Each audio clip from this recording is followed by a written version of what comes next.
He comes to Barber, he's bowled him! What a delivery from Ollie Robinson.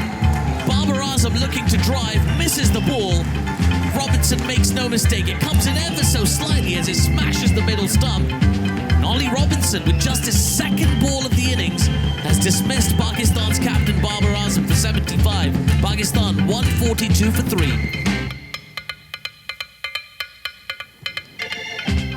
Good morning from Multan. It was 174 for 3, and it kind of fell apart rather more after that for Pakistan. They're in a phase of play where they lost 8 wickets for 60 runs. England taking the initiative here in Multan, batting out the rest of the day, getting to 202 for 5, and currently in the lead here.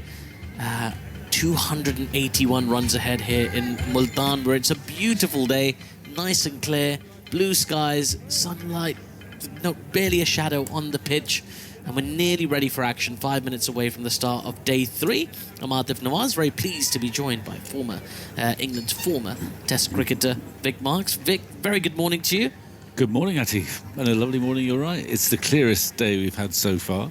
Yeah, we were admiring that on the drive-in as well, weren't we? Lots of cattle about, actually. We were talking cattle, camels, all sorts. Yeah, it was wonderful. It was like a free trip through London Zoo, wasn't it? But it was lovely, and it is a really lovely morning. And just talking to the players out there a little bit ahead of the start of the play, they were all very excited. Both sets of players very keen to get going and get themselves into the game. And England have already got themselves in a very strong position. I mean, that's a very healthy lead, 281. They can kind of dictate play here because they have 5 wickets in hand.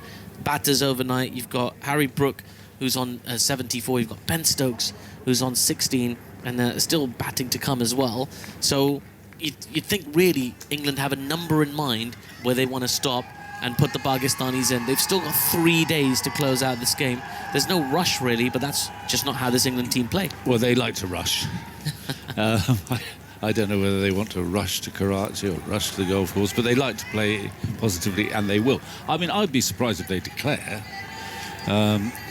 Actually, if another wicket falls, whilst there is a bit of potential in the last 4, not that much. I mean, Mark Wood was very, very good in the first innings and very exciting. But there's no guarantee of runs from the last 4. And that's what Pakistan always say. Well, look, if we get one of these, we're down to Robinson, we're down to Wood. And the target, although high, may not be totally impossible. That's what they'll be thinking. It'll be interesting to see how Brook and Stokes go about their business, whether after being quite measured yesterday they go gung-ho, or whether they're thinking, well, hang on, we could bat until mid-afternoon to really get a big target, really demoralise the opposition and go from there. We'll see. You can't predict what Stokes in particular is going to do. We've had the heavy roller out there. Yes, we have. I don't think rollers make that much difference, but we always have to talk about them. And the notion, I suppose, from an English perspective, it's their choice of roller, is here we are, day 3, bare pitch, a little bit of rough, heavy roller, might break it up a bit. Yeah. I'm not sure it actually does make much difference, but we all pretend we know that it does.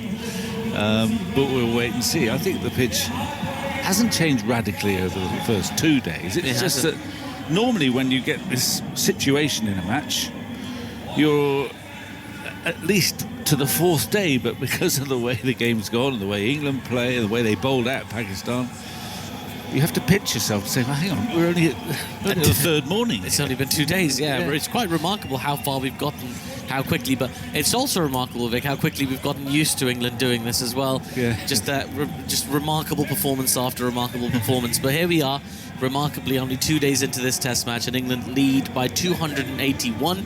The batters have made their way out to the middle. You heard a cheer as the Pakistani fielders took to the field as well. I saw them in their huddle earlier saying a little prayer. And last night, it was Saud Shakil who was speaking to Simon Mann, and he seemed quite bullish about their chances. He thought, it was 320, even 350. He pointed out that they've made a 300-plus chase this calendar year against Sri Lanka. So they do fancy their chances. There's a lot of time left in this pitch.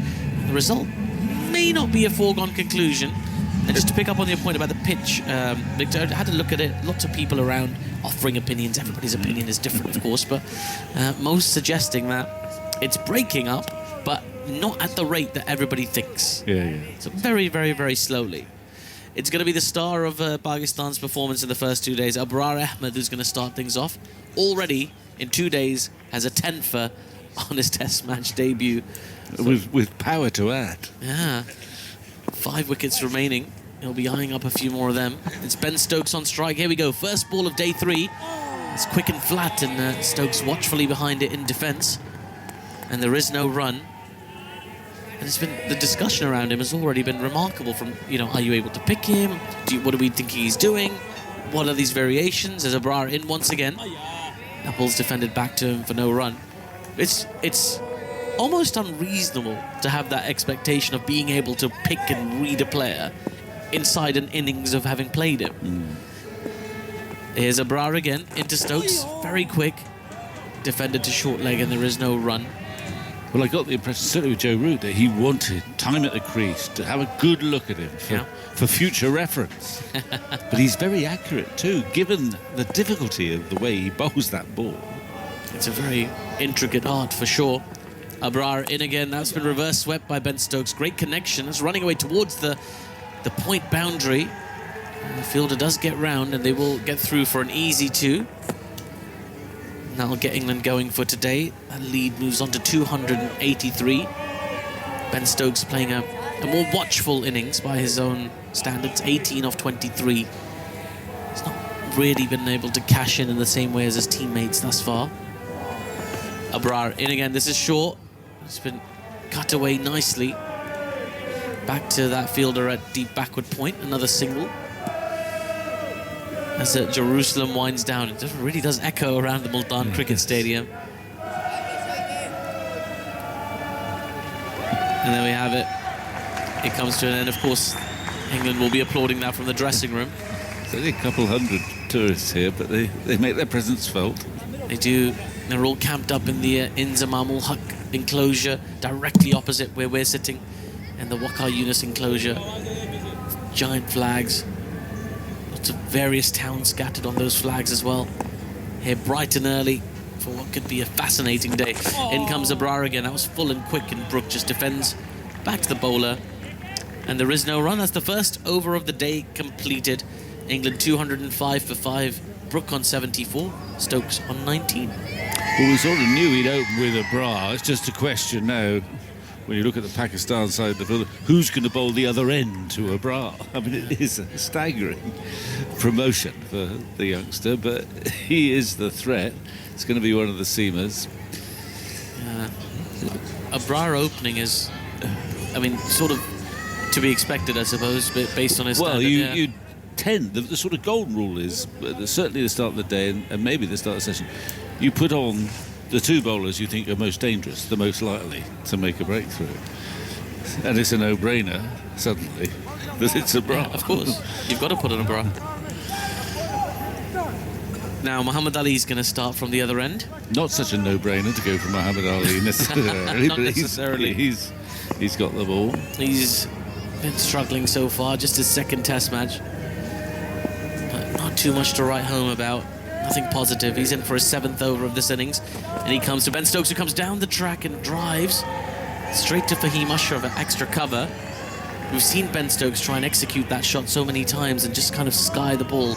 He comes down the track, looks to go over the top, but doesn't get the right kind of contact and gets out in a sort of soft manner. And he has done in this series. In fact, the feature of this series, England's best players haven't scored many runs so far. And they're winning, which in a sense that's good news. It is. Joe Root not having to carry the team. He got 8 and 21 in this match so far. I say so far, there's no third innings. He's done with the bat. Here comes Muhammad Ali into Stokes. Just trying to cramp in for room. Stokes flicks that to Abrar at mid-wicket, and there is no run. Yeah, I actually looked over to the right. It's a huge playing area here, and there's some nets beyond the boundary. And there's just one man concentrating, having a net, about 9:30, just before the match started. Joe Root. Yeah. Mostly throwdowns, just working on something, trying to get the rhythm right. And be desperately keen to get some runs in Karachi. Yeah, I'm sure he will. A lot of these star batters, a lot of Pakistan fans come to see them. Muhammad Ali, back of a length, flicked away nicely by Ben Stokes, that's trickling away towards the boundary, in fact. There's a bit of a chase on Hamid wicket. It's Zahid Mahmood who does the fielding. And Stokes happy to walk his 2. The score moves on to 207 for 5. 286 the lead now.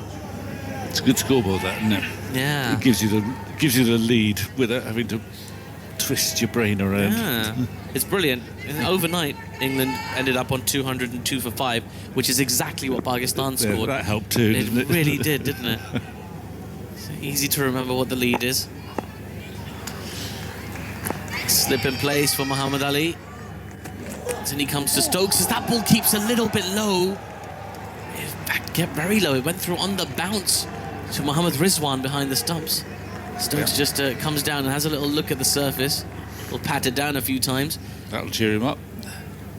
Oof. He did keep low, and he was trying to sort of work it on the leg side as well, which made it even more dangerous. He could easily have inside edged it onto the stumps, but he smiled and was welcome a bit of misbehaviour with the seamers. Muhammad Ali has grown a bit of a beard overnight. Has he? He has. I'll tell you more about it in a second. Then he comes to Stokes. This is short, and Stokes can't beat cover. There is no run. But yeah, he started the match with a sort of stylish stubble. Yeah. And it's day 3 now, and I think he's just shaved it and fashioned it into a sort of tidy, small beard. There's something about beards and facial hair in the air at the moment. Or not, as the case may be. I bumped into our producer. Did you recognise him? Well, no, it took me a second, because I bumped into him in the lift last night when the football was on. I thought it was a form of sort of grieving. You enjoying your holiday, you said?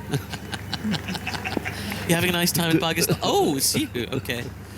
Muhammad Ali into Stokes. Down the tracks he comes. He plays it with soft hands to mid-off, and they run through for a quick but easy single. It's Babar Azam misfields mid-off. And really, that shot is this match in a microcosm. Just England in complete control without having to take too many chances. 208 for 5 the score, 287 the lead. Andy Zaltzman, good morning. 50 partnership came up in the first over of the day from exactly 12 overs. And just looking at Abrar Ahmed, mentioned his outstanding first-class stats. He's now taken 86 wickets. This is just his 15th game. 70 wickets in his last 10 matches, including this one. So 7 wickets a match, which is a huge number. He's almost carrying this Pakistani attack on his back at the moment, is Abrar. Not getting much in the way of support from his colleagues. Just working away, enjoying the attention, the adulation he's getting from the fans. I've seen some of his social media accounts following skyrocket overnight. As in he comes, there was the loopy ball, and that's the other one, I think. Stokes gets forward in defence. There is no run. Well, that was the one that got him in the first innings. Stokes a bit more watchful perhaps this time. I think there's this notion the slower one tends to be the other one, if you see what I mean, the one that goes from off.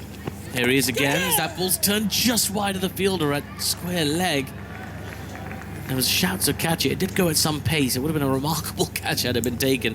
In the end, the batters take a single. Stokes back down the non-strikers. And then just in between deliveries, by the way, I've seen that. Stokes, when he took that quick single at the end of the last over, ran right the way down the centre of the pitch, for which he might draw the umpire's ire. As in comes Abrar. That ball's been played into the onside defensively for no run. There's a couple of close fielders in for Harry Brook. There's a slip in place.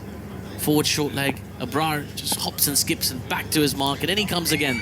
Down the track comes Brook in defence, and Abrar collects as there's some excitable people around the crowd. It's a Sunday, so it's a day off here in Pakistan. Everybody's slowly making their way to the stadium. We expect to see a much bigger turnout as the day progresses. That goes down the leg side. There's a big appeal for caught behind. The umpire is unmoved. Now, Abrar is asking if anybody heard a sound. It was a long way down the leg side. A sweep shot was attempted. He didn't seem to make contact, but Babar has gone for the review. So, Pakistan, hoping this could be a moment for a breakthrough. It was Harry Brook as well. 74 he's TV on. umpire to director. We have a player review for caught behind. The original decision is not out. I've already checked the front foot, and it's a fair delivery. Let's move on to front on, please. That is the voice of TV umpire Joel Wilson. We see that was going down the leg side, sort of filthy-ish delivery. Well, it would have taken the Close to face. the bat. It You could have to use the only ultra edge have hit the bat. It to can't have hit determine anything whether there's else. anything. It's just all hangs on ultra Still building edge, ultra edge, trying to right. sweep. Yeah. But it couldn't have hit anything else, any part of his body. His bat was beyond that. As he tried to, as I say, sweep a wide ball down the leg side. Be a bit of a strangle, but It'd be the face of the bat as well. Here we go. Here we go. We've got ultra edge. Let's have a look. Brook just coming around for the sweep shot. The bat following the ball. No Flat ultra line, edge flat so line, far. Flat line, all No, the he's way, safe. Flat line. He'll be safe. Bring it back. Let's bring it back. Umpire Joel Wilson wants to have another look, but pretty confident that he's safe. if you believe in ultra edge, Right and forward. he's not out. Flat line. Nothing on ultra edge. Murray, you'll be staying with your original decision of not out. I'll let you know when you're on screen. You're on screen. Signal now. Yeah, the umpire confirms that it is indeed not out. Pakistan lose a review. There was an air of desperation about that one as well, you have to say. Yeah. Well, they must think we've got to get a wicket somehow, but that clouds your judgment a bit. It's amazing what you can persuade yourself of. Abrar into Brook again. This is a bit fuller, and Brook defends to mid-wicket for no run. The umpire, Murray Erasmus, he's been quite heavily featured in this game, just making the rounds on the meme circuit. After he was photographed standing next to Babar Azam, and it sort of implied that Babar Azam had gained a bit of weight. Yesterday there was a moment where the ball struck Murray Erasmus in his tummy, and Babar went over, gave his tummy a rub, and then posed next to him just to play up to the meme, which is nice. It's always nice to see high-profile cricketers have a sense of humour and be able to laugh at themselves, because every now and again they don't.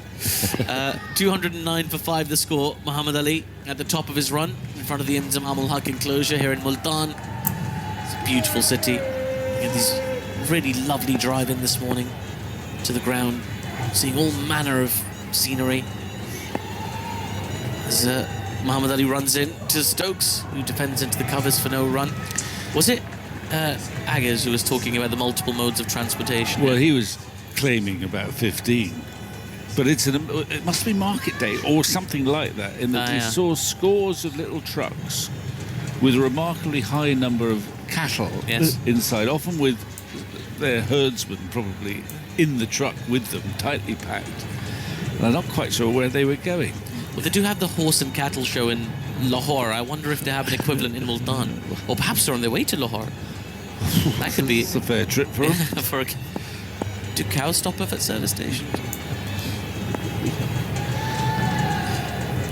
Muhammad Ali into Stokes as that ball's been pushed out to cover for no run. It sounds like a children's book, doesn't it? Do cows stop at service stations? Well, you might well write it soon. Any children's authors out there, get in touch. There's a lot of children's authors there. Let's make some money. Come on. Yeah, no, I mean, they do this horse and cattle show at the Fortress Stadium in Lahore every year. I remember being quite frustrated because as a child, when I saw the Fortress Stadium, I immediately assumed it's a stadium in Pakistan. It must be a cricket stadium. But that is indeed but you not were a cricket disappointed stadium. to see a lot of cattle there. Wow, what's going on? I've heard of Cow Corner, but what's this? And that's where the cattle were headed off to, although I will investigate a bit later. Here's Muhammad Ali as that ball's been swung at by Ben Stokes. And that was an agricultural shot. Since we're on that. Wouldn't be out of place at the horse and cattle show, that shot. It gets him no runs as it trickles to mid-off and there's no run. He didn't time it, but he dragged his right leg out of the way and leant back and heaved at it and actually just sort of dribbled to mid-off in the end. The second ball of the over was a no ball as well, so we got another run. He's overstepped in between as Muhammad Ali, just to add to his woes. The drums are on early, the dhols, they're going. There's Muhammad Ali, this is full. It's been flicked away nicely by Ben Stokes. Out towards the deep square leg boundary. Fielder should get round, he does. Zahid Mahmood has been given a huge area to patrol, and the batters managed to get back for 3. Excellent running, which has been characteristic of this England side all the way through. Well, I query that. Look at the scorecard. Yes, of course. Yes, no, absolutely, I take that. Generally speaking, the runs they do complete are very impressive. Yeah, they're always on the lookout for that extra run. They are indeed. Which Well, may account for the 2 runettes. Well, I'm going to ask you what your favourite favourite cattle you saw this morning was, and to describe it for us, Victor. And then you're going to be joined for the first time this morning by Jonathan Agnew. Well, I was obviously looking for some Herefords, but I never saw any. Ayrshires were in short supply. Not many Friesians either. I'm still trying to persuade Alex what an ox is, and she's just determined that it's a cow. Yeah. And a completely different beast. Well, you can, in between deliveries, you can give her a little lecture as a farmer's boy. Just need a photograph or two, but it was a terrific drive in this morning. In comes Ali on his way, bowls on off stump, pushed away for a single by Brook out of covers left. Stokes a bit slow setting off actually, hence the shouting there from the keeper particularly, as he rushed up to the stumps hoping to take a throw from cover. It didn't arrive. 214 for 5. So the lead 293 now. What do they want? 350, 360, something like that. I would imagine. No, I don't know if there's the equivalent of sort of southern Punjab's East of England show or something, which is why all these cows are on the move. In different ways, where some of them were the backs of trucks and tuk-tuks and all sorts of things like that. But there were a lot on the move today. Ali's on his way, bowls, Stokes down the pitch and hits that into the leg side. Doesn't quite time it. Not a great piece of fielding there by Abra at deep mid-wicket. The ball rolls away towards the boundary, hotly pursued by a fielder and a Sunhad who dives full length and I think has taken the ball with him into the boundary. So it's another 4. 218 for 5. So the lead now 297. The Balm is a bit boisterous today. Alex, so I'm just going to turn them down. The power at your finger. You can just turn them down a bit. You can fade them out altogether if you like. It's a bit early at home, I think, to be listening to that. So we'll just pull them down a little bit. So a cow and an ox, Alex. I mean, we just need somebody listening, someone who knows much more about these things than I do, some sort of bovine expert, to come up and just explain the difference. Because you're not going to be convinced, are you? Here's Ali, and Stokes plays off the back foot. The ball rolls away out to cover. And there's no run. 218 for 5, so the lead 297. There is a big part of me that's obviously winding you up, saying that they are the same thing. But having said that, they are very similar, and they look very similar. So, well, they've got 4 legs and a long neck. And they just look like brown cows. Well, yeah, but they're not cows, are they? They've got big lumps on the back of their neck for the yoke that goes across so they can pull things. It was probably the best journey we've had to the ground today. Belter, actually. wasn't it? Yeah, it was a good one. Camels, 3 sets of camels. Donkeys. A lovely herd of sheep, actually, or it was a flock of sheep, actually. I must get that right. Being moved across the road just outside the ground. I must get my flocks and my herds confused. I did yesterday. 218 for 5. Abra bowls. He's thumped down the ground by Brook, who goes to 79. He has this absolute no-nonsense straight hit. It's hit in the air. And he just thumps the ball and just shrugs his shoulders and says, well, that's 4. And doesn't bother moving after that. It's a ruthless shot. It's sort of a dismissive dispatch. He just goes, and hits it, and that's it. It is, and he shows his presence at the crease, doesn't he? Yeah. Abrar again bowls. Got a little bit of a tangle there, coming down the pitch. Abrar dropped his length. And which one was that? We had a very interesting batting lesson today from, of all people, Mark Wood, who was very pleased with his first innings performance. Abrar again bowls. Brook defends. This one is pushed out into the offside, and there is no run. In fact, he felt robbed. 36 not out. Nailed on for a 50 until Leach played that reverse sweep. I goodness knows what that was all about. He's not very happy about that. Abrar again bowls, tossed up a little. Now that is the one. Now see, I think Mark Wood's right. He was saying that the way he's picking Abrar is that his wrong end, or the googly, whatever you want to call it, carom ball that comes off that finger, is a little bit slower. It's got a bit more loop on it, which actually makes sense because the googly, the orthodox googly, the back of the hand has more loop to it. This next one again, flatter, pulled through mid-wicket, and that's going to go all the way. It's bobbling away over the outfield to a straight mid-wicket for 4. So that's how he's picking him anyway. Well, it's like anything, isn't it? The more you see somebody bowl, the more you get used to it. And that one there was the leg spinner. It was shorter, it was flatter, it was quicker. And the one before, it was looped up. And it's no surprise that when mystery spinners first come onto the circuit that they clean up and they get loads of wickets, because it takes a while to be able to pick them. Brar again bowls. He's down the pitch, playing out to cover. Oh, got a bad bounce there. He did well, actually, to get a hand on that because it took off from a worn pitch end or something there, and the fielder's going to have a look at it now. It really bounced nastily for him, but he managed to get a bit of hand on it. Brar's not happy. He's sort of taking his sweater there for the umpire, giving a bit of a shake in a disappointed sort of a way. 2-2-7 for 5. Mark Wood also said, what do you reckon? And I said, well, 350. He said, yeah, I'll be happy with 320. And then I said, how are you going to play it? He said, well, I know what you're going to say, he said. You're going to say bat long, take some time in it, wear the pitch, it's only the 3rd day. He said, I totally agree with you, he said. But that's not the way it's going to be played. That's not what we're going to do. Nope. I said to the head coach, I said, go on, get it done today. He said, you ask and you shall receive. Oh, so really? they reckon it's going to be done today. Well, I suppose you do set out To win today and give themselves as much time off between test matches as possible. So, 227 for 5. The lead is 306. And Brooks on strike on 84. And it's Muhammad Ali from the far end who runs in towards us. Shadow to his right as we look at him. Down the leg side, flicked very fine. And that'll run away down into the boundary to our left-hand side for 4 runs. So another boundary for England. They are rattling along here as expected. They lead by 310. They haven't lost a wicket yet this morning. And, well, Pakistan trying all they can to break through, but it's not working for them at the moment. So slip gully, deep point, cover, mid-off, mid-on. Mid-wicket's quite close then, a catching sort of flicky position.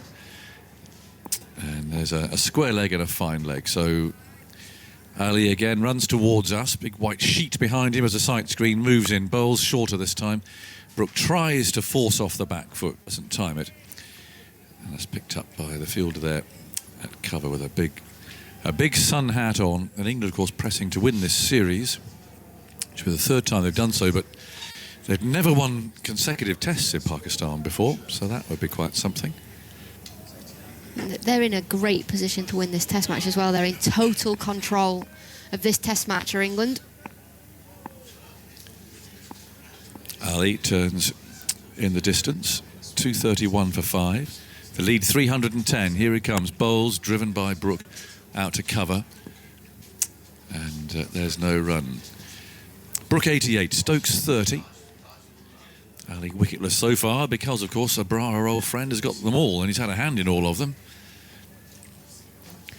2 run outs and 3 wickets. 231 for 5. The lead 310. Brighter today, I can tell you that. It's a sunny morning, actually. We can almost describe it as that. The sky is almost blue. Very, very light blue. Ali's on his way. Bowles on the off stump. Back goes Brooke, waiting for it. Again, just looking for the gap there as a one-day style, really, out to deep point, but finds cover. He's rehearsing the shot. He's played a little bit later, maybe. He's played very nicely so far, on course for his 2nd 100. To Karachi we go after this, and that, of course, famous for that match in 2000, where England chased 176 when it was dark. Remarkable victory to win the series. Ali again runs towards us. He's there now, and he bowls. A little bit of bounce there. Brooke on the back foot, plays into the offside, rolls away towards the slip fielder, and there's no run. 231 for 5. The lead 310. You look well settled in last night, Alex. I left you. I had to go out for important business, and you're having your dinner. Yes, early dinner. When I came back, you were still there. Yep, settled in. In your pyjamas. Yeah, always. Got to get your comfies on. Is that a onesie, or are they pyjamas? No, I just had joggers and a hoodie on. Right. Yeah. So they're not really pyjamas, then? No. I was surprised to see you still there, watching the football. 231 for 5. Ali's on his way again, moves in, bowls, driven by Brooke. A nice stroke that, not powerfully hit, but enough to bring him 1 there, out to cover's left hand. Brooke to 88. Stokes 30. So applause breaks out. Partnership 77. I'm looking to see why in particular. That should be some sort of landmark, but somebody enjoyed that. 2:32 for 5. No, but you came back. You then had a late dinner. And Yes, I left you down there. Well, I sat the other end to the football. I never played football at school. I feel like I've missed out I on think something. you have. Because I didn't play football. I've never played football. Lived in a part of the country that doesn't have a football team. It's too late to take it up. Well, I just feel that it's it's the world conversation these days, isn't it? So I listen to people who are transformed into absolute know-alls. It's amazing. It happens in cricket. People, there's a bra bowling, and that's pushed away back up the pitch off the front foot, and there's no run. And I count my colleagues amongst it. Don't have much of a business shouting at the England football team for doing something slightly wrong, or whoever it may have been, but sports. you put the sort of expert's cap on suddenly, don't you? It's tossed up, that'll be the wrong, and it's been spotted by Brook, and he's hit it with that spin into deep mid-wicket for 4. So that's a classic case, really, what Mark Wood was telling us earlier. Much more flight on that. Tossed up, it was the googly. Brook spotted it and gone bang. On the other hand, it was just a tossed-up ball that's hit for 4, having seen the replay. I'm not sure it was the googly, having seen that. But actually, what Abrar will start to learn... And he goes again, bowls, and Brook on the back foot, steers to backward point. And there's no run. ...is that if England think that his tossed-up ball is the googly, he will then start tossing up his leg spinner and start tossing up his slower balls. Which I think he did there. I think Brook thought that was the wrong, which is why I played that shot. He fooled us all there, Abrar. 2:36 for 5. He's going in again, bowls, and Brook, who did hit it for 4, by the way, gets his head over that and steers the ball into the covers. It's that point where the spinner knows that he's being read, and suddenly you've revealed your cards. Abrar again, bowls, and that's pulled away once more. Short ball this time. And the ball rolls over the boundary at deep mid-wicket. Poor delivery. I think Abrar's probably getting quite tired. He's doing it all himself. And also, he's now bowling shorter, isn't he? Yep. And the pitch isn't offering that much this morning, especially to these short balls that he does keep bowling. And it's the first time we've seen him actually drag his length back. So he's bowled a lot of overs. He will be feeling tired into his 25th. He hasn't bowled very well this morning, to be absolutely honest. 2:40 for 5. His hundreds up. And he bowls again, and back goes Brook, who's on 97 now. One firm blow away from a second Test century to follow that 150 that he scored last week. And he's played very well. I mean, they're just batting here, really, but they have had some balls to hit this morning. There's no sort of reckless attack by any means, but they're flying along. 240 for 5. They're resumed on 202, so they've already scored 38.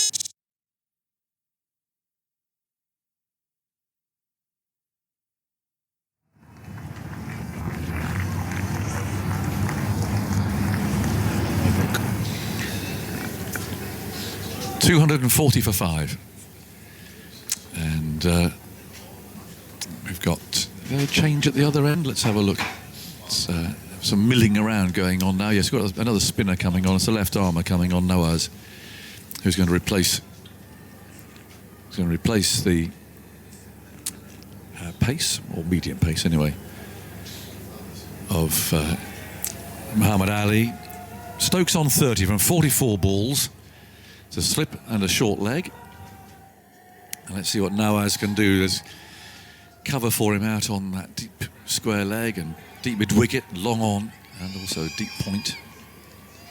So left arm spin. Stokes might fancy this, although it's a big hit out there on the leg side. He'll hit with the spin. Nawaz moves in past umpire Dar. The first ball Stokes just treats with respect, just playing it away for a single down to long on. He goes to 31. That brings Brook on strike. A chance for him to record his second Test century. He's faced 132 balls for his 97. He's doing a bit of gardening there, sort of gently tapping the bat on the pitch, but I can't believe it's making any sort of impression at all. It's just what you do, isn't it? It'll be doing nothing. It's like, say, tapping your patio with the end of the broom handle that you're sweeping on. You know, it's not going to make any impression at all. It's like rock out there. 241 for 5 then. Brook on 97. Nawaz on his way, moves in, bowls left arm spin. Brooks stands up, plays into the onside, and Nawaz is able to field that. What have they got? Deep backward square leg. Mid on and mid off in that sort of halfway position. So he could go down the ground. There's a deep point. Short leg in a slip crouching. Nawaz round the wicket, comes creeping in, bowls to Brook forward. Thinking about a single, but it's fielded there at cover. Still some chatter around the stumps they might be able to hear from Mohammad Rizwan, the wicket-keeper. Brook.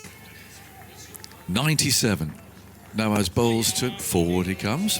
Good delivery there, a little bit of slow turn probably. And Nawaz is able to field that. Gives the ball a bit of a rub on the back of his trousers as he wanders back to his mark again. And Brooks over his bat already, waiting now. Nawaz pauses. Trots in, bowls on the leg stump, played carefully by Brook, this time to mid-wicket. Fiddles with his gloves, undoes, and then does up the Velcro. Over his bat again. There's one ball to go in this over. Still mid-on and mid-off. Halfway back, or certainly mid-off is. Mid-on's a little bit closer than that. So there's a hit down the ground if he wants it. Nawaz comes in, bowls to him. It's short. He pulls it through deep mid-wicket. And that is Harry Brooks' second century in this series. In consecutive games. Well played indeed. He gets a big hug from his captain. Short ball from Nawaz, a long hop really. And Brooks got his helmet off. He's waving towards the England supporters at the far end of the ground, and then a wave in our direction as well. Sort of a pirouette, if you like. What a very, very talented young man we're seeing here. He's averaging 90 in this series with 200s and a 50. Can't do much more than that.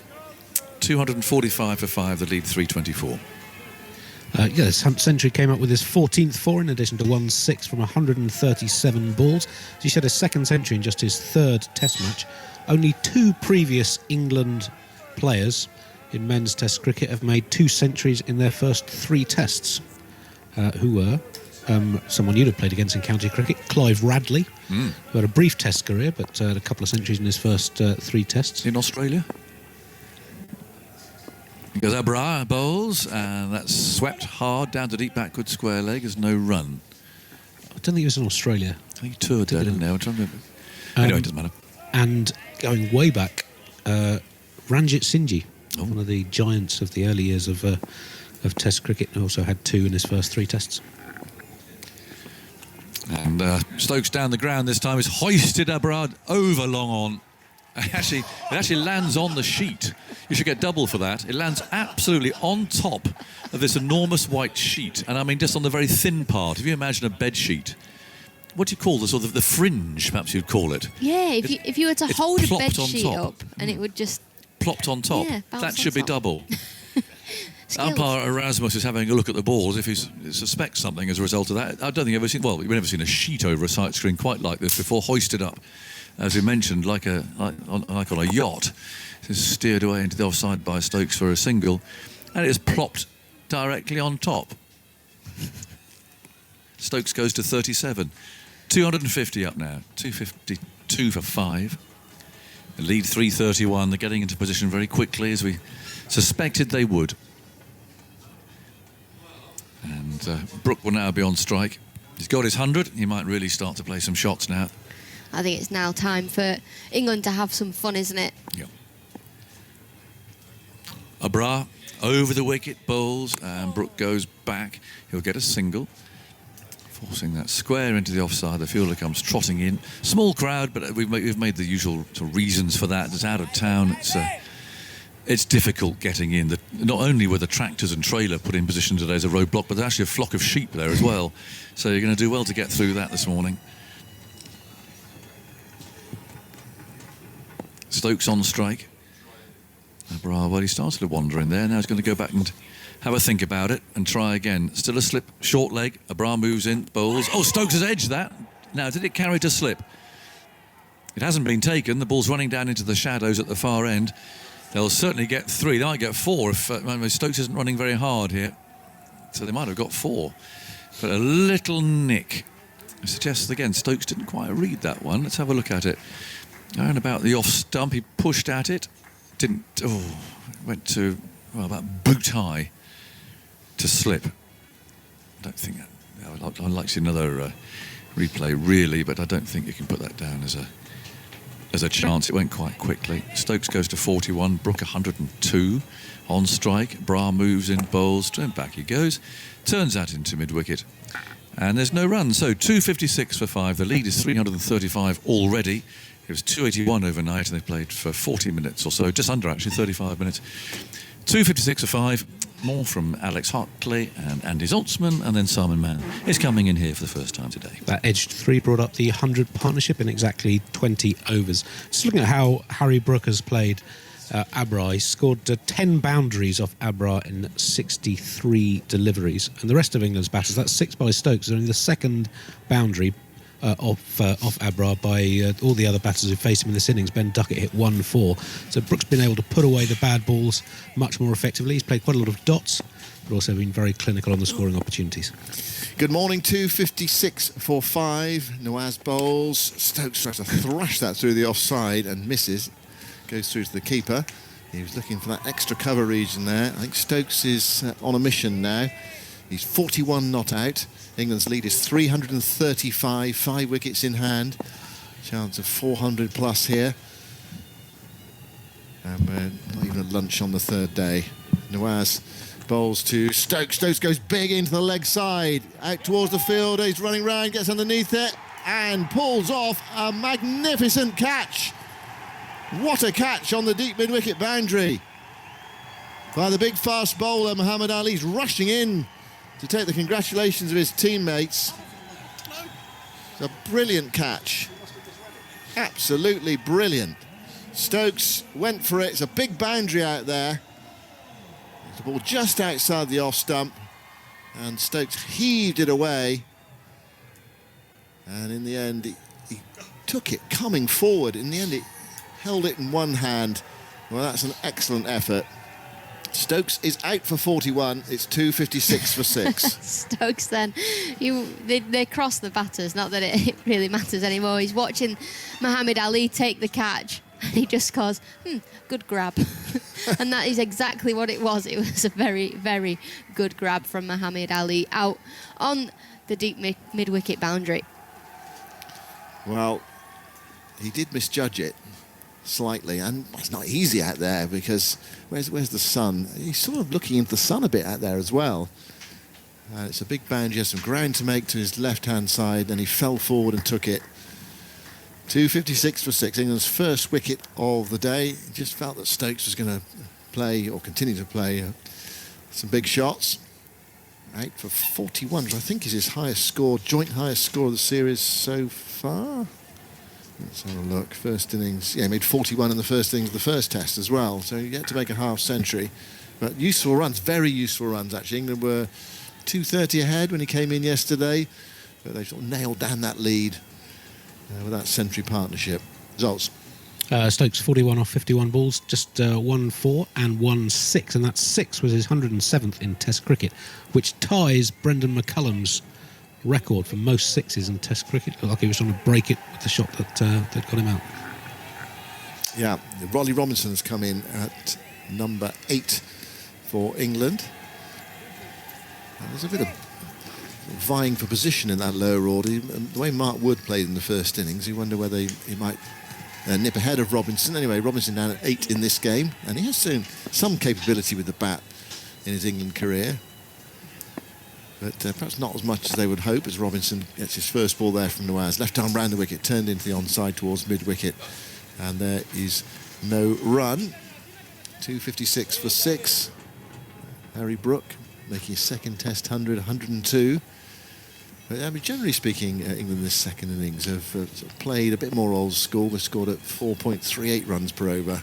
And Nawaz bowls to Robinson. Robinson's off the mark. Not a great delivery from Nawaz. He flicks it away, forward a square. He's going to get off the mark with a jogged 2. Score goes to 337. I thought Saad Shakir was quite bullish last night. I know you've got to be, haven't you? If you're Pakistan, you've got to say we're still in the game, but just describe it as 50-50. Didn't seem quite right last night, but, well, who knows? Teams do chase much bigger scores in the final innings of test matches these days than they used to. There's plenty of time left in the game, so that's not going to be a factor. Just bat and bat and bat. Nawaz bowls to Robinson outside the off stump, cut away, straight to backward point. And there is no run, so perhaps England aren't safe yet. 337 runs ahead. They'll want a few more from here, just to give themselves a bit of latitude if someone were to get in. Nawaz, on this quiet morning, bowls to Robinson, who goes back and forces this through the extra cover region out to Muhammad Ali, the sweeper, who he really liked that catch. He did, because didn't he took it and then ran in to take the congratulations of his teammates. To say, have you just seen what I've done? Come on, And they're mob me. all his teammates are a bit flat, really. You know, England lead by 338. His teammates are a bit like, but it was a good catch.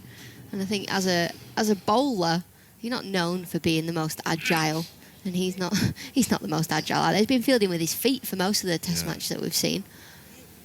Yes, Stokes probably thought, and a few probably in the ground thought, my money's on the ball there, as opposed to the fielder. Now Abrar is going to bowl. He's gone for 100 in both innings now, 3 for 113. But he's been the main wicket taker.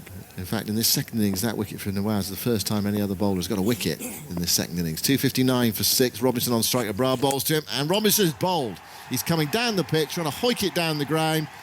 We've seen the zinger bails light up, and Robinson has come and gone. He's out for 3. Abrar's got a 4th wicket, 4 for 113, and England are 259 for 7. Just trying to accelerate the run rate now, England.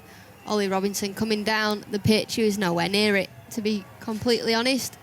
And Abrar picks up another wicket, as we can say time and time again throughout this test match. But England will be feeling pretty comfortable in the position that they're in, 338 ahead. We're going to see Mark Wood come out. He played very nicely in the first innings. Well, Pakistan last night, I mentioned that interview, Saad Shakir said we can chase 320, 330. We chased 350 in Sri Lanka. And who knows? I mean, there is the time left. The pitch has looked okay. I mean, there's some spin there, but it's quite slow. But it's that pressure in the 4th innings. And England have got a bit more variation in their attack than Pakistan. Well, they've got Ollie Robinson, who will be so good on a pitch like this because it spins, it seams, and he bowls that wobble ball. He's got couple of variations of that wobble ball as well, so he'll be able to get the ball to nip away and nip in, which is what we saw in the first innings when he bowled Babar Azam with a beauty. It was a fine ball. In a way, it was the delivery that opened the game up for England. And then perhaps that Leach ball to Rizwan sort of confirmed their dominance. That was the ball you thought, yes, this is going to go England's way, this test match. But there's still work to be done. 338 runs ahead. England, 3 wickets left. Brook is still there, watching on. A few more here. I'm enjoying batting out there. Still nearly 3 days left in the game. They're all greedy batters, aren't they? Although Brook has shown a willingness to sacrifice his wicket in pursuit of quick runs. England don't need to score quickly, or they don't need to attack this Pakistan bowling. Not full bore anyway. So much time left as Wood gets his first ball and covers up, pushes away into the offside. And picked up at cover. And there's no run. Just having another look at the Ollie Robinson's dismissal. He missed it by quite a long way. And if he didn't hit the stumps, he would have been stumped because he was a long way down. Abrar bowls to Wood. Wood is back, playing on the bounce towards short leg. Vic intercepted Jack Leach coming out of the press conference last night. Oh, we did. He did. As we were heading on our way to the bus. He nailed him, didn't he? 259 for 7. Abrar bowls to Wood outside the off stump. Wood lets it go by, taken by Rizwan. And on a day when Jack Leach took his 100th test match wicket and took 4 for 98, he said, what about that reverse sweep in the first innings, Jack? Abrar to Wood. Wood just waits for that and then pokes at it as if he wasn't quite sure which way that was going to spin. Pushed it away into the offside. And there's no run. Yeah, Jack said, well, Brendan McCullum's told me to play a few shots. Yeah. Well, he played one shot, Yeah. missed the ball and got bowled. Reverse sweep. So that's to come. It might be imminent. The field's going back now. They want to bowl at Wood in the next over. Deep mid-wicket in. Mid-on's gone back. Mid-off's gone back. And Brar tosses that right up. And there's an appeal for a catch, but only a half-hearted one as Wood pushed at that. And are they going to consult here? Think about the review. It was only a half-hearted appeal. The timer's ticking down, 10 seconds. They've already used up one this morning. They're down to 2. But England only have 3 wickets, so I don't think they're going to go for it. There was no real conviction in the appeal.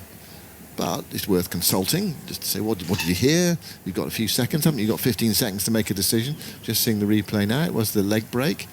And he pushed out at it. Turn and bounce through to Mohammad Rizwan. So, no review. Past the timer. And that was the end of the over. Just putting the ultra edge on it. Just to rub it in, wouldn't it, if you had nicked this? No, there's nothing there. Flat line. Fresh air.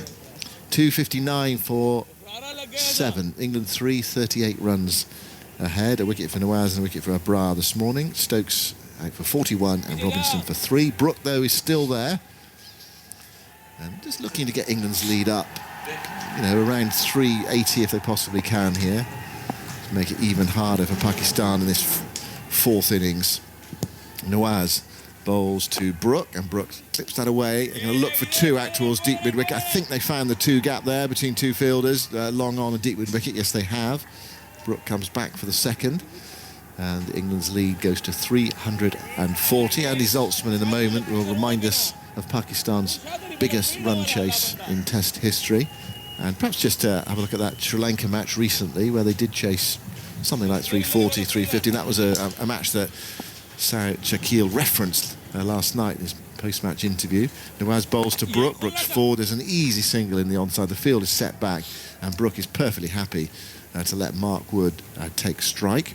And Wood, if he gets himself in, can score freely as we saw in the first innings. The only thing about Mark Wood is that, I think he said this before, and Vic reminded me of this, he's in alongside me now, and then the minibus on the way to the ground this morning, that he said the problem with my batting is when I get about 20 I think I'm like Donald Bradman. That's right, he gave a lovely press conference when he got some runs in New Zealand, and entertaining as ever. So where are the options for Wood to play a few big shots? Well, get yourself in to start exactly. I mean, if I were Harry Brook, Yeah. I would thinking, what is Ollie Robinson doing? The first ball he's faced from the mystery leg spinner, or mystery spinner. Nawaz bowls and forward goes Wood, and that's a shot that will lift the spirits of Brook at the non-striker's end. Blocked it into the offside. But how long can he resist? 262 for 7. Both England wickets this morning out to big shots. Stokes caught on the boundary and Roberts having a huge hoik bowled by Abrar. Brook 105. And here is Nawaz. Left arm spin, bowls to Wood. And Wood plays that towards extra cover and there's no run. Also, if you mark Wood here, I think he likes his batting. And he was a batting all-rounder when he was a teenager. Yeah. So just enjoy yourself. You've got loads of time, no pressure. Chance to score a few runs. Nawaz bowls and Wood goes back and brushes into the onside off the back foot, just to the right of mid-wicket. One more run. 263 for 7 and Wood is off the mark. Yeah, Brook on 105. That was the last ball of the over. I think the umpire, well, maybe. No. Was he miscounted? I think they're concerned about the batsman running on the pitch. Right, okay. Yeah, well, they've already been one get off the pitch warning from Alim Dar this morning. It happened when Stokes and Brook were batting early on, and Alim spread his arms out, get off that surface.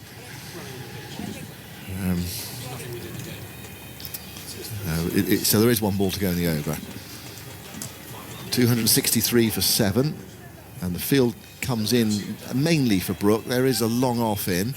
So what does he do here, Brook? Does he try to take it on last ball over? He should trust Wood. Yeah, but totally. I mean, he's naturally aggressive. It's there to hit. He'll hit it. He'd like a single, but he'd.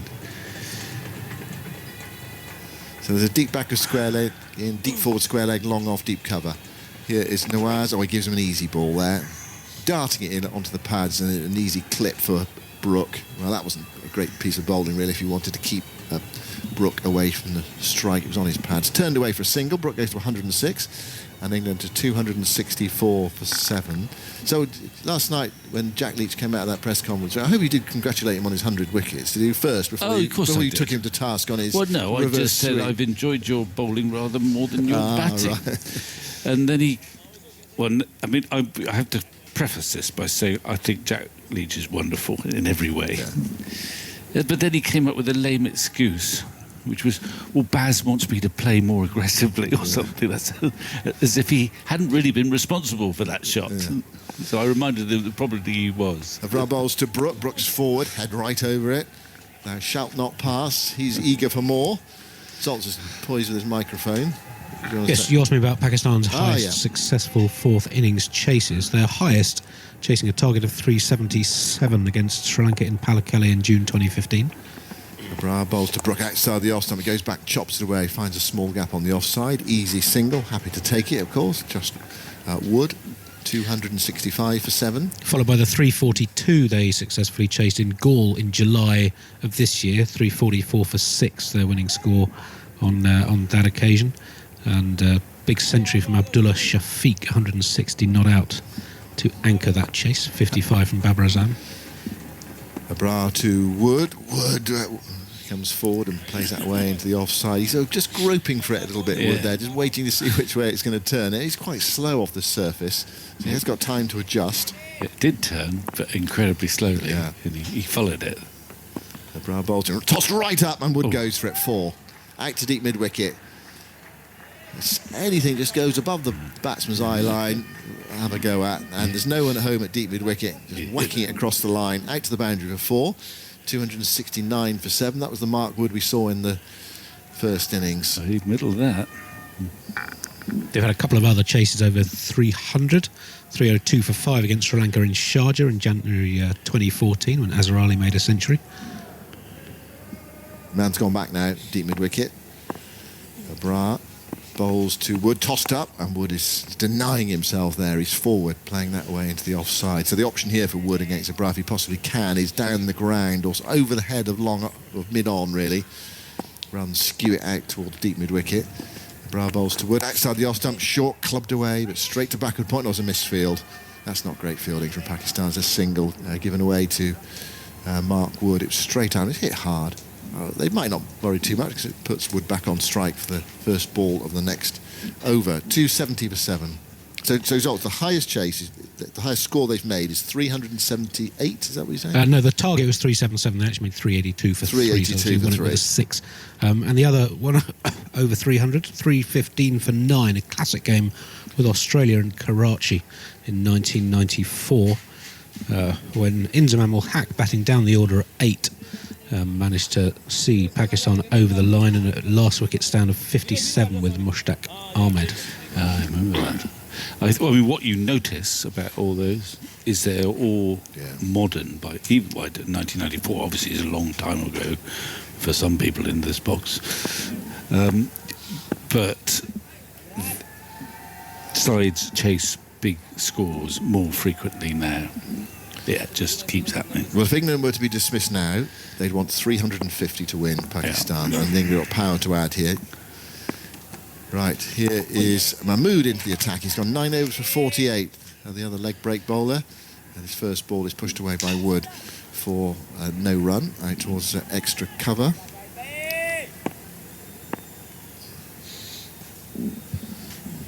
Here is Mahmood bowling, turned away towards short leg, stopped by Shafiq. Just some news from the PCB about Imam ul Haq.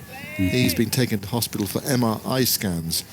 And it says here, I haven't heard of this phrase before, after he felt unease in his right hamstring. Here is a new ball from Mahmood. Sweep shot up in the air, goes to the keeper. There's an appeal for a catch, again half-hearted.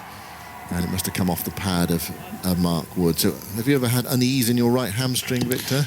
Well, I think I probably have. I've had unease in all sorts of places. But that's not good news from a Pakistani perspective. He's not here. No. Mahmood bowls. Wood is forward, playing back up the offside the pitch. And there is no run. 270 for 7. scored a lot of runs. He's looked in good form in this series. Obviously, at Rawalpindi, his favourite ground. Mahmood bowls. Wood edges this to slip, and he's caught. Taken at slip. Mahmood's got his wicket, and England are 8 down.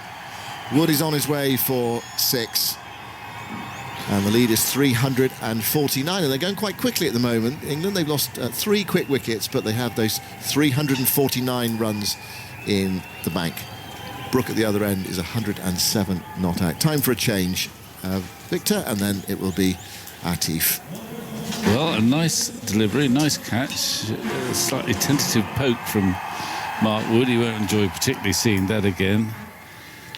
And Mahmood's popped in again. He's got a lot of wickets. He's gone for a lot of runs, but he's got a lot of wickets. He's been brought back for the tail. I'm now getting extremely nervous because Jack Leach is coming out on a king pair. If he gets out reverse sweeping first ball, what will you do to him, Victor? well, we'll let him back into Taunton. No, But just we'll yesterday. see. We'll see. You grabbed him yesterday. I was kind of taken aback, really. I've never seen you be so sort of tactile. I'm quite tactile. Oh, very good. Well, although, you've obviously avoided this. Anyway, here he comes. And in the old days, you knew what to expect from Jack Leach, which was kind of quite calculated and very handy defence with the odd scoring shot. But now he thinks he's... Well, he doesn't think he's Don Bradman. He thinks he's Glenn Maxwell. Well, Glenn Maxwell's going to be attempting to make his way back into the Australian Test team, playing a bit of first-class cricket. Andy. Well, the Australian Test team has just completed a whopping victory over West Indies by 419 runs. West Indies skittled for 77 in the 4th innings. 3 wickets for Stark, Nisa and Boland. Well, this is a better game. Yeah, both teams alive here in Multan. Zahid Mahmood getting his first wicket of the 2nd innings. That off Mark Wood. Good sharp catcher. First slip to have him dismissed. And now Jack Leach marks out his guard. Leg slip. Conventional slip. Deep backward square leg is coming back up inside the circle. Deep mid-wicket moving a little bit more square. And here comes Zahid Mahmood into Jack Leach. Lots of flight. That turns sharply and it sort of goes where a conventional forward short leg would have been. In the end, it drops safely for Leach and there is no run. King pair avoided. Yep. Vic. Now he's just got to avoid the pair. Well, ideally, he would play one of his more adhesive innings alongside Brook, who's there thinking, well, hang on, I could score 150 here. But he's... Well, I think Wood was not so blameless as Ollie Robinson. I mean, I know we want to play exciting cricket, but it's just, don't they like batting anymore? Ollie Robinson had a massive heave to the first ball he received from the mystery spinner, and the bails lit up. And it is indeed the mystery spinner, Abrar, who is back. Yeah. He's on the hunt for a fifer. Wants to become one of the rare cricketers who gets to be on the honours boards 3 times in one test match. As in he comes, full and defended into the onside for no run. He'd be on once for... He's already on for twice. Once for his 7-wicket haul in the first innings. Once for 10 wickets in a test. And now he could add a second 5-wicket haul to that. 1 wicket away as that's a fuller ball. Pushed into the onside by Brook for no run. And also, it doesn't hurt your average either. If you get another wicket, he's 4 for 119. Yeah. Doesn't look as impressive if it doesn't have a 5-wicket haul next to it. And you've gone for 3 figures. Here's Abrar, back of a length, punch to just wide of point by Brook for a single. Happy to take the single. I mean, it slows everything down because Pakistan can put, as they had there, 5 men on the boundary for Brook, which makes absolute sense. So he's denied boundaries by and large, unless he, like Stokes, tries to clear them on very big boundaries here at Multan. He's having a word with Jack Leach. Yeah, I don't know what he's saying. Block it out. Let me have the shot. Let me play the shots. Well, you don't want to get too negative a frame of mind, but I don't know what he's saying, really. He's on 150, 108. Not out is Brook. Is Abrar in lots of flight on this ball. Takes an outside edge, does it? And it's been caught at slip. Well, we're not sure if it's got an outside edge. There wasn't much of an appeal. And Barber is very pleased with himself, pouching another one at slip, but I think it might have just taken his arm. Yeah, it was the other one, and Jack didn't pick it. That loopy, doosra, googly, doesn't spin massively, but it dips, and it obviously didn't touch the back because no one's... Abrar in again. As that ball just shapes to go away again, just a slight variation there. And just fended off by Leach. As we take another look at that previous shout, it just took the back part of his arm, and flicked off towards first slip, where Babar Azam very acrobatically... thigh pad. Sorry, I beg your pardon. Thigh pad. Very good. Abrar in and just abandons that delivery as he loses his footing. No, doesn't let go of the ball, just taps the surface with his hand, gets a bit of that moisture out. And then he comes again now to Leach, who waits on this one, very watchful as Leach with Abrar. He gets himself into that position where if the wrong one does come and turn a long way, as we've seen Abrar turn it, he could be in trouble. As it happens, he survives. England 271 for 8, the lead exactly 350. He's not looking in great nick at the moment, to be fair. No. Jack Leach, but it is very taxing for a tail ender. A lower order batsman. He's come in with 2 wrist spinners on there. Yeah. I mean, Zahid Mahmood, it's a nice time for him to come on to bowl. He can put his men out for Brook, and I'm just counting the boundary fielders, but I can see 1, 2, 3, 4, 5. There's a slip, and even the men in the so-called ring could just about giving a single, most of them. Mahmood into Brook, who comes down the track and then just opts to push that ball back down towards the bowler for no run. Mahmood bowling with a bit more confidence, having got that wicket. He's a very proud man. He wouldn't have taken kindly to that hammering he took in Rawalpindi. Went for more than 200 in the first innings. But he got a few wickets in the first innings, 3 in fact. In he comes again, lots of fly, big swing across the line from Brook. That's gone a long way up in the air, and the catch is taken in the deep. That's the end of Harry Brook. He's looking to clear that long boundary, not dissimilar to the way Ben Stokes was dismissed. He seemed to get a better contact, but in the end, the catch has been taken, and it's Zahid Mahmood's 2nd wicket now, both in identical fashion, and this is what is certainly the current prize wicket, that of Harry Brook. He goes for a fantastic knock, 108. Terrific performance from him. He continues his dream run here in Pakistan. England 1 wicket remaining with a lead of 350. Well, remember how before the game we spotted, via David Gower actually, the fact that they pushed the boundaries out another 5 metres. Well, that did for Harry Brook. Yeah. Might have done almost for Ben Stokes. It's a very long boundary across the square. Yeah, it's a huge boundary. To think you can clear them, well, even the modern batsmen are struggling to clear them. I hesitate to criticise that shot too much. I want to. I mean, the risk-reward, it seems to have gone out of batting, really. We've had Stokes caught on the boundary edge, 80 yards from the bat. We've had Brook caught on the boundary edge, 80 yards back. They obviously think 350 is enough. Well, they're probably right. Well, the 2 players are taking drinks at the moment, and if Pakistan could get 1 more wicket, they wouldn't even need to record their highest chase here. A lot of confidence about that squad. Andy Zaltzman. Harry Brook's innings, 108 from 149 balls with a 6 and 14 fours. His 2nd Test 100 in just his 3rd Test and his 5th innings. He's the 3rd England player, as I mentioned earlier on, to have 200s in his first 3 Tests in men's cricket, after Kumar Sri Ranjit Singh in the late 19th century and Clive Radley, slightly less glamorous and garlanded player, in the late 1970s. And only 1 other England player has got 300s in his first 5 innings in Test cricket, alongside Radley and Ranji and Brook, and that is B.H. Valentine, who I believe played in the 1930s. Vic, you can tell us all about him. I cannot tell you about him. Although I think he may have played for Kent. I can tell you about Clive Radley, who you described, I think, correctly. That he wasn't a glamorous player. He was a very effective one there. So, here we go. I mean, in my amazement at Brook deciding to try and clear the men about 85 yards away from him, I forgot to mention that he played extraordinarily well prior to that. He did. And he is very exciting. It's just, well, I shouldn't quibble, but No, quibble. there are nearly 3 days left, so there's no great rush. We appear to have a batch of extraordinarily talented attacking batsmen in our team, but they don't seem to like batting that much. Yeah, well... Anyway, I think they'd like to bat just enough. The situation is extremely rosy for England. 350 is the lead, but it's not unassailable. No, absolutely So for not. the game, I mean, I know Stokes doesn't like draws, but England could bat until the close of play tonight, and a draw would just about be out of the question.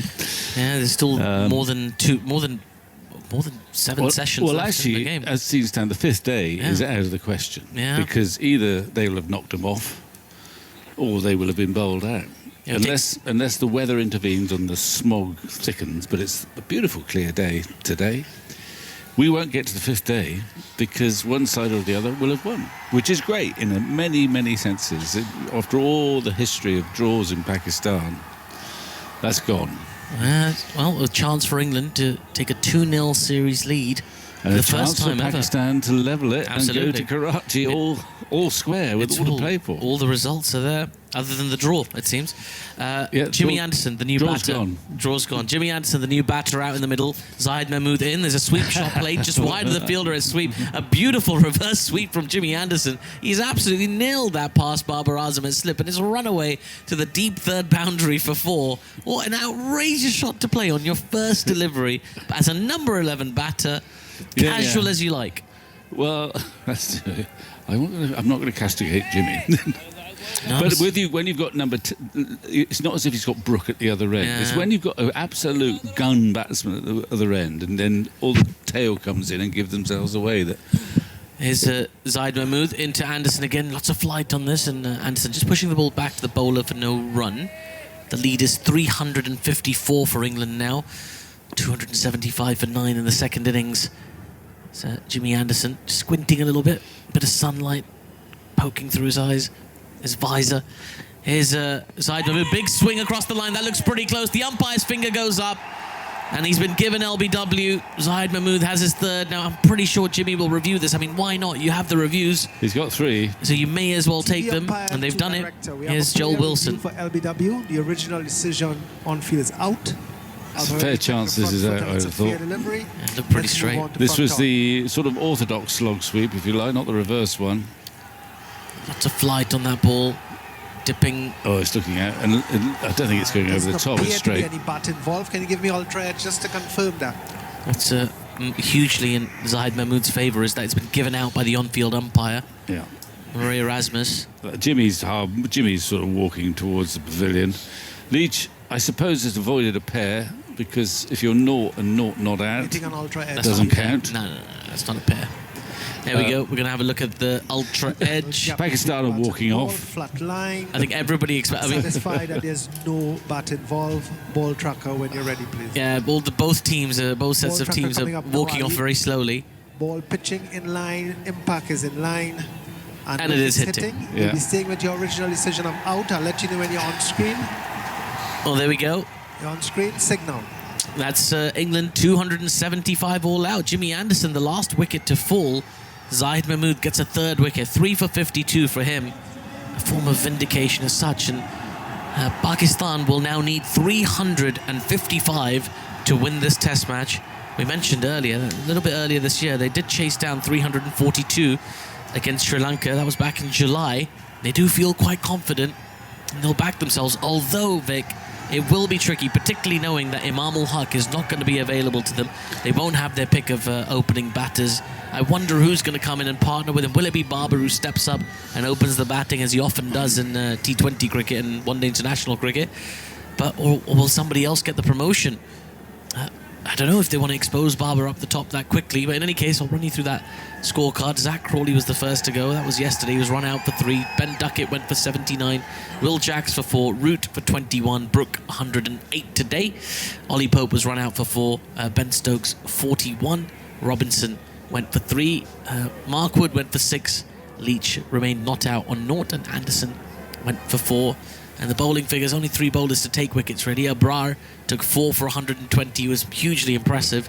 And the pick of the bowlers maybe up until Zahid Mahmood's spell at the tail, where he's managed to pip ahead of him in terms of figures. 3 for 52 for Zahid Mahmood, and the other wicket going to Mohammad Nawaz. So Pakistan now need 355, but sort of a batter short at the moment. They may be lamenting that decision to not send him for the MRI yesterday rather than today. Well, I've no idea what they'll do. I'd be surprised if Babar comes out first. He might look to, I don't know, one of the guys who bat 6, 7 or 8 to go out and open the batting. I'm not really well versed enough to know who would be most suited in that role. I mean, they could easily be confronted by Jack Leach right at the start. Yeah. That's what happened in the first innings. So Saud Shakil is back up. In which case, the left-hander might be quite a nice little option, actually. Yeah. Thinking out loud, or one of the left-handers.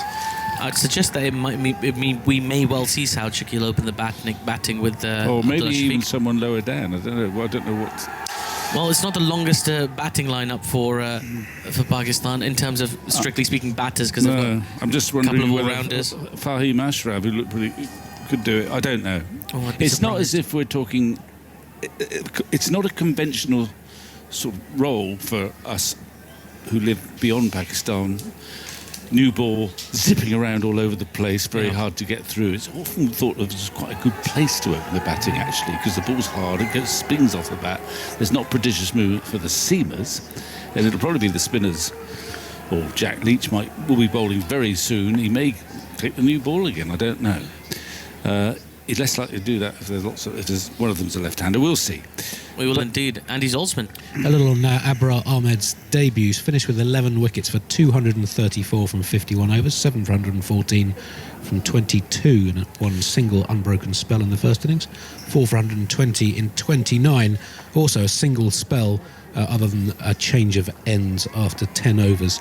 And I guess highlights the lack of depth in Pakistan's bowling, that they had to keep their one major wicket-taking threat on throughout both innings. He's the 14th player to take 11 or more wickets on Test debut, and the second to do so for Pakistan, after Mohammad Zahid in 1996 against New Zealand. It took 11 for 130. So who's the leading wicket taker for Pakistan in the series, Andy? Well, I think he might have been overtaken by Zahid Mahmood, he took the last 3 wickets in both innings. And I think we can describe his figures as flattering.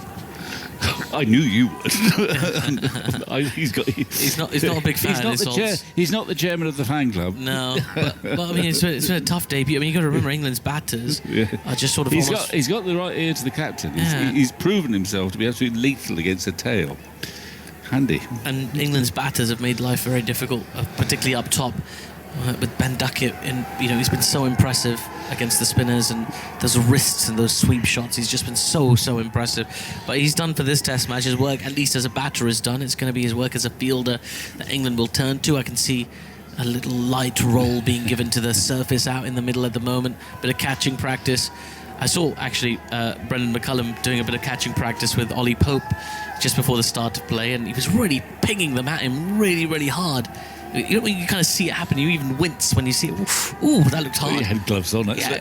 Gloves, probably a pair of inners. I hope they're a thick pair of inners that he had on underneath the gloves. But yeah, they were really coming at him very hard. So he's prepared, and he understands he's got quite the workload ahead of him. There's still a bit of a lull, not a huge crowd in today. Probably the smallest of the crowds we've seen so far. Yeah, but they tend to come in a bit later, don't they? Do. And there's always now the delicious prospect of Babar. That's right. And you don't know whether he's going to score any or not, but the chances are that he will, and that cheers everyone up. It does indeed. Even the Inzamam stand at the far end is very kind of. I think everybody's popped in to just grab maybe a snack or a drink or something in between innings. It does get quite absorbing, the place. You don't often want to let it pass you by. These well, moments. Not anymore. I mean, there were. I've watched Test matches in Karachi where you could go and have a 3-course meal and think, well, I haven't missed anything. But that doesn't apply anymore. Thankfully, no, in of course. 2022, that does not apply. And that's largely due to England and their performances. And let's reflect on that a little bit, Victor. I mean, they finished on 275. Yeah. I mean, they've got the lead of 355. I mean, a lot of people were intimating that the lead was enough yesterday. But No. do you think there'll be any element of we've underachieved here a little bit? We could have done a little bit better. Yeah. I mean, they could have been. They are not unassailable. We've got the stats from Andy. I know this is not necessarily the strongest batting lineup Pakistan have put out in recent times, but sides are not intimidated by the prospect of trying to get 350 to win nowadays. So they are not. England are not unassailable. So I'd be very disappointed, but I'm not sure this will be the case. I'll be very disappointed if someone in that England dressing room isn't thinking, hang on a minute, we could have put them out of the game just about, but they're still in it. I don't think they think like that, which is fair enough. They think we've just got to go and get those 10 wickets. They do. But there is still a bigger chance than you would have anticipated of Pakistan knocking them off. Now, they'll have to play a darn sight better than they did in the first innings. That is true. They will do. They'll have to play exactly 154 runs better than they did. So that's but I don't think, as I say, we watched a little bit of cricket. We've watched the two wrist spinners. We saw one and a little bit of seam. One ball did keep low from the seamers, but only one. There is no real sign of massive deterioration in the behaviour of the pitch. So I still think, England will probably win this game, but there's no guarantee. And I still think they're being profligate. They're tossing, they're tossing out a chance for Pakistan as they did in Rawalpindi. No, they won in Rawalpindi. Chances are they'll win here, but. Well, we never know. There's still a game to be played. I tell you what, I'm going to leave you in the wonderful company of Jonathan Agnew as I go and Google what profligate means. You know what profligate means. Yeah, thank you, Atty. They're not going to score these. I thought 350 would be.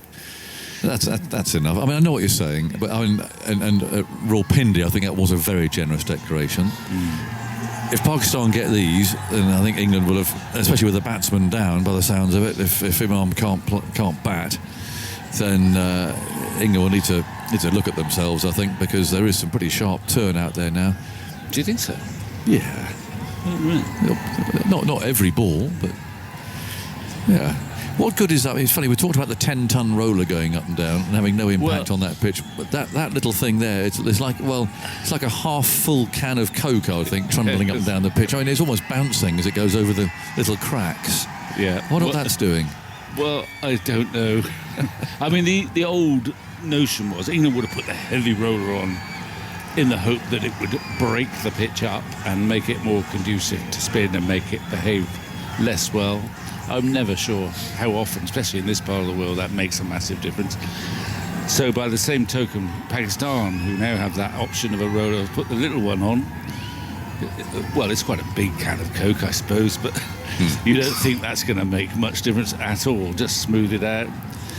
And it's a bit of a ritual, really. It's got a very long pole. It has, hasn't it? It's got two people pushing it.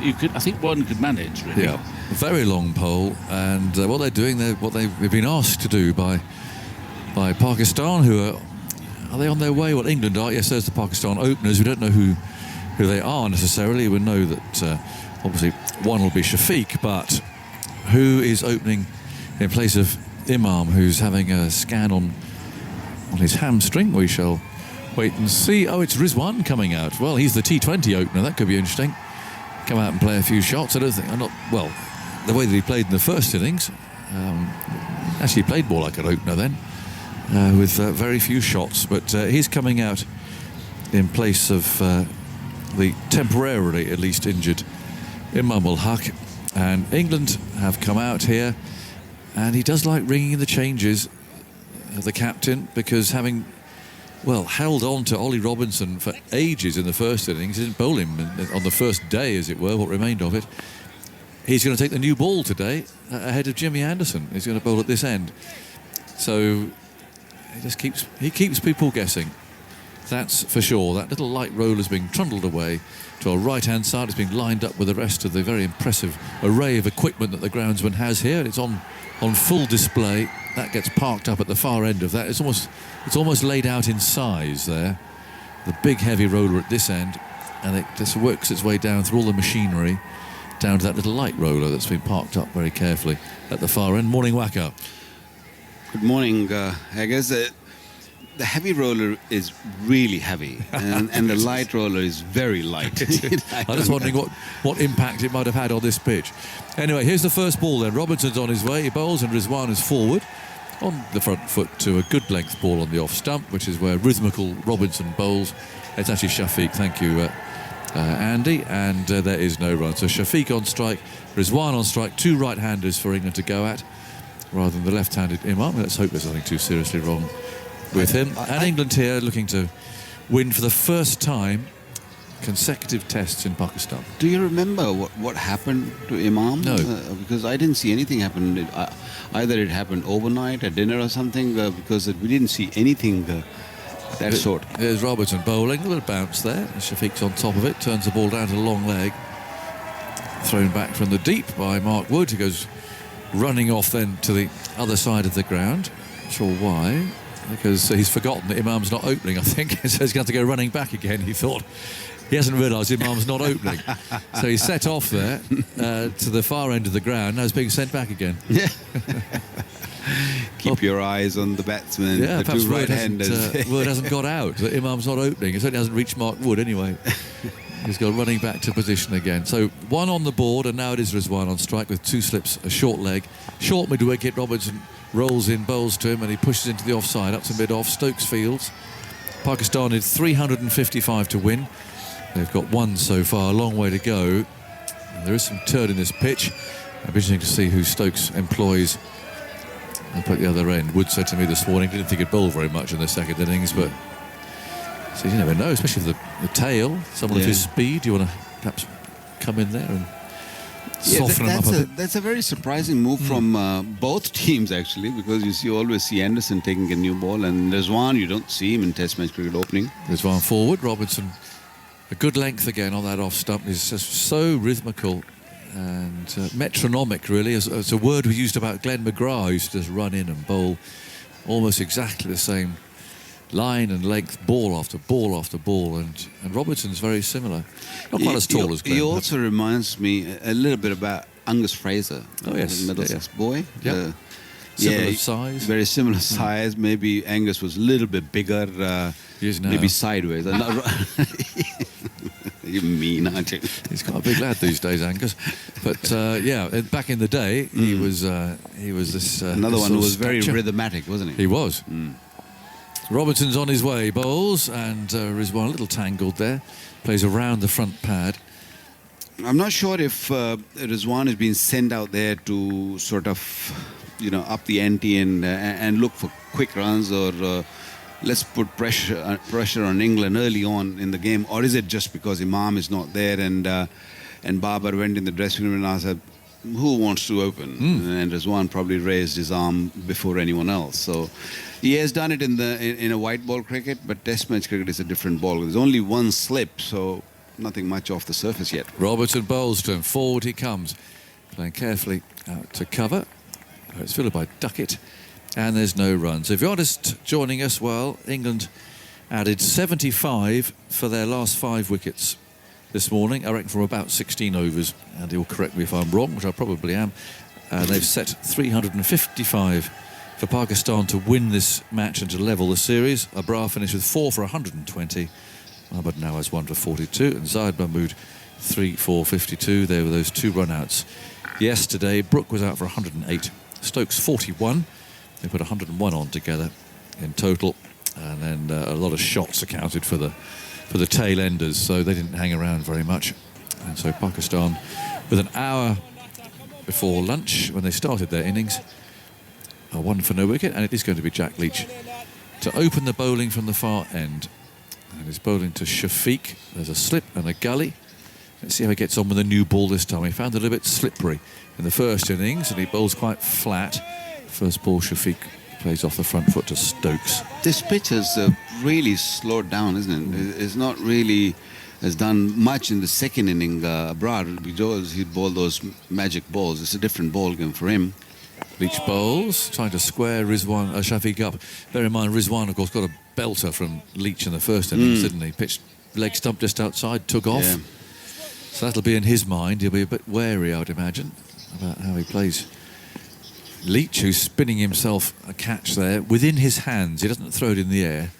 Just juggles the ball, really, and on the back foot goes Shafiq. Now, how's that got through down to slip there? There's some arms raised. It's difficult for us to see, to be honest. You've got the batsman and the keeper, and first slip obscuring our view there, but presumably that turned. Let's have a look at it. It's turned and We found a little thin edge, came off Pope's leg actually, and just narrowly evaded slip, so very nearly a chance there. Yeah, he's bowling at good pace, actually, which I think is necessary. You have to really push hard, and new ball is not the spin which really bothers you more. It's the one which sort of keeps straight and keeps a little low on this surface, especially. This one was landed nice on the seam and little bit of turn, edge, and then lucky, very lucky, I would say, because it could have easily gone into the first slip's hand, but Certainly over could. it. Yeah. Real slice of luck there for Shafiq.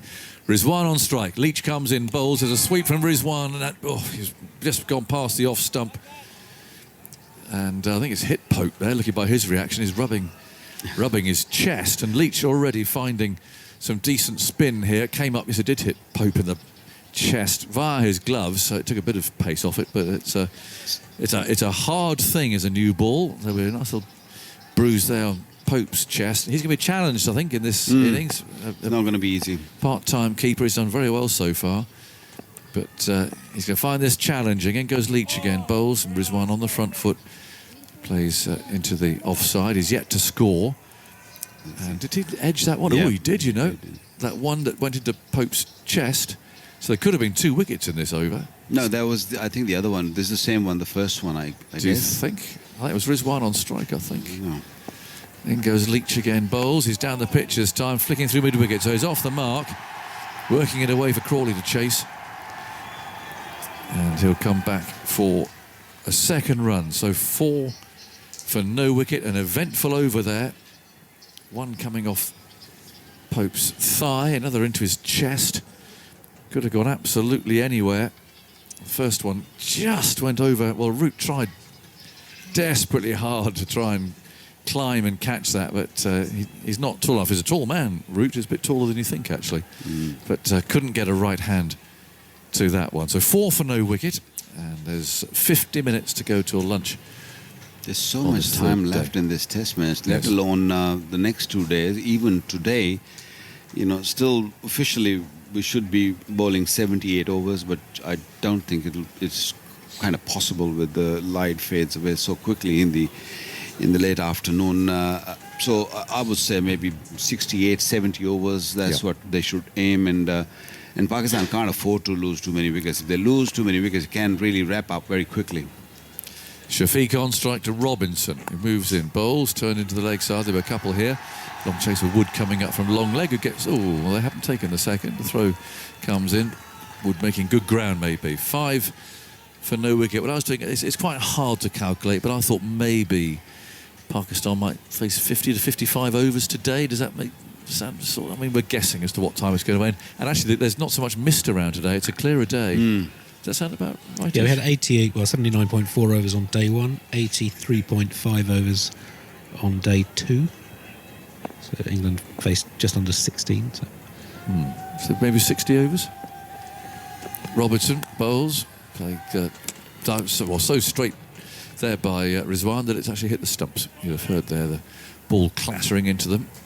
Rizwan is happy to take risk against the spinner. I'm not sure if he will take any risk against Robinson, because he's bowling very straight and he's targeting the stump. And if you want to score runs against him, you have to take risk. And risk mean either you move away from the stumps or just come down the pitch, which he did try at the last delivery. He's got that short cover also there. Robertson bowls and Rizwan waits and then plays carefully. Duckett is the fielder at cover. England would love an early breakthrough here just to get that little bit of momentum going. We don't know if Imam is going to be fit to bat or not. I guess if he's got a hamstring he's on for a scan, that sounds like it might be quite well. It's not just a little. Even if it is a minor little injury. tear, that means it's not possible, because It's unlikely. modern days you don't get 12th men coming in sort of doing all that running job for you, or No runners. no runners anymore. No. So either you just stand there and keep blocking, and if you can maybe hobble a little bit and get to the other end, that's Perhaps a they'll different send story. him out to hit the winning runs. Yeah, that'd be awesome if that There happens. you go. Slip, short mid-off, short cover. Robinson rolls in, bowls, and Rizwan covers up, plays that back to the bowler again. Doesn't pick it up cleanly, but it's tossed away there by Brooke, who's got a lovely 100 again, obviously carrying on from yesterday. But he finished with 108. Again, he played. It wasn't necessarily overly attacking innings. 149 balls. He just played for the. He played for the situation really, and very good innings. Rizwan opening the batting in the place of Imam is forward. Plays for Crawley to pick up at cover. It's a very tough job. We saw Pope doing it earlier, wicket-keeping job, and then you've been asked to bat at number 3 or open even in Rizwan's case. He's come as an opener. It is tough job, hard to sort of keep your focus and sometimes when you're tired, it's wicket-keeping is a job where you use your hamstring and your glutes a lot, and you feel really tired at times, and can be a hard job. Robertson bowls, driven by Rizwan, only as far as Crawley to end that over, which is the 3rd in Pakistan's reply. 5 for no wicket. We're not even halfway through the game yet. That's midway this afternoon. Pakistan already in the 4th innings of the match. Has Rizwan opened his account yet? Yeah, he's on 2. He's got 2 of 12. But previous inning, he was just struggling to sort of get away, just get a single run. Some young lads in the crowd, they're wearing Pakistan shirts. It just shows, doesn't it, the one-day shirts these days, they change so quickly. There are 2 different types of Pakistan one-day shirts in there. There's a lighter green. And that was from 1992. It felt like, I thought it was a retro. Yeah, it was from 1992, famous. The light greens are slightly faded. Now here's Leach bowling, and Shafiq is forward. Leach will pick the ball up, and then there's a darker, the olive colour, dark olive alongside. But there were 4 or 5 wearing that retro colour there. But they're obviously still selling them. There must be some stock left or something. 5 for no wicket. In goes Leach, bowls, turned into the onside. Now can Mid-on get there? Yes, he can. But oh no, he doesn't. A misfield there, and they're going to come back. I take for 2 runs there. That's Robinson, who couldn't quite get hold of that. He went down and couldn't quite get his hand to the ball. So 7 for no wicket. I guess nowadays we get so many changes in the kits. Yes, I know. And every tour you might see a different design, but that 92 really stays in the hearts of Pakistani fans, and it's a great inspiration when you see that shirt out there in the crowd, and there were few kids wearing it. It looks good. Goes Leach round the wicket, bowls, pushed away out to cover. I was there that night in Melbourne. Wasim's spell. Yeah, what a spell that was. Yeah, well, that turned the game.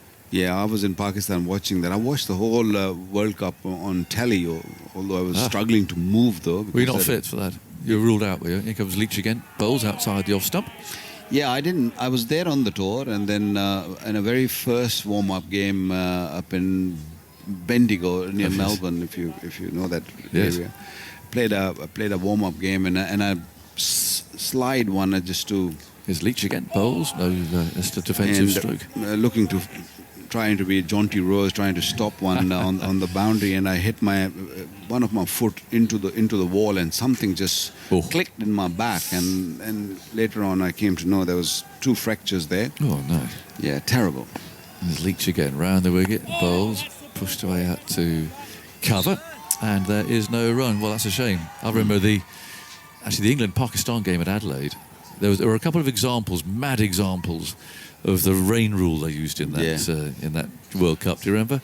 One of which was England-South Africa in the semi-final at Sydney. The other one actually was England-Pakistan at Adelaide, with a lot of rain around, and England bowled Pakistan out very cheaply. 70 odd. Yeah, but then they counted up the dot balls or something. It was a very odd way of doing it, and England had to chase more than they bowled out. It was DL, wasn't it? Duckworth Lewis was. No, it was a Richie Beno, I think. Yes, it was before Duckworth Lewis. I think from memory, it was they took only the highest scoring overs from the first team's score, and the second team had to match those. England had to chase more than they bowled Pakistan out for. I remember that. It was a very strange. I think did they get there? I can't remember if they won now in the end. I think they did. It rained. No, it was rained. Yeah. It was rained out. Yeah, I we didn't get any result in that game, and that 1 point really helped us Got you through. to the semi-finals. You came up from behind in that tournament. It was a very good tournament. Big time. We were out and done, and then that point really. We were not even sure after that game that we were going to qualify, but then after that we won a couple of games, and then I think West Indies or Australia, one of them needed to lose for us to sort of sneak in. Right, and Inzamam's 100 in New Zealand, of course. Robinson bowls, starting a new over, played away into the leg side. Will they get 2 this time? Woods after it, they should do. He loses his cap, and yes, it will get that second run. I don't think Inzamam got 100 in that, but he got was it 50 or 60 or something like that. But he got it in a flash. Lovely innings, wasn't very, it? very Match winner. quickly, very, very fine innings. But another inning which was outstanding in that game or game after that was Martin Crowe, the late Martin Crowe. He got 100 in one of that game. That was just something very, very special knock. 9 for no wicket. Rizwan has 4, and goes Robinson. Moves in, bowls on the off stump, and that's picked up by Brook, who's fielding there. He's one of 2 men on the drive. In the offside, Leach is at short mid-wicket there, clapping his hands. You can probably hear it on the effects microphones. 9 for no wicket as Pakistan chase 3:55 to win, and you can forget the draw. We're not even halfway through the game yet, so someone's going to win this game. If it's England, they'll win the series, and for the first time they'll have beaten Pakistan twice in a series away from home. Still the third game to come, of course. In goes Robinson again. He's there and he bowls outside the off stump, played off the back foot.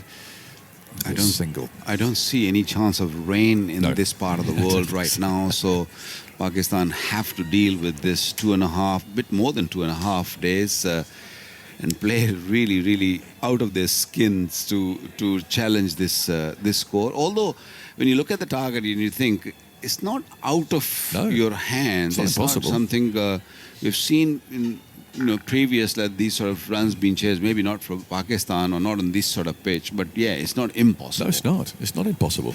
It's unlikely. Robinson again on his way, bowls a bouncer this time, and Shafiq sways out of the way.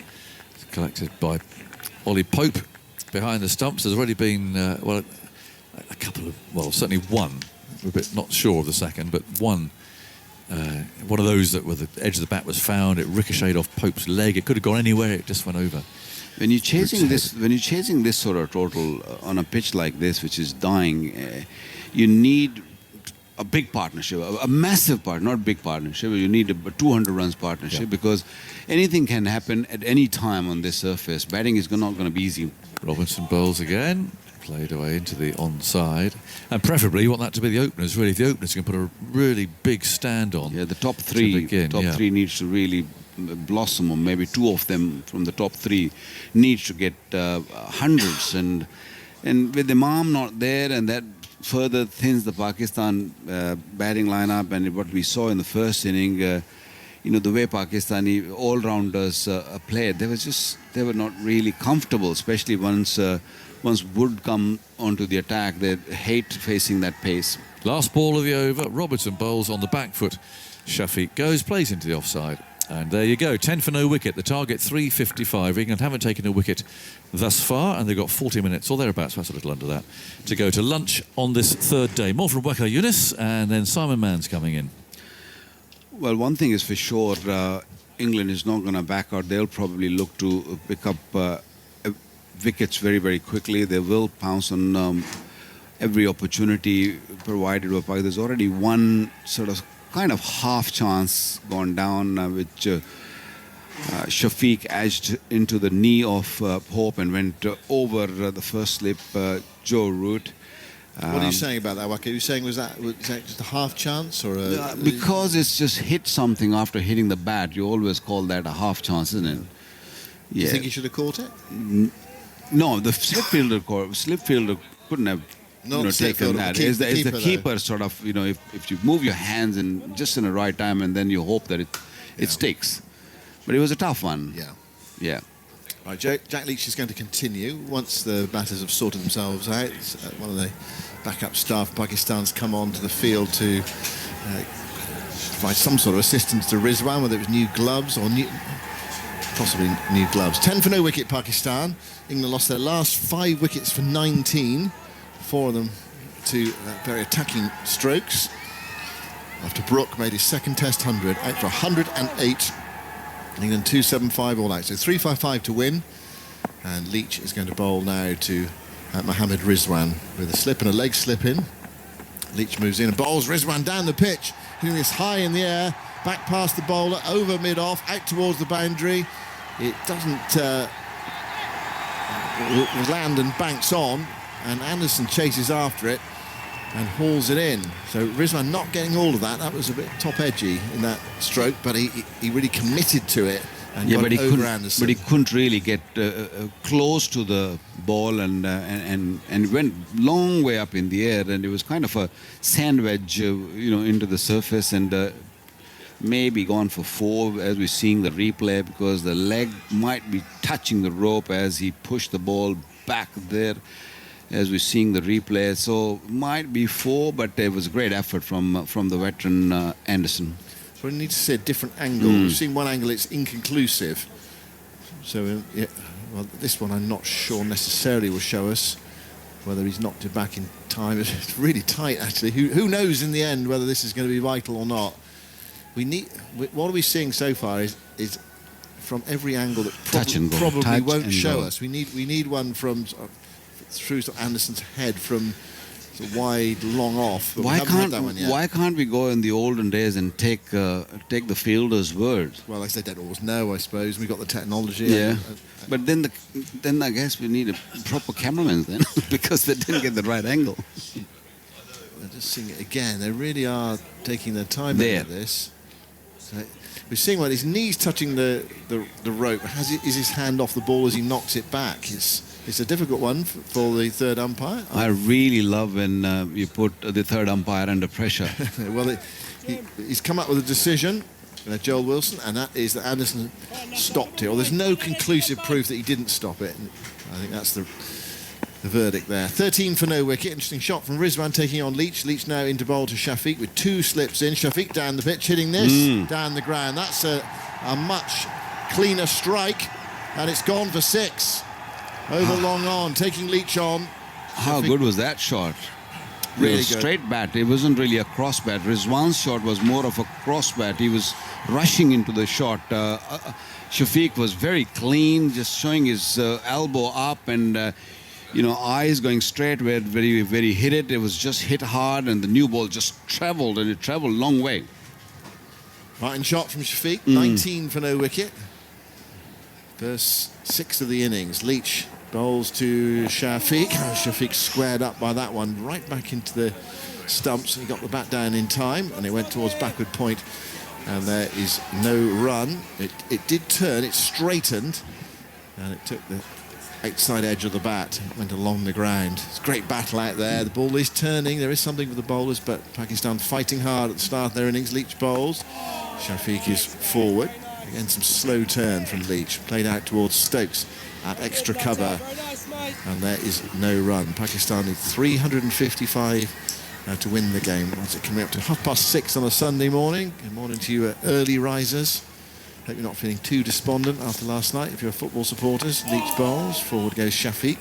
Playing that towards backward point. I don't think they should be disappointed. I think England has given their best. I was very disappointed at the end, but yeah, I enjoyed the game, and I think England gave their best, but it wasn't their day. Leach bowls to Shafiq. Shafiq clips that through mid-wicket. More runs from here, probably 4. He's hit that notionally against the spin. It was quite full from Leach, and it's gone out towards the deep mid-wicket boundary. And that was a very good over for Pakistan, in which they scored 13. Yeah, 13 runs off the over. 23 for no wicket, Pakistan, in search of 355 to win. And perhaps word is getting out that Pakistan are batting. Crowd building up here on a Sunday morning. And so far so good for Pakistan. Just a little more on the end of England's innings. You say they lost 5 for 19. That was in 6.4 overs. 40 balls. And the final total for sweeps in both innings combined, so it's in the Cricketers database, shots defined as sweeps, reverse sweeps and slog sweeps in 2 innings, 9 wickets for 124 from 89 balls. So they scored very fast from sweeps, lost quite a lot of wickets. Right, Joe Root's going to bowl. Ollie Robinson is off, and Root, to me, it looks as though he's going to bowl round the wicket. So round the wicket, trying to straighten it onto the pad. He's got a leg trap as well. So pad or inside edge and pad. As Alex Hartley settles down alongside me. 23 for no wicket. No Anderson yet. He's at deepish mid-on. Goes in now, bowls to Rizwan, who sweeps. There's a shout for LBW. Root down on one knee. You have to do quite a lot bowling from where Root bowls round the wicket to get an LBW. It's got to pitch on and straighten. So that degree of turn has to be precise. Umpire Erasmus unmoved, standing there in his sunglasses. The time is ticking down. Root's about to bowl the next ball. England not reviewing that. 3 close catches, slip, short leg. They go down. Root moves in and bowls, and Rizwan is forward, pushing that way into the offside. He's off for a single, almost just to loosen his hamstrings and his calves up more than anything. He's a busy player. There was never a single there. He had to go back. He jogged out and then jogged back again. And the folks came behind the stumps to pick up. Just seeing the replay on that. Pitching in line, impact in line, but going over. Yeah, it was going over the top of middle stump by quite a long way. That shout earlier in the over. 23 for no wicket. Root bowls to Rizwan, tossed right up. Rizwan sweeps, good contact. It's going down fine, chases on. It's gone for 4. England have a fielder at deep back with square leg. It went inside him, down towards the fine leg boundary. And Rizwan, who's come out here opening the batting because Imam has a hamstring problem, hit that really well out of the rough, if you like. There's a degree of risk in that shot, but it's very well played. 27 for no wicket, and Rizwan to 12. Shafiq's on 15, and Pakistan is getting a move on here. Root bowls, and that goes to leg slip, probably off the pad of Rizwan. I think it bounced in front of the leg slip fielder. 27 for no wicket. 355 in all. Pakistan need to win this match and level the series. Root bowls to Rizwan, toss right out. Rizwan wristily drives through extra cover. More runs for Pakistan here, probably 2. Robinson chases after it from mid-off, picks it up and hurls it in. And 2 more runs to the total. 29 for no wicket. And Pakistan have got those runs coming to the end of the 7th over. So just sitting in to start when they're playing a few shots against Leach and Root. And Root is going to change his angle of attack here. He's going to bowl over the wicket to Rizwan. So field being shuffled round. The leg slip's coming out. Leg slip coming out to forward square leg. The deep back of square leg is coming in and around. And here's Root.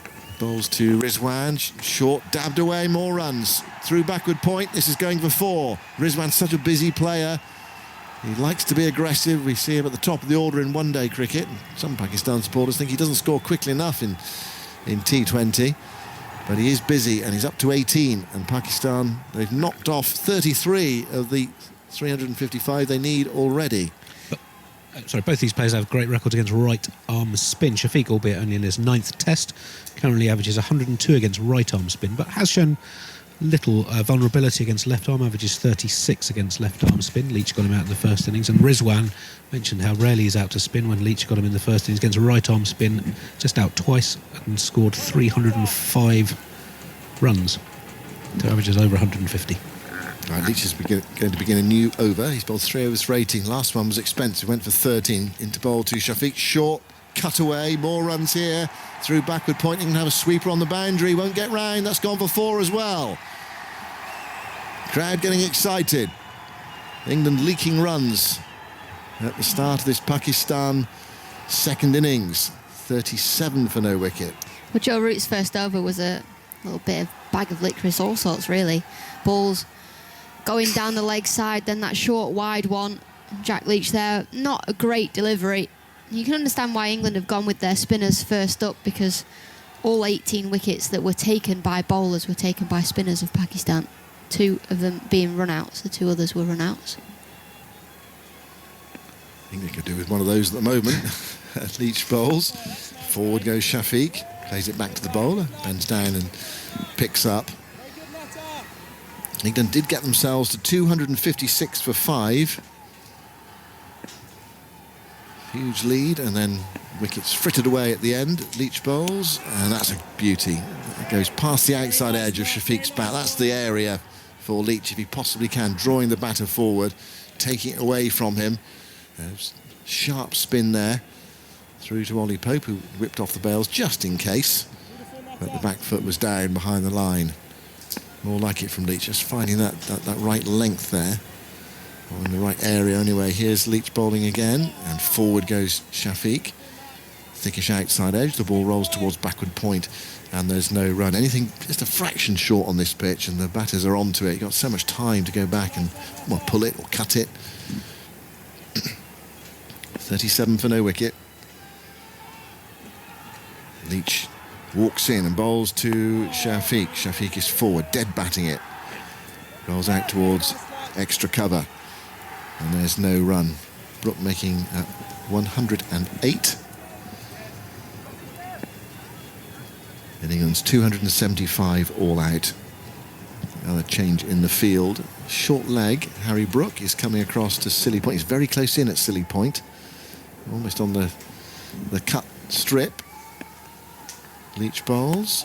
A hint of turn there. Forward goes Shafiq. Guides it towards backward point. Short third. There's no run. It's the end of the over. Just in that over, finding, towards the end of it anyway, finding the right length. 37 for no wicket. 318 more required for victory. Yeah, you've got to get it right on a wicket like this. They got the heavy roller out this morning, so it's just killed the pitch a little bit more as well. So anything that's short won't get up. It won't offer too many demons, this pitch. You know it's going to spin, you know it's going to turn, but it's not going to be a pitch that the ball's spinning sideways.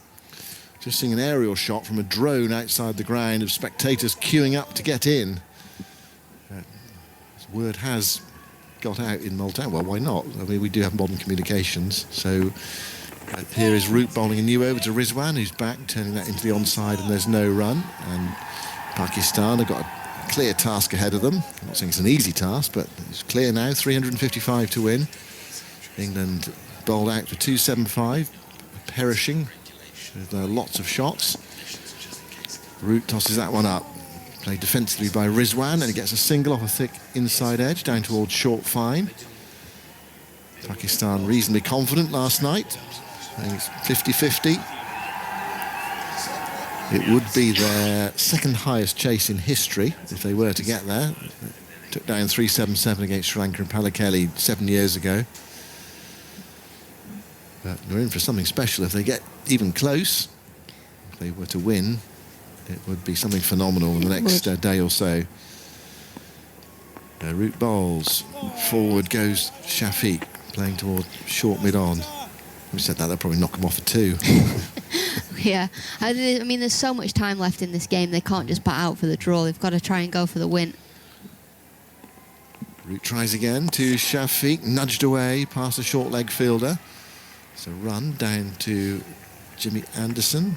Fielding it deep backward square leg. 38 for no wicket. Shafiq 20, Rizwan 19. I'm conscious that people will be switching on the whole time. So Rizwan is opening because Imam has got a hamstring problem.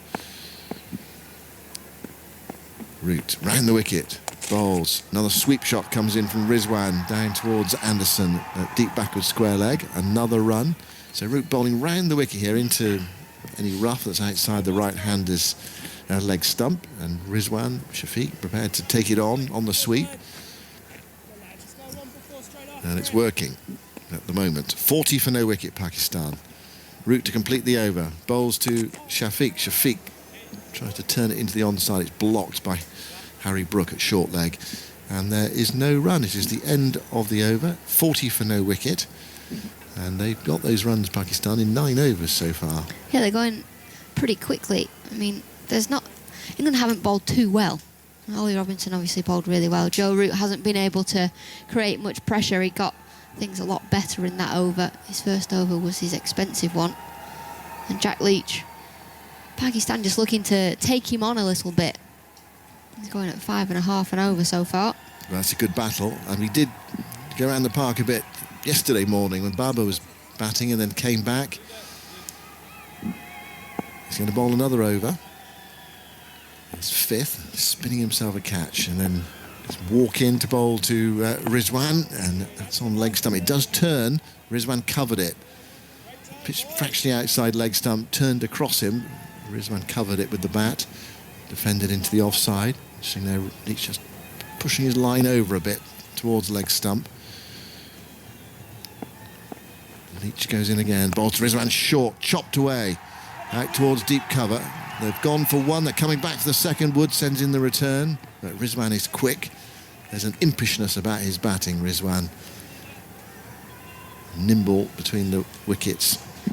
2 to him. 42 for no wicket. 22 off 27 balls. He had 0 off 27 in the first innings. Yeah, it was a strange passage of play yesterday morning. Pakistan trying to dig in, and then as soon as they played shots, they got out. But playing shots is working for them here. And they got a start. In search of 355 to win the game. Leach into bowl to Rizwan. Short again. Forced away off the back foot. Swept up by Wood in the deep on the cover boundary. Another run. Rizwan 23. 43 for no wicket. I imagine there'll be England supporters waking up on a Sunday morning, cold Sunday morning. I think football team knocked out the World Cup last night. I think it's not going to happen to the cricket team as well, is it? They lose a game that they were dominating. Well, it can change very quickly. Leach bowls, draws Shafiq forward, guiding towards backward point, and there's no run. Apparently -8 in some places at home yesterday. Yeah. Snow around. I saw some snow on pictures from Devon, Vic was showing me. 43 for no wicket. Leach to Shafiq. Shafiq lets that one go outside the off stump. Just pushed through a bit quicker by Leach. It's very pretty when it snows, but then after about a day or two, it becomes an inconvenience, doesn't it? Yeah. You think, oh, yes, first snow day, and then, oh, just go away, will you? Leach to complete the over to Shafiq, who's nice and solidly forward to that one. Plays it away on the offside. There is no run. So we've got about 20 minutes to go until lunch, just under. Pakistan, well, it's been their last sort of hour or so, hour and 15, bowling England out for 275 and 43 for no wicket in pursuit of 355 to win this match. And we're not even at lunch on the third day. Alex Hartley, and then to lunch it will be Atif Nawaz. It has. It's been a quick test match as England look to score quickly. England bowl Pakistan out and Pakistan bowl England out. It's just forever moving this game. And it's a brand of cricket that England want to play. They want it to be entertaining, and it most certainly has been. Joe Root into Rizwan, who makes a bit of room outside off and pushes that wide of the cover fielder. They'll take a single. They've scored at a very good rate so far, Pakistan. Just over 4 and over. Quietly making inroads into that England total. Good morning, Alex. Good morning. You made the sensible decision last night, didn't you? Yes. Not staying up too late. I actually fell asleep about 10:15, so I missed the football. Outstanding. Root in full, driven. Only as far as mid-wicket, there's no run. You stayed up and watched it. I did. See, myself and chief cricket writer for the BBC, Stephen Shemmels, enjoyed the game. He's quite a knowledgeable man. He knows his football very well, so quite an entertaining watch despite the result. But you're struggling today. Well, you know. Root in, this is full. There's a big appeal for LBW. The umpire walks away, maybe just outside leg. In the meantime, the ball has trickled away to the fine leg boundary.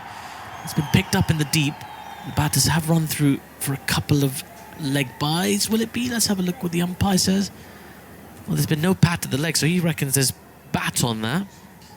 They're talking now Root and Stokes, and Stokes' question is height. Is it going to be going over? Because the previous one they'll have seen on the big screen, it's gone over, and they've gone upstairs for the review. Well, Root's convinced. Root thinks this is out. TV umpire to director. We have a player review for LBW. The original decision is not out. I've already checked the front foot and it's a fair delivery. Let's move on to front on, please. That's TV umpire Joel Wilson. He's been very busy. Let's have another look at this ball. Does it hit in line? Ooh, I think it might just be outside. Ball, can you give me ultra edge? I don't think ultra edge is going to come into the Ball equation. passes, keep going past the glove. Right, it's past the glove. No bat involved. It's pitched outside. Ball Surely. tracker when you're ready, please. Yeah, we're going to have a look just to Ball confirm. tracker coming up. It does. Ball pitching outside leg. Murray, you will stay with your original decision of not out. I'll let you know when you're on screen. You're on screen. Signal now. So Abdullah Shafiq survives the review from Joe Root. I'll breathe a sigh of relief there.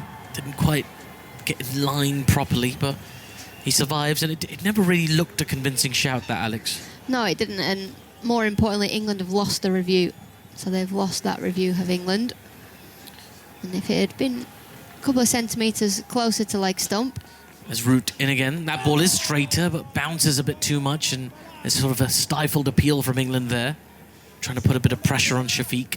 it would have been umpire's call and it wouldn't have been given out. You see the replay of that one. That one definitely pitched in line, but as you say, bounced too much. That's what this new ball offers.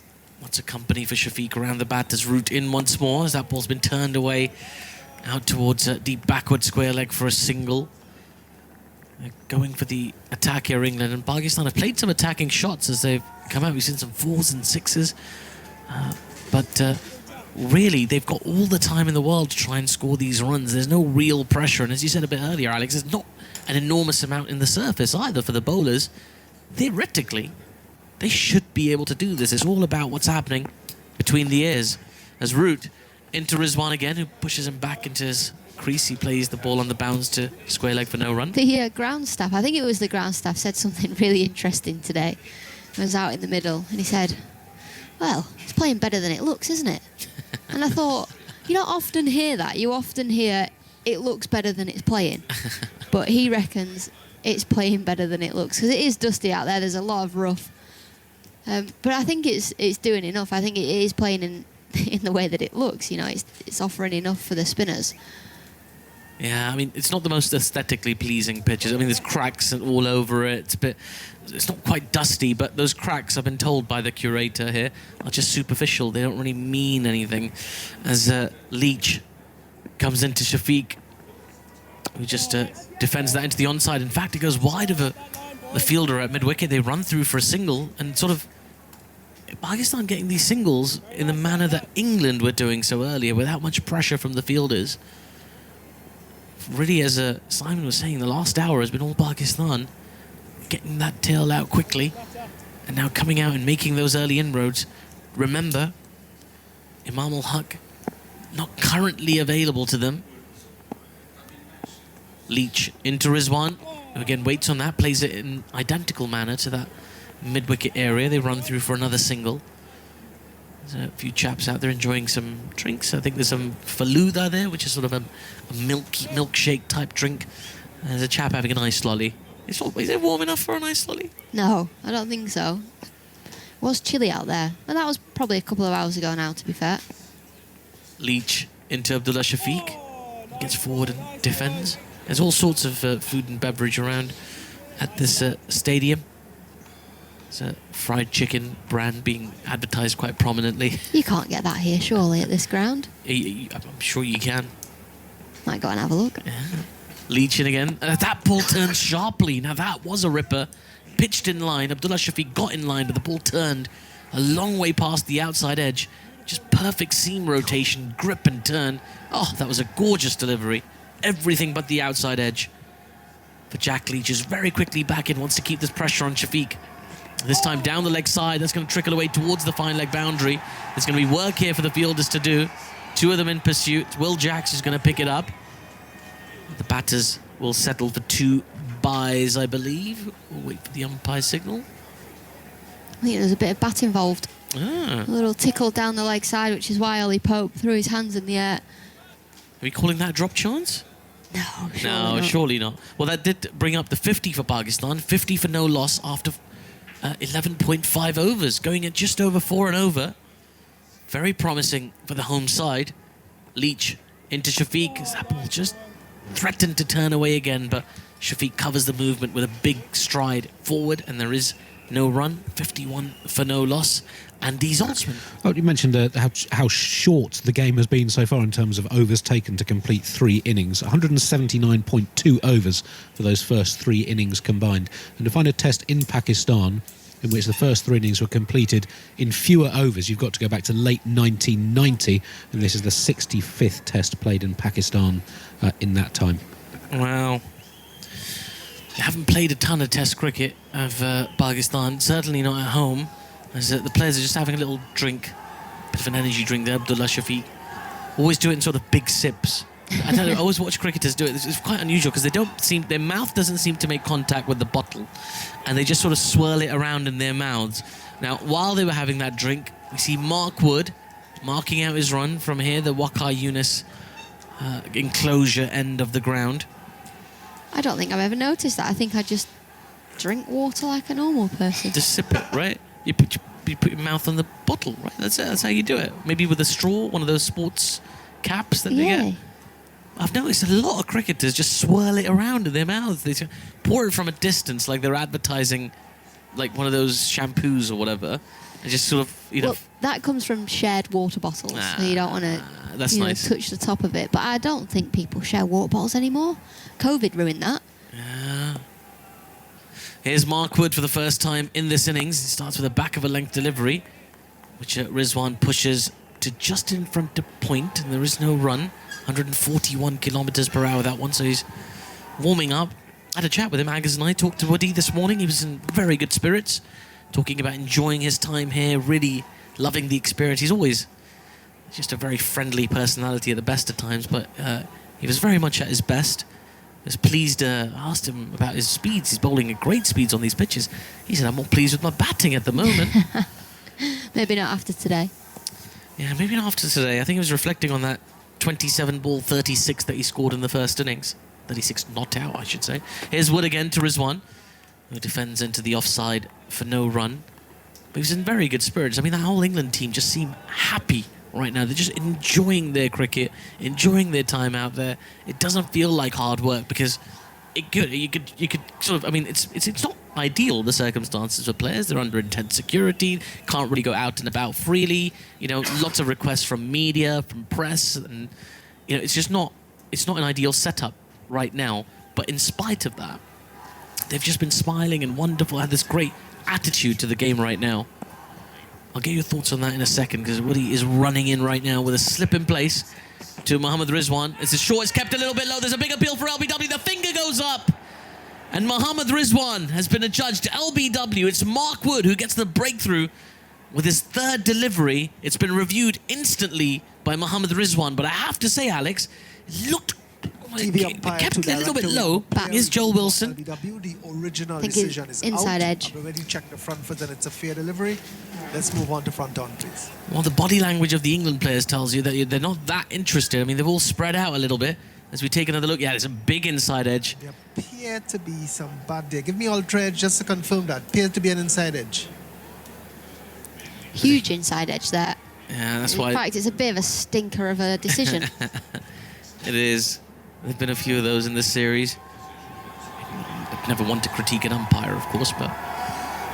No, we can. I mean... Standing by Murray. Yeah. There appear to be an inside edge. Standing by. They're just going to wait on ultra edge, but all of the England fielders have gone back to their original position, so they expect this decision to be overturned. Well, as soon as it was given out, Mark Wood looked at Ollie Pope, and Ollie Pope just said, there's an inside edge. And he went, oh, no. Murray Rasmus awaits. He's got his little clicker in his hand. Everybody's just sort of waiting.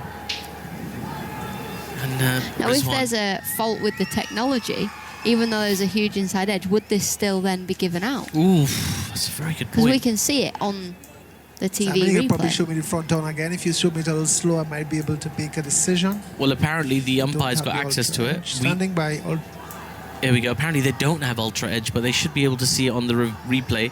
It's a very, very clear inside edge. Definitely hit this ball. In fact, I'm Rizwan... going back to Murray on field.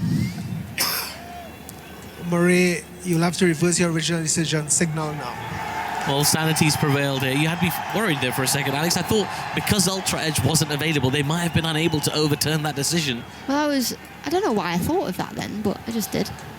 Mark Wood into Rizwan now with a head of steam. In he comes and bowls. Rizwan firmly behind that in defence. Plays to mid-on, and there is no run. Yeah, I mean, what a way for that opening partnership to have been broken, had that been the case. Andy Zaltzman. Rizwan, I mentioned how good he's been against spin, but he has shown a bit of fragility against pace in his Test career. Averages 108 against spin, 30 against pace, and against right arms pace bowlers specifically averages 26 and has been out 23 times. Wow. There's been a little bit of discussions about Mohammad Rizwan as Mark Wood turns around rather aggressively like an aeroplane into his run-up. In he comes. And Rizwan defends forward, slightly loses his balance as he does it. Mark Wood picks up the ball in this follow-through, and there is no run. There's been some discussion. I mean, Sarfraz has been with the squad for quite some time. He was the previous captain, of course. But ever since Rizwan came into the side in 2019, he's managed to keep him out of the side. But with a sort of recent dip in form, there's been sort of murmurs that Sarfraz could come back into contention. It sounds like almost heresy because, Rizwan's had a remarkable 2021, particularly in T20 cricket, where he was the top scorer. He's won various awards, iconic victories, so on and so forth. But just quietly in between all that, his Test form has been a bit average. It's Mark Wood for his final delivery here. It's been driven nicely by Mohammad Rizwan. That's running away towards the cover boundary. There is a fielder in the deep who makes a terrific sliding stop. Excellent fielding in the deep there. I believe it's Will Jacks out there who does the work, and he saved his team 2 runs, 2 more to the Pakistan total, 53 for no loss. Yeah, we were talking a moment ago about the fact that they all look like they're having fun out there, and that's exactly what Ben Stokes wants. He wants to remind the team of what it was like when you first started playing cricket, when it was fun, when you loved it, what it was like when you were just playing in the back garden with your mates, at the local cricket club with the local, all your best mates and the local families. And I think that's what they look like. They look like they're having fun. They're travelling the world with their friends, and there's no reason why, just because it's now your job, you can't. And it's tough sometimes, but there's no reason why you can't enjoy it. Well, they have been enjoying themselves so far on this tour. They've very much been on top during this tour. This is a big challenge for them now as Jack Leach into Abdullah Shafiq, and he beats the outside edge with another turning delivery just inches away, maybe one coat of varnish away from the outside of that bat. He's not quite comfortable as Abdullah Shafiq against Jack Leach, who seems to have the measure of him at the moment. Here's Leach again, similar length, but this time Shafiq is in line and pushes the ball back to the bowler for no run. It's a fascinating battle in play at the moment. Shafiq's on 24 off 43 deliveries. There's a slight delay while Shafiq just waits to know where the field is at. The mid-wicket field is going to come across and go to a sort of short extra cover position. Ben Stokes is in a silly mid-off position. Harry Brook at forward short leg. Here's Jack Leach now. That ball's defended again on the front foot by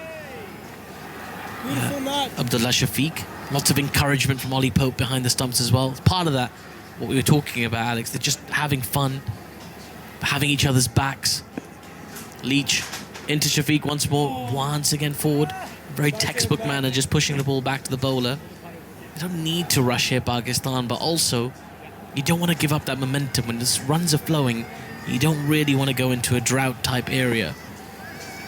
On the flip side, England know their best chance of creating a mistake is by creating a little drought in runs, forcing a stroke against the runner play. Lots of close fielders in. Lots of shuffling of the field as well at the moment by Ben Stokes. That forward short leg has moved to a backward short leg position. Jack Leach into Shafiq again, who defends from his crease, and there is no run. There's lots of run every single delivery. He looks like he's sort of fending off an attack. It's like a scene from Gladiator right now, or Game of Thrones. You're not into those shows, are you? No. And honestly, I've never even thought about putting Game of Thrones on. Gladiator's quite a good film. Is it? Yeah. Leach in. That ball's been swept hard by Abdullah Shafiq. That breaks the shackles as that ball runs away to the backward square leg boundary for 4. Was looking to line it up. Was struggling with a straight bat against Leach. Decided to go cross-batted on one knee, and the required total now. The required runs for Pakistan now under 300. 298 more needed to win this test match and square up this series. Currently 57 for no loss. I think they're going to get one more over in before lunch. But Gladiator is a great film, Alex. You've got to watch it. I can't judge anybody for their choice of films because I watch cartoons. There's nothing wrong with cartoons. No, but like, do you know, like Cars for kids? It's great. And yeah, great films, but you know, I won't watch anything like Gladiator. Classic. No, not much left arm spin in it though. You're comparing Jack Leach with Gladiator. Well, I think, isn't Russell Crowe left-handed? I don't think he floated it up temptingly outside off stump. I think he threw a shield at some point. Well, we'll come back to that. Mark Wood in. That ball's been driven off the back foot quite nicely through the backward point region by Rizwan for a single out to the deep. And maybe somebody can get in touch. BBC TMS at TMS at bbc.co.uk. Let us know exactly what configuration of shield and sword Russell Crowe had in that classic Oscar-winning Ridley Scott film, Gladiator. You've got to stick it on, Alex. I think you really enjoy it. A lot of athletes like it. Will the quality of it really annoy me now, though? Because it's an old film. It's like the year 2000 or 2001, something like that. Oh, okay, it's not that old. It's not like when my dad made me watch a black and white film, like some sort of Christmas film last year. Oh, It's a Wonderful Life? Oh, what was that? It's a Christmas classic. Is Mark Wood running into Abdullah Shafiq. This is short. He ducks underneath it. Bit of fire there from Mark Wood. How quick was that? We'll find out. You know, he didn't like It's a Wonderful Life? No, it wasn't for me. It's now the holiday, is it? Yeah, fair enough. Zoltz, you like your Christmas? He likes It's a Wonderful Life. Getting a nod from Zoltz. Well, this England team, they'll be back home for Christmas, which is good for them. Get to spend some time with the families over the holidays before jetting off again somewhere else to play cricket. Off to New Zealand. Off to New Zealand, in fact. Series out there. And then a bit of Bangladesh after that as well. Is Mark Wood into Abdullah Shafiq. This is short. It's been pulled high up in the air. There's a fielder at fine leg. Is he going to get anywhere near it? No. It's going to go beyond the realms of that fielder. In fact, over the fine leg boundary for 6. He wasn't in control of that shot, Abdullah Shafiq, but he's got the maximum effect. 6 runs to him.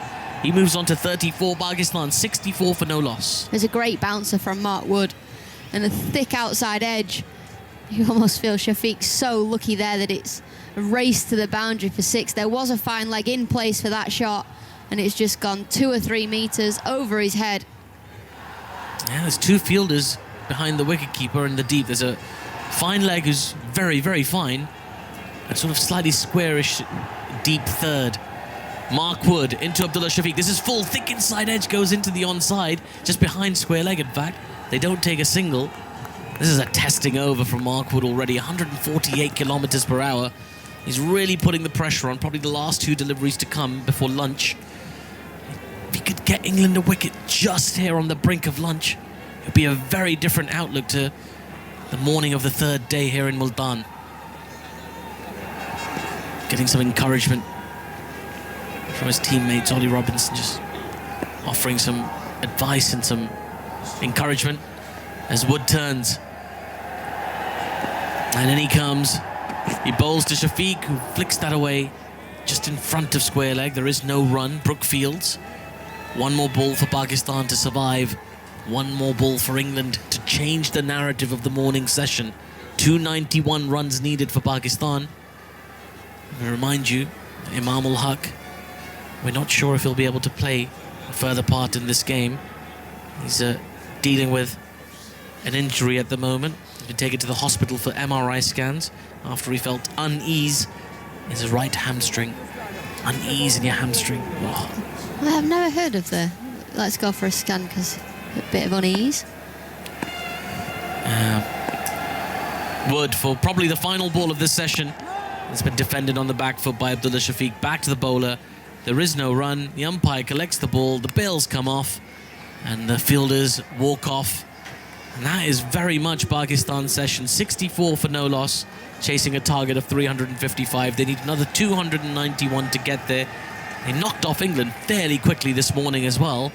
And this opening partnership, this makeshift opening partnership between Abdullah Shafiq and Mohammad Rizwan is currently doing the business, Alex. Yeah, it is. They're knocking these runs off pretty quickly as well, going at 4.4 and over. And you just feel they carry on going like this. They will chase this target down. Yesterday in the press conference, Pakistan were confident that they could chase 350. Well, they had that opportunity. They have that opportunity. 355 to win. And they have knocked 64 of them off without losing a wicket. Yeah, a bit earlier, I was walking past one of the journalists, one of the Pakistani journalists here in the Pakistan media box, and he is typing out his piece, and in Urdu he'd written the title Mojza in Multan, which translates to miracle in Multan. He'd already put his headline down. He's already thinking about what it is he's going to do. Well, England, 4 bowlers used so far. Robinson, Leach, Root and Wood, all wicketless at the moment. No maidens yet. Pakistan have moved along at a very, very good rate after having taken those last 5 England wickets. England bowled out for 275, having started the day on 202 for 5. Harry Brook did get to his century, 108 for him. But ultimately, all around him, the wickets continued to fall. So it's going to be a fascinating afternoon session. Can't wait to see exactly how this game progresses with both results, well, both key results still in play. We've got a game here, if you're just joining us in Multan. Lovely to have you here. The umpires are walking out into the sunshine, and much brighter day today. You can almost see a trace of blue to the sky. That's how mistless it is today. Much better. Hopefully we can play longer into the evening today. We do have a game on with Pakistan set 355 to win the game and of course level the series. Well, they've got as far as 64 for no wicket in that little bit of session before lunch. They had about an hour to bat after England bowled out for 275. They added 75 for those 5 wickets this morning, although they did lose those 5 wickets for 19 runs. They rather got swept away at the end. Brook made 108 and Stokes made 41. The rest really fell to a mixture of swipes and ill-advised big hits. So it all subsided quite quickly, but it did at least mean that England could get bowling again sharply. But in the absence of Imam, who is the regular opening batsman and who's having a scan on a hamstring at the moment, Rizwan has opened the batting in his place. He's 28 not out from 38 balls. He opens the batting in their T20 side, of course, but he hasn't quite played like that. But he's played pretty positively. Abdullah Shafiq's 34, and they're making their way out now into the sunshine here as England are gathered in the shadows of the far end. They're having a sort of a last-minute huddle by the look of it. Just a few thoughts there from Stokes about what they're going to do in this session. And what are they going to do in this session? Well, they could have had a wicket or two in that first one. Leach could have had a wicket in his first over, actually, when he found the outside edge and the ball just deflected a little too far for Pope. Came off his thigh, bounced in the air just over Root's head at slip. So a little bit of fortune there for Shafiq, who got away to the non-striker's end. The ball has beaten the bat from the spinner. Not all the time, but there has been some decent spin there. But what are they going to do? Well, they're having a second huddle there, Victor, so they're very serious. Well, they tried the spinners, they tried Root, they've tried 4 bowlers, but not Jimmy this time. He hasn't had a bowl. I think they will put Jimmy on fairly soon to just try and control things. They're racing away at about 4 and over. The target now has diminished to 291, and they still got their 10 wickets. It's a lot of runs. It is a lot of runs, but people knock those off more often than not. Or no, that's not quite true. They knock it off more often than they ever used to. Yes. So they're right. They're in the game, Pakistan, and it's such a plus for them to be able to bat with hope. Sometimes if you bat in a hopeless situation, you don't bat as well, but they've got a lot to play for, and they played very positively before. They do have a target. Exactly. And I mean, there's been a lot of football going on, hasn't it? I've noticed. Not in my room. Okay, well, there has in mine. But I'm going to use a footballing analogy. I think England were 4-0 up and thought, actually, this is a bit boring. Let's tap a couple lone goals in, make it 4-2. It'll be a more interesting game. That's where we're at. Might happen one day. Who knows? But the answer to our questions is that England decided that Jimmy Anderson should bowl. Yeah. He's going to bowl from the far end. It is all a bit bizarre. If you think how long it took Robinson to bowl in the first innings, and he opened the bowling in this, and Anderson didn't. But he's bowling to a very odd field. There is a slip, but only a leg slip. There's no one in the conventional slip cordon. There's a wide third man on the offside, two sort of short men at mid-off and short extra cover. Here he comes.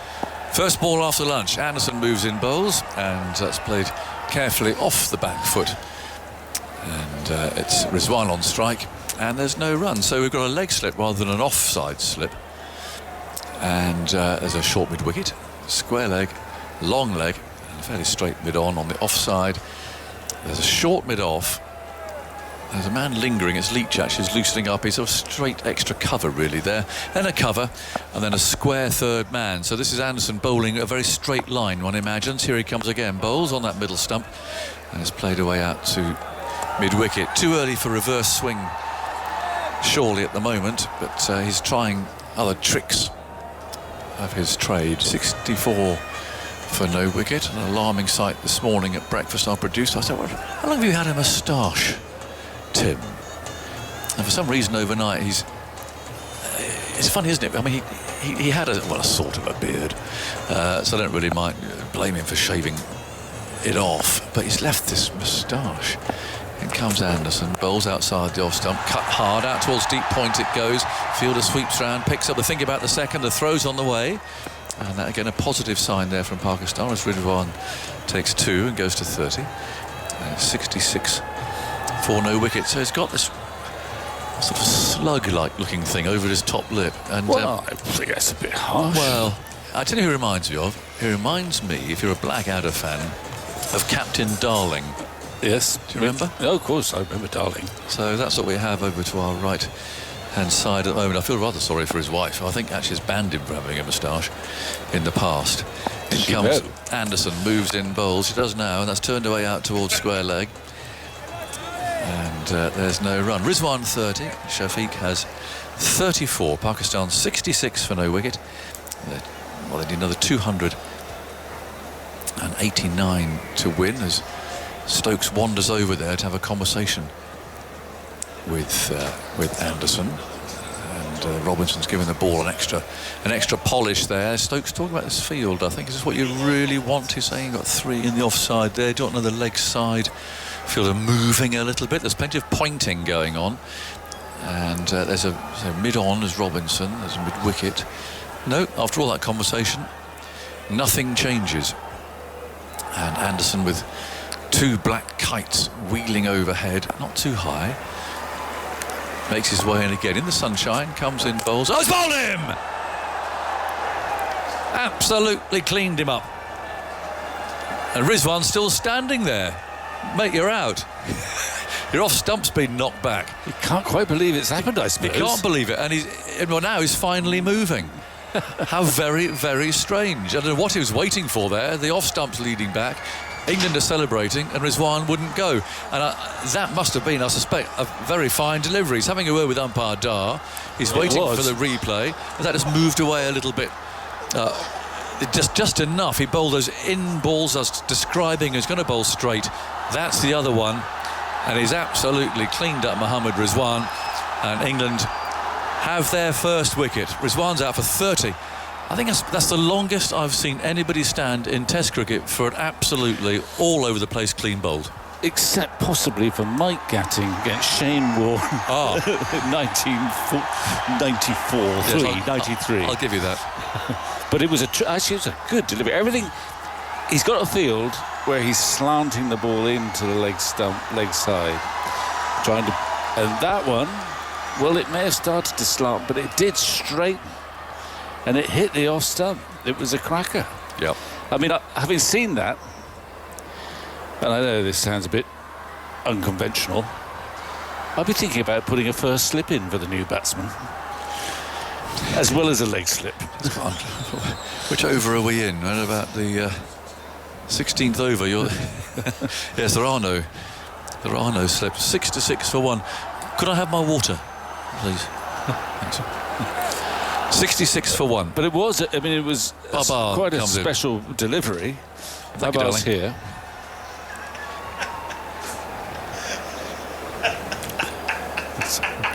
What's your problem? It's all right. You talked over my punchline, which you tend to do. I said, thanks, darling. Oh, I see. 66 for one. For the very odd listener who's disappointed by that, I apologise. Well, I set it up in my mind for a little while. He didn't do a huge amount. I mean, what it did do was what the other ones haven't done. Actually, yeah, he missed it by quite a lot. The other ones have come back a little, and that one just held its own a little. But a beautiful piece of bowling, given that really it's getting nothing out of this. It hasn't got a slip in now. Just have one. No, Baba then. This is the big wicket. Here's Anderson from the far end, moves in bowls, and there is no slip. And he plays that very late, down to backward point. And there is no run. 66 for one. So success for Anderson then. And yeah, it's just... Let's look at the replay again. And Rizwan looks as if he's faced some sort of grenade. And he took an age to go. He looks utterly bamboozled by that, and he's looking at England celebrating as if to say, why are you doing that? Well, the answer is just behind you. The stumps were wrecked. Lovely piece of cricket. Now, just before that wicket fell, we saw Jack Leach vigorously warming up, but I think the fall of that wicket has tempted a bowling change in Stokes' mind, and Robinson's going to come on and have a bowl. And I don't expect he'll have a totally conventional field. Having a chat with Jimmy Anderson. Stokes is having a chat with the umpire, actually. I don't quite know what that's about. We're looking at that replay from all sorts of angles, not the ball, but Rizwan, who absolutely dumbstruck as to what happened there. Well, it did move a bit, but and I suppose they're so conditioned to this pitch, not really doing much for the seam bowlers. There's a graphic that suggests that his bat is in the right place if it doesn't move. I mean, it's a pretty good delivery, that, I think. I think. Well, it's just the other one to what he's been bowling, isn't it? It's but you can't dictate go a little bit. No, it's a beautiful bowling. But it's not gone like an absolute massive leg cutter or something. It's just done enough. It's beautiful. Rizwan was playing for the one that comes in, and that's just held its own and gone away. 66 for one. Shafiq on strike. Robinson is bowling. Shoulders rocking. In he goes. Bowls on round about middle and off, and Shafiq plays that to mid-on. Now, if England want Baba, they'll have him in their sights. Pakistan's innings really disintegrated after he was out in the first innings. They just seemed to lose direction. They didn't really know what they were doing. So he's the one. He's by far and away now the most experienced batsman. They've dropped Azhar Ali for this game. Yeah, and of course it was Robinson who got him out in the first innings, which is why I think there's been that change of tack. Hang on, Jack. Robinson on his way, and Shafiq waits from and defends. Play that to Leach, actually. Fielding. There's Duckett, who's fielding there at short cover. More people have come in now, and they're sitting in the sunshine to our left-hand side, in the shade to the right. Not a full house. It's not as big a crowd as we had last week in Rawalpindi, but this is the best crowd of the game. It's a bigger ground, or bigger capacity, and a bigger ground. Actually, it's a huge playing area. It's like Grace Road. Not as big as Grace Road. Robinson bowls. He stands up and plays again with an absolutely dead bat as far as Crawley, who is fielding at point. One or two wandering round. A salesman or two is going up and down the terraces, selling, I think, water predominantly. That big drum that they carry, it's attached around their necks. But, to our right, there's a lot of people bustling in and out, actually. 66 for one. Robinson. Head down to start with. Long strides now, moves in bowls. And Shafiq plays a short ball off the back foot into the offside. Say hello to Rachel. Hello, Rachel. Rachel Newman. Good morning, she said. Very formal start. I just want to say thank you, she continues. My lovely mum passed away in mid-November. As a result, I'm not sleeping particularly well. I'm awake at all hours. And Test Match Special Commentary has been a wonderful companion and comfort to me recently. It always is, but at the moment even more so. I panicked when you said earlier it might be all over today. But whatever you broadcast, it makes a difference to me. Thank you very much indeed. That's pushed away back to Robinson again. And love from Rachel. Well, Rachel, obviously, commiserations and all our thoughts with you and your family. But if we can help chunter away through the night, then that's something. 66 for 1. You certainly won't be here on the 5th day. No. What you can do, and what people I think are finally getting around to, if you like, is that you can actually listen back. You can rewind. Gosh. Yeah. Then goes Stokes again. Bowles on the off stump, played out to cover, and there's no run. You can rewind BBC sounds, and you can, if you want to, Victor, you can hear all your gems all over again. Well, no, but I can't unfortunately hear your "Hello, darling" No, quip. You might have. Well, thank you, darling. I think it was. Just thinking about that for hours. You a Blackadder fan? Absolutely, yeah. Now that crack, you'll be hearing that every now and then. This is a fairly ruthless piece of equipment that we do tend to bring to this part of the world, and others, actually Sri Lanka particularly. It's an executioner, and this I think is an executive model brought by Andy Zaltzman, who's quite a ruthless so-and-so. And it does mosquitoes and other flying bugs. So if you do hear that sort of electric sounding crack in the background, it is Darling swinging his executioner. Quite effectively, actually. He's made a slow start, but yes, there are some mozzies and things around here. So that's that sound in the background. Quite useful things to take on holidays if you're going to that sort of holiday and so on. They're very light. Sit quite quietly, but rather in a rather sinister fashion in the suitcase. Obviously, the last item in. Anderson bowls. Babar plays the first ball of this over to square leg. It's followed by Crawley. The pattern of the series is that when England's seamers get together, the run rate dips significantly. It's partly because they do have essentially a very containing field. There's only the one catching fielder behind the bat, which is Root at leg slip. There's a ring of fielders in front of the batsman. Quite hard to penetrate. Here's Anderson bowls. Oh, now that kept very low. Goes down the leg side. As Babar tried to turn that round the corner, and Pope couldn't take that cleanly. I suspect it didn't actually carry to him completely. But again, if you feel that Anderson is trying to set Babar up here the same way as he did Rizwan, with the ball predominantly straight and angled in, and Babar has to look out for the one that Rizwan failed to spot, which is the one that just keeps going. He got one caught at leg slip, didn't he, in the first innings, I think. Was it Jimmy? Anderson again runs in hard, bowls, and Babar plays from the off stump. And Stoke fields there at short extra cover. And there's no run. 66 for 1.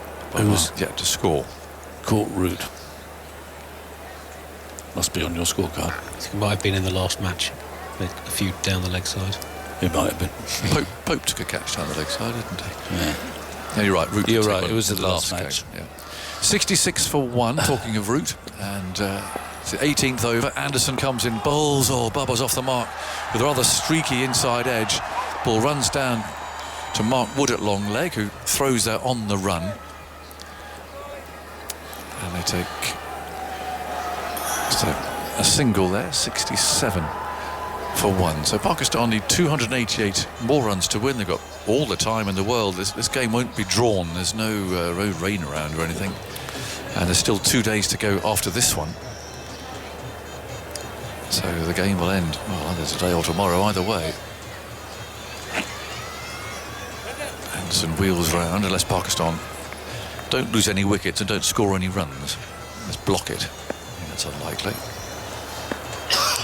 Anderson, arms pumping, comes in, bowls very full. It's patted away by Shafiq. Out as far as Duckett at short mid-on. Yeah, it's good to see a crowd here as well, especially down there at the far end. They're in the shade there, and they've got the advantage of looking with the sun behind. So we're rather squinting into the sunlight here.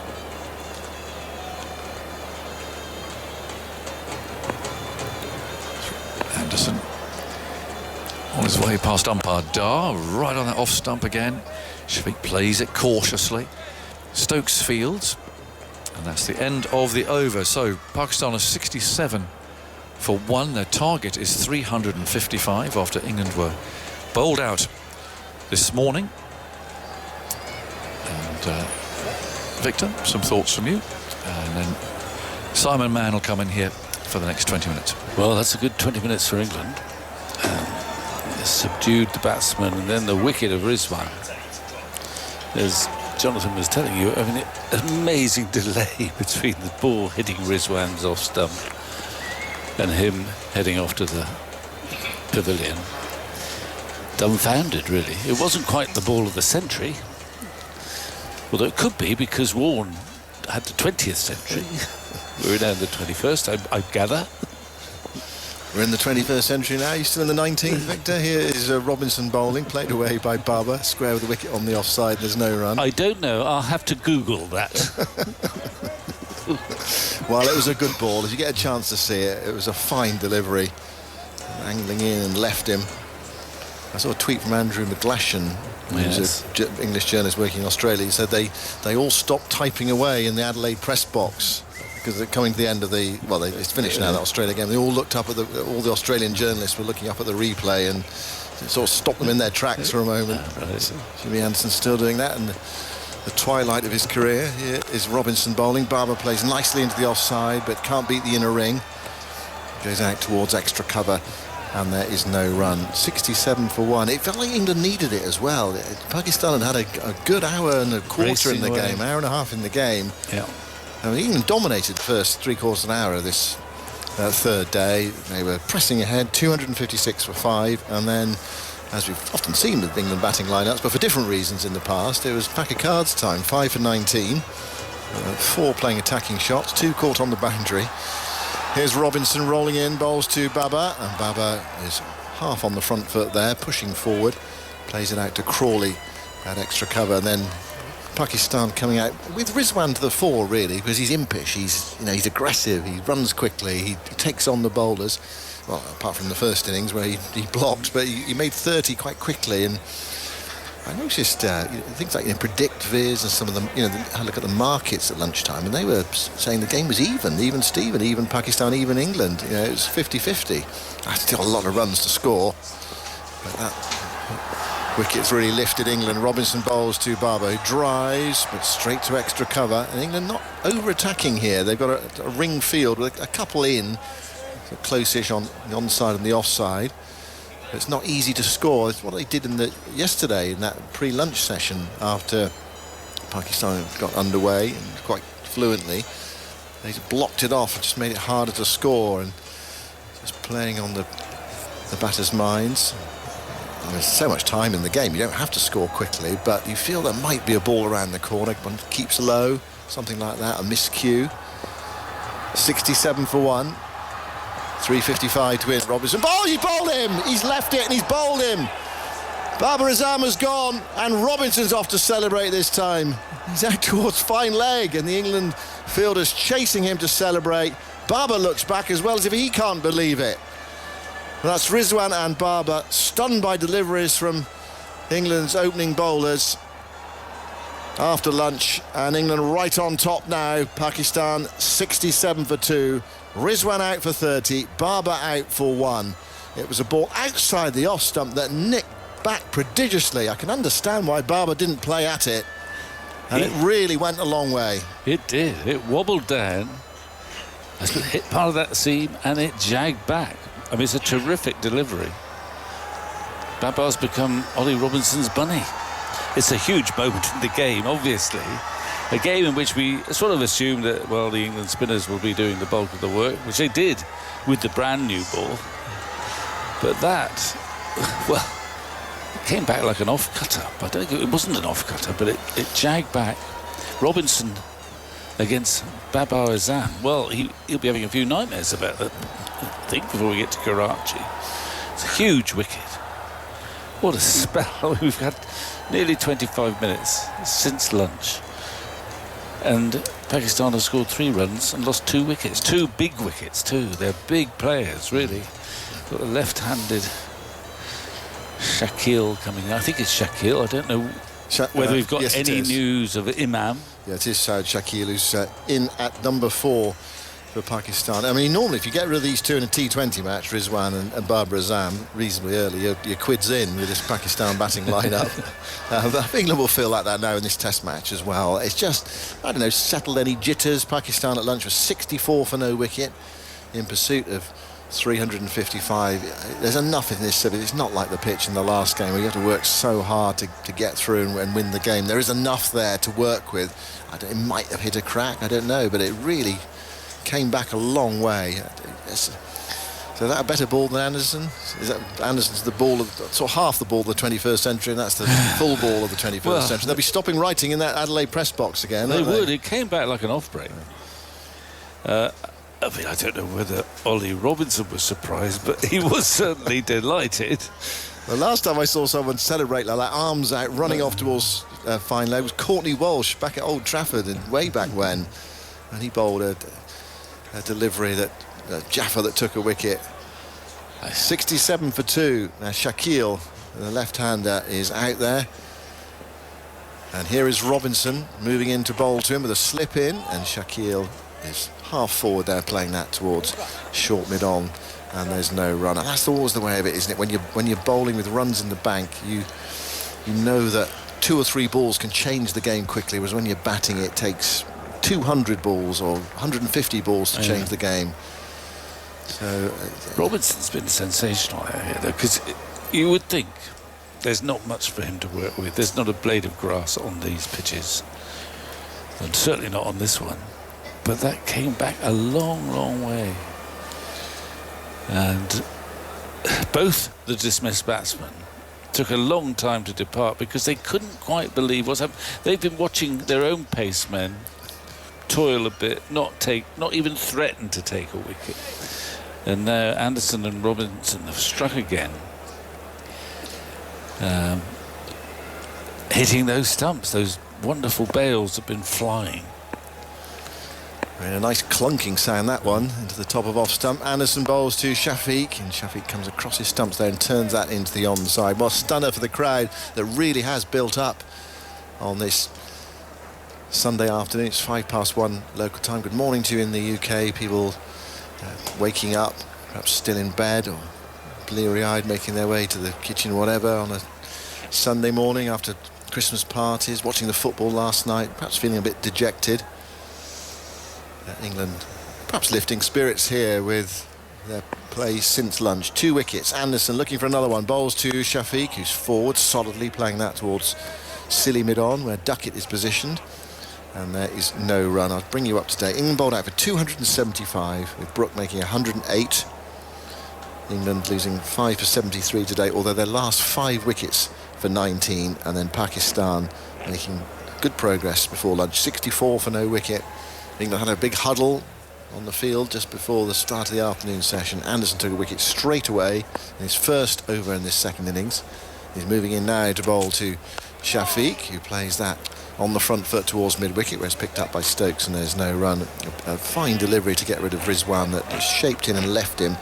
Rizwan out for 30, and then Babar Azam, one that nipped back a long way, played no shot, bowled by Robinson for 1. You might be saying, where is Imam ul Haq? He normally opens for Pakistan. Well, he went to hospital for a scan on a hamstring problem.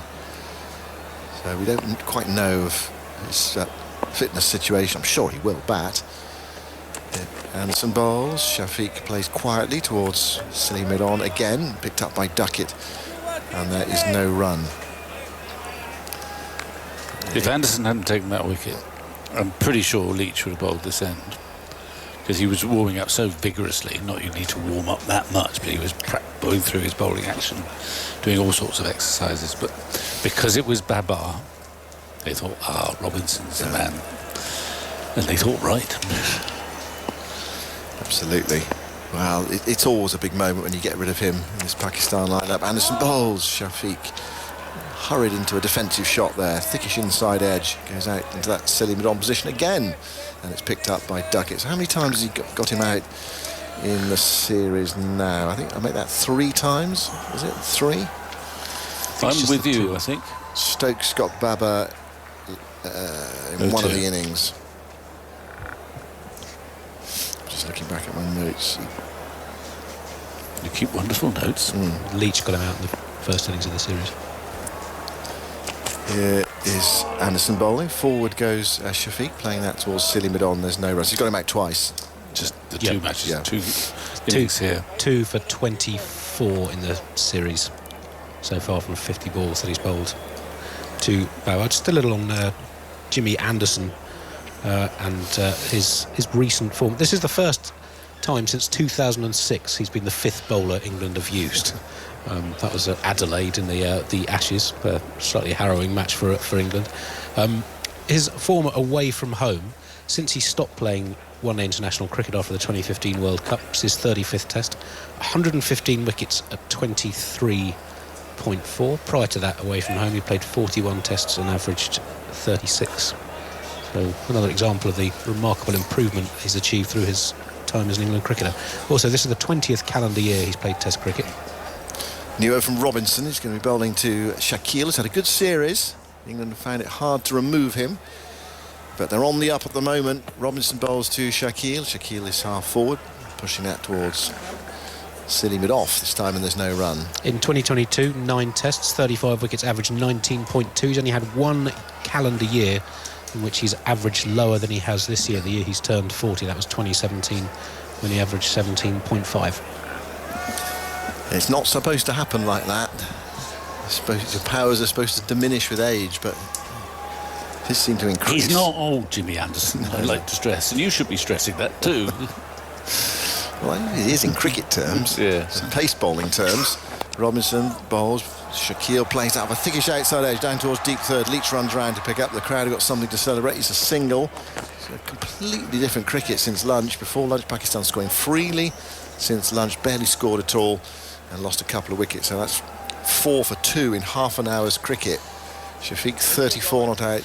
Shakeel off the mark. I just need to regroup here and see where that takes them. Well, they've got oceans of time, but the simple fact is that if you are a calm batsman, you get edgy and you're more likely to make a mistake.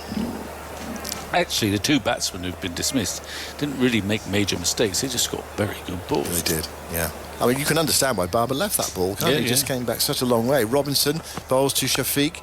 Shafiq pushes that up towards mid-off, and there's no run. Did he roll his fingers over it? Did it hit a crack? I mean, there was that ball that Ryan Harris bowled to Alistair Cook in Perth. It was a perler and got Alistair Cook out in the first over of an Ashes series. And then there was one that Mitchell Stark bowled to James Vince in an Ashes series in Perth as well. That one did hit a crack, and it was left arm round Stark, and it left Vince and bowled. It was an unplayable delivery. And Alistair Cook got a very good one from Ryan Harris. I think Cookie probably said it was the best ball he's ever bowled to in Test cricket. Robinson sets off, goes into Shafiq, and Shafiq is cautiously forward, playing that towards extra cover. There's no run there. The field for Robinson, 2 short extra covers, a short mid-wicket. And a leg slip in as well. Yeah, leg slip, no orthodox slip, and then a ring field, basically. So you feel a bit hemmed in. Robinson bowling straight, targeting the stumps or just outside. There is a deep square leg and fine leg, but everyone else is up. Trying to hem Shafiq in. Can Robinson say get one onto that front pad? 1 or 2 keep low. Robinson bowls to Shafiq, not that one. He's up on his toes there on the back foot as Robinson dug it in. And he had plenty of time to play it defensively into the onside. And there's no run. But Pakistan's 2 fluent stroke makers have gone now. Barber and Rizwan. So not just the blockers, but it's more the accumulators. Shafiq is an accumulator. We've seen that from Shafiq as well. Shafiq prepared to take on the spinners, but generally speaking, he's been watchful in these 2 Test matches, but has shaped well.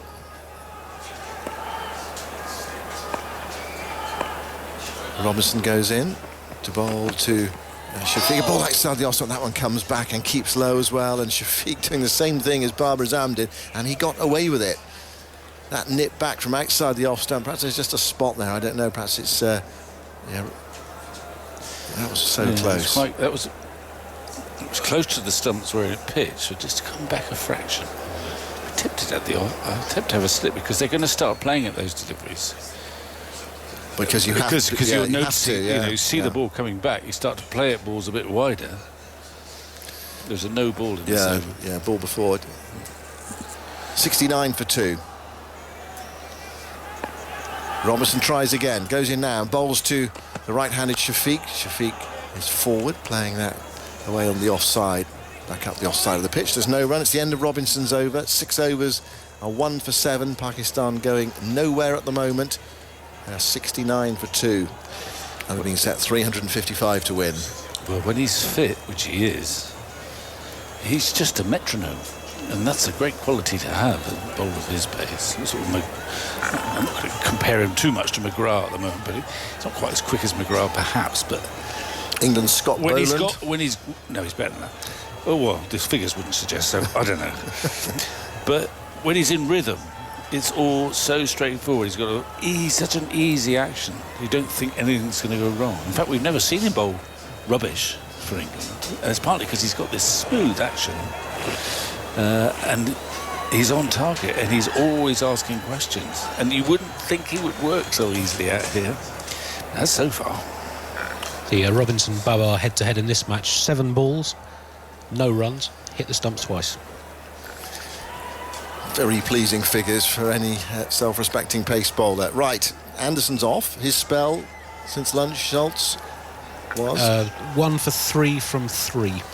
Okay, figures that seem to deserve another over or two, but he's got Wood in his arsenal, Ben Stokes, and Wood's bowling now, and he squares Shakeel up.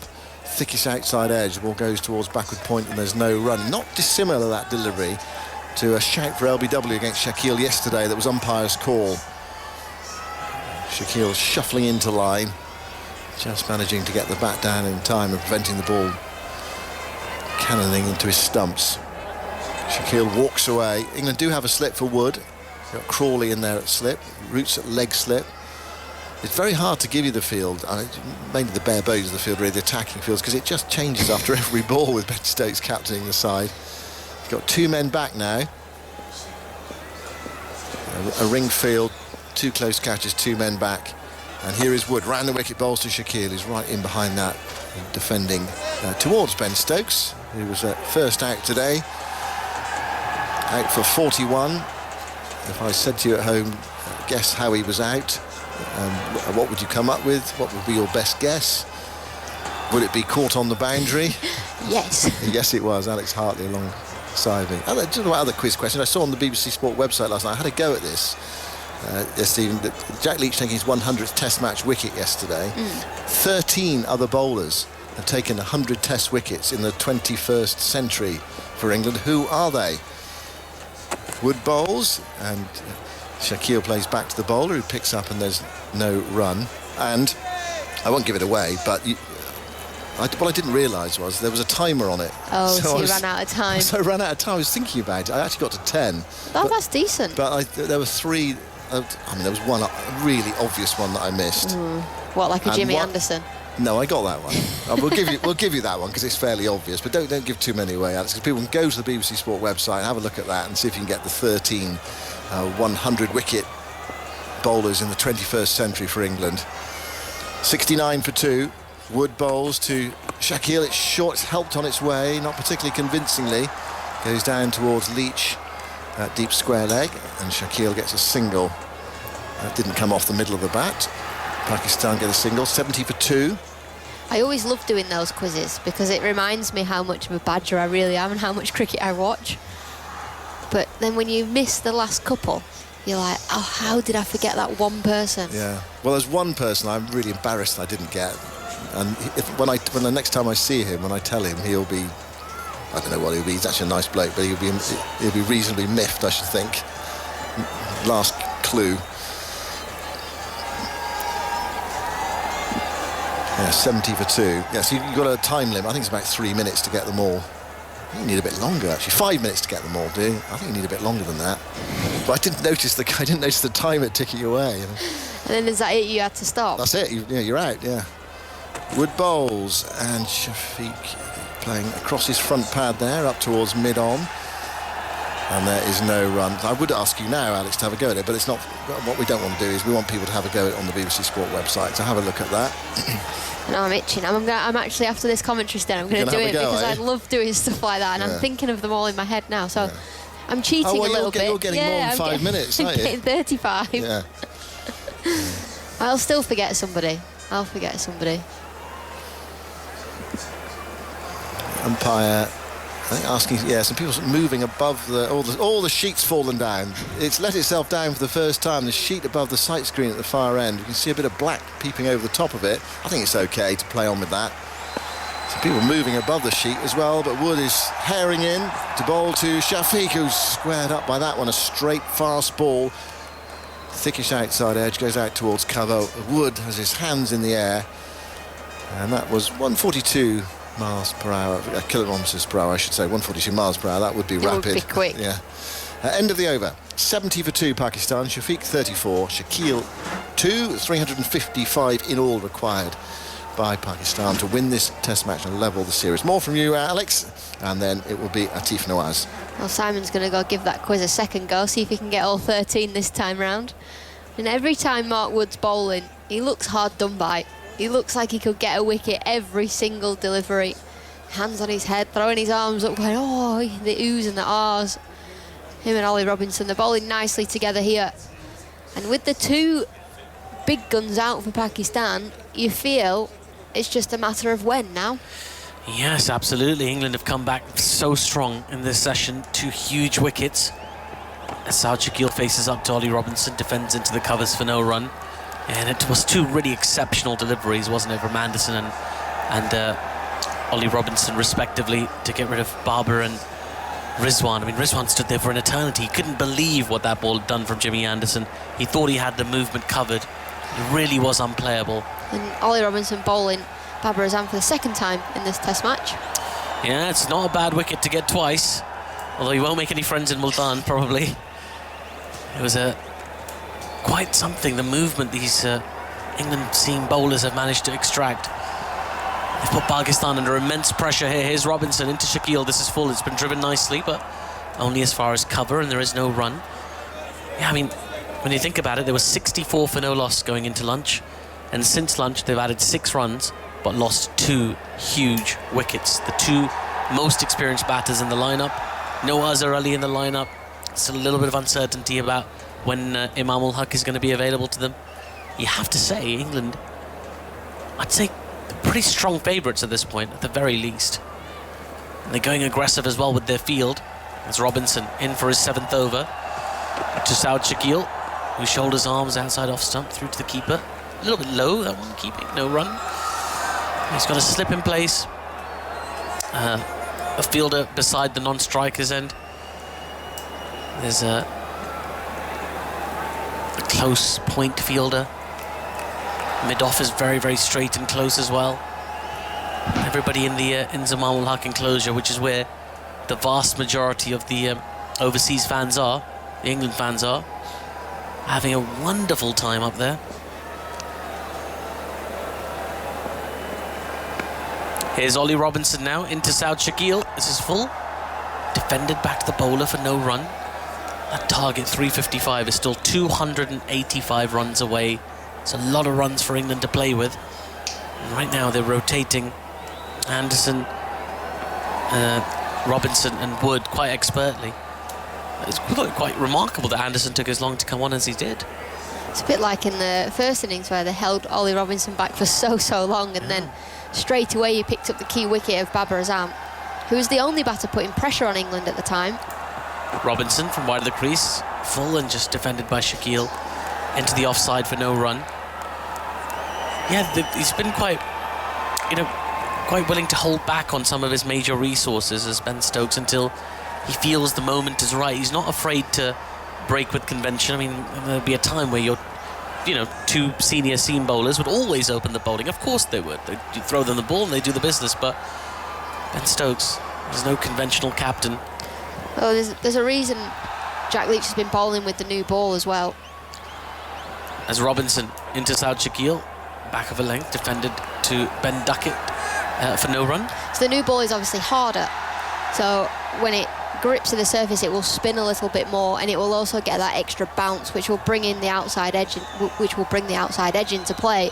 When you've got an old ball with a spinner, the ball sort of just goes in the surface, and it will spin, but it's slow spin. The new ball will grip and fire off the surface. So there is method behind the madness with Ben Stokes. It most definitely is. He's been very effective ever since he's become England's captain. Him and Brendan McCullum being lauded for their style, the style that they've brought. As the crowd in Multan enjoys it. They're getting loud at the moment. It's because they're on the big screen. They were on the big screen moments ago. Ben Duckett down here at fine leg, just waving at the crowd as well, providing some entertainment. Mark Wood now runs into Abdullah Shafiq, who defends into the onside for no run. Just gets across that movement. You can see he played that sort of off a thick inside edge into the onside. It's that doubt that's been sowed into his mind by the movement of the ball. He's now trying to overcompensate almost for what he feels, how far he feels the ball might move. Andy Zaltzman. Shafiq was 34-52 at lunch. No runs from 22 balls since lunch. Surely they can't bat out for the draw. They're not just sitting in. Now they'll be waiting for the spinners to come on. The seamers have bowled so well. Still got 2.5 days to go. Yeah. There will be a result in this test match. I'd be shocked if there was a draw. Mark Wood into Shafiq. It's short and it goes through to the keeper for no run.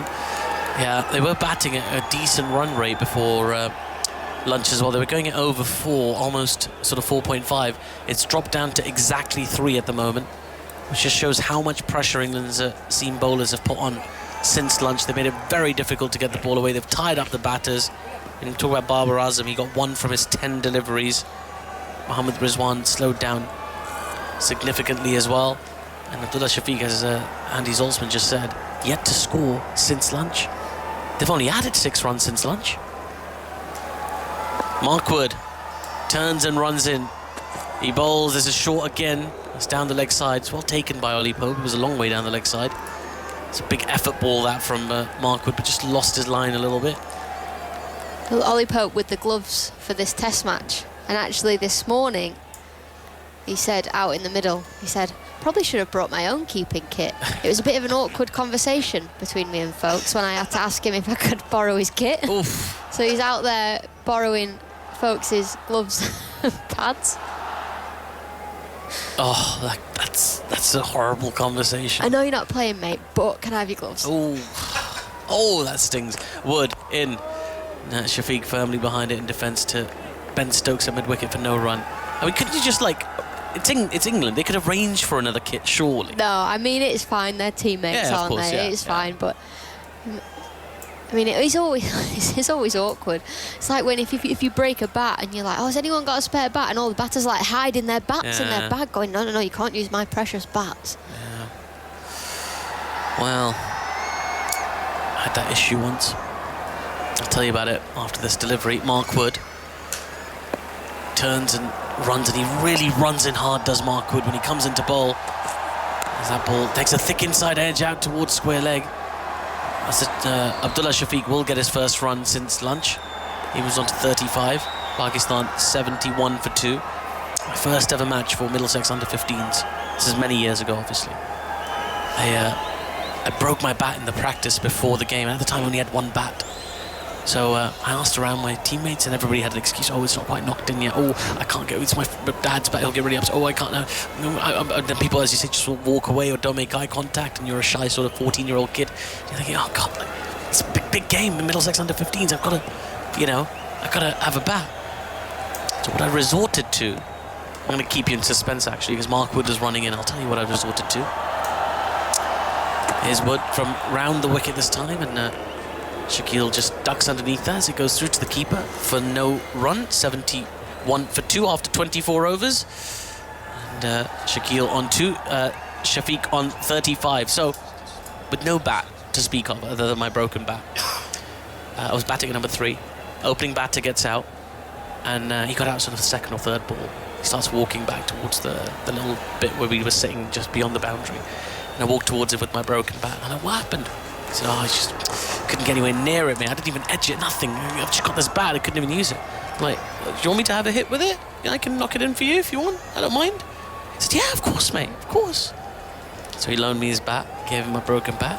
Went out to the middle, and I was out second ball. So you didn't knock it in for him. No, I got one out the middle. I think I got 3 for my first ball, but not much more. 3, incidentally, is how many overs Jimmy Anderson's bowled and how many runs he's gone for so far. 1 for 3. Jimmy Anderson's figures here in Multan. There's the crowd very appreciative, the chance to see a living legend. The finest bowlers in the game right now. And so many fans that I spoke to. We might hear from some of them during the tea interval, in fact. Talked about their admiration for Jimmy Anderson and, you know, their affection for him, and just the sheer joy to get to see him play in their country. It's quite something. I recommend that. It's a fun listen at tea time. That's what's coming up. And, Jimmy Anderson just squinting a little bit again. That sun just coming across the Multan Cricket Stadium. He's got a shorter run up though. And in he comes. So that ball just sort of tails in a little bit. Shafiq gets behind it in defence, plays it into the covers, and there's no run. Just a hint of movement back in. Jimmy Anderson with a ball about this age, 24 odd overs. Wow. It's going to be difficult. I mean, I can't see Pakistan scoring very quickly anyway for the next maybe 15 overs or so. Not while the seamers are on. I think if they are trying to win this test match, they're going to have to try and attack the spinners a little bit more. Probably Joe Root in particular with his off spin, trying to bowl that ball into the rough to the right-handers. So he'll be one they'll be looking to target. There's 3 fielders close in the onside. There's Anderson in to Shafiq, who defends. He pushes that ball to Ben Duckett, who's stood basically beside him right now in his follow-through. There's no run. I think Jack Leach down at fine leg is just going through some warm-ups as well. He's getting ready to have a little spell. You wonder if Pakistan will look to attack him a little bit. They had this issue in Rawalpindi as well, where they really went after Will Jacks. They took him for more than 6 and over for a phase. And Ben Stokes very quickly took him out of the attack. And then they were stifled again by the seam bowlers. Shafiq on strike. Here's Anderson. That's a fuller ball onto the pads, and Shafiq's managed to get it out from inside the square. It's trickling away towards the mid-wicket boundary. They've got 2. They're going to come back for the 3rd. They'll make it with ease. A big cheer from the crowd as well. A bit of a cheer of relief, really, after that stranglehold England have had on the game over the last few overs. 74 for 2. We haven't seen Ben Stokes have a bowl yet, either, in this innings. Did he bowl in the first innings, Salts? He did not. So yes, they've got more options, but he's decided not to use himself. Yeah, he's saving himself for Karachi. Or maybe New Zealand. He'll be saving himself for when it gets tough out there and you know he's going to bowl an 11 over spell. And Stokes wearing a lot of hats. Anderson into Saud Shakil, who leaves this ball inside the off stump. It was a fair leave, I suppose, but the sort of exaggerated movement that we've seen has created a lot of jeopardy every time the ball goes through that corridor outside the off stump, and everybody sort of winces. I imagine everybody in the crowd sort of winces when the ball's left alone.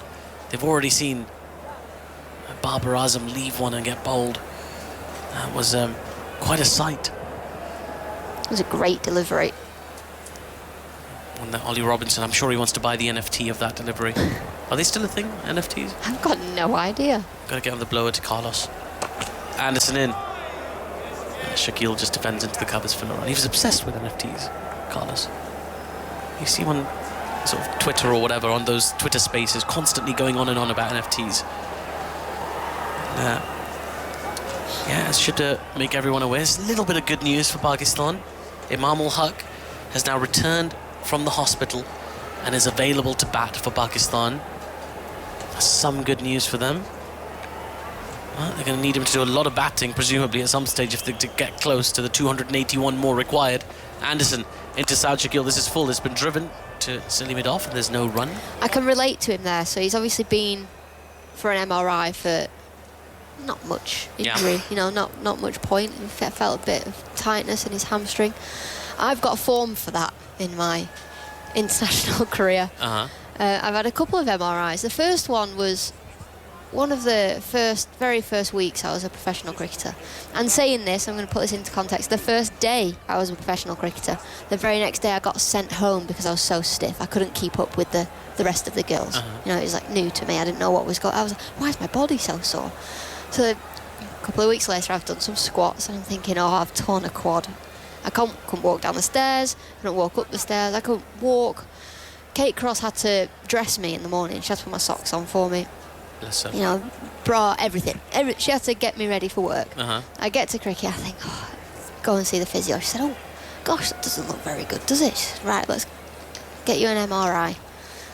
So the MRI, I go back to cricket and wait for the results. Can't get out of the car. I'm like having to get my partner at the time to drag me out of the car, carry me inside. The results came back clear, and it turns out I just had DOMS, which is delayed onset muscle soreness from the gym. From the gym? Yeah. Not even from practice? No, it was from the gym. So. See, I didn't know what DOMS was, but when you said it sounded quite serious. No, it's nothing. It's just a bit of tightness, just that you've worked hard. It's got a fancy name though, DOMS. It has. Delayed onset muscle soreness. Muscle soreness, very good. Which is why straight away I didn't feel it. And if you do a muscle, it pings straight away and you can feel it and you know. Yeah. Mine was about 2 days later. Goodness. But you were okay after that? Well, I have had a fair share of scans that have been pointless. I always wondered what the feasibility is of keeping one of those scanning machines, MRIs, in a cricket stadium. Well, I've been keeping the business running. Now Jack Leach is into the attack.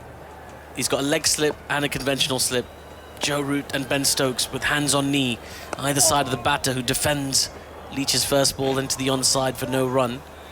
This is Leach's 8th over. His first 7 went for 33. Shafiq's on 38 off 82 deliveries. This will be intriguing. What approach will Pakistan take against the slower bowling of Jack Leach? And he comes to Shafiq again. He gets forward in defence and pushes the ball back to the bowler. We have seen a couple of balls from Leach this morning just turn past that outside edge, just sort of tease that outside edge. Getting lots of encouragement from behind the stumps as well. Leach into Shafiq. Oh, that ball just shapes in nicely, but Shafiq up to the task, just pushing it back to the bowler for no run. Just the one scoring shot from Abdullah Shafiq since lunch. Quite some time since lunch now. 10 overs. Ah. Here's Leach again.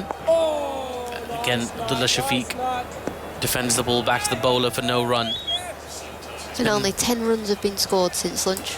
10.4 overs in. Yeah, it's partly a testament to how well England have bowled, but also Pakistan adopting a slightly more defensive approach here. You wonder if that's what's going to get them through, or get them close to this England total. They do have a lot of time on their side, to be fair.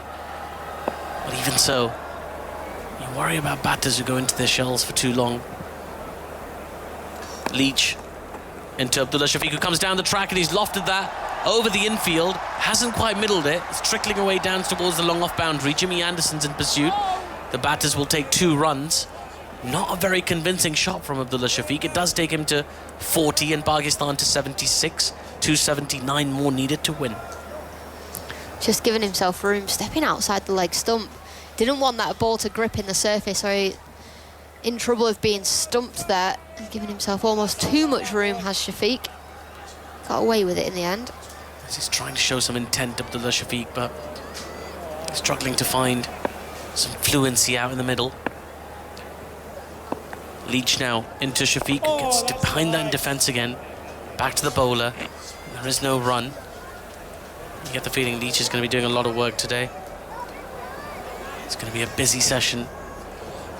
And, well, that is the end of his 8th over. Just the 2 runs from it. Pakistan 76 for 2. They need 279 more runs to win. A few more thoughts from me, Alex, and they're going to be rejoined by Jonathan Agnew. Yeah, it's been frustrating since lunch for England. 11 overs bowled. They've taken 2 for 12, and just those 12 runs scored in the 11 overs. They've been in this situation before. You've just got to keep toiling away. You just got to keep things simple. Keep bowling those wobble balls. We know how effective they are on surfaces like this and in conditions like this.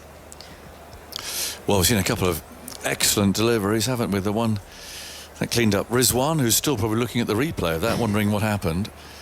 2 balls that just came back at him, and then crucially and perfectly executed the one that just held its own and moved away enough. And then Robinson cutting one back at Babar, so he's had him out twice. And that's the big wicket, really. Anderson on his way, bowls round the wicket to the left-handed Shakil, who's on the front foot.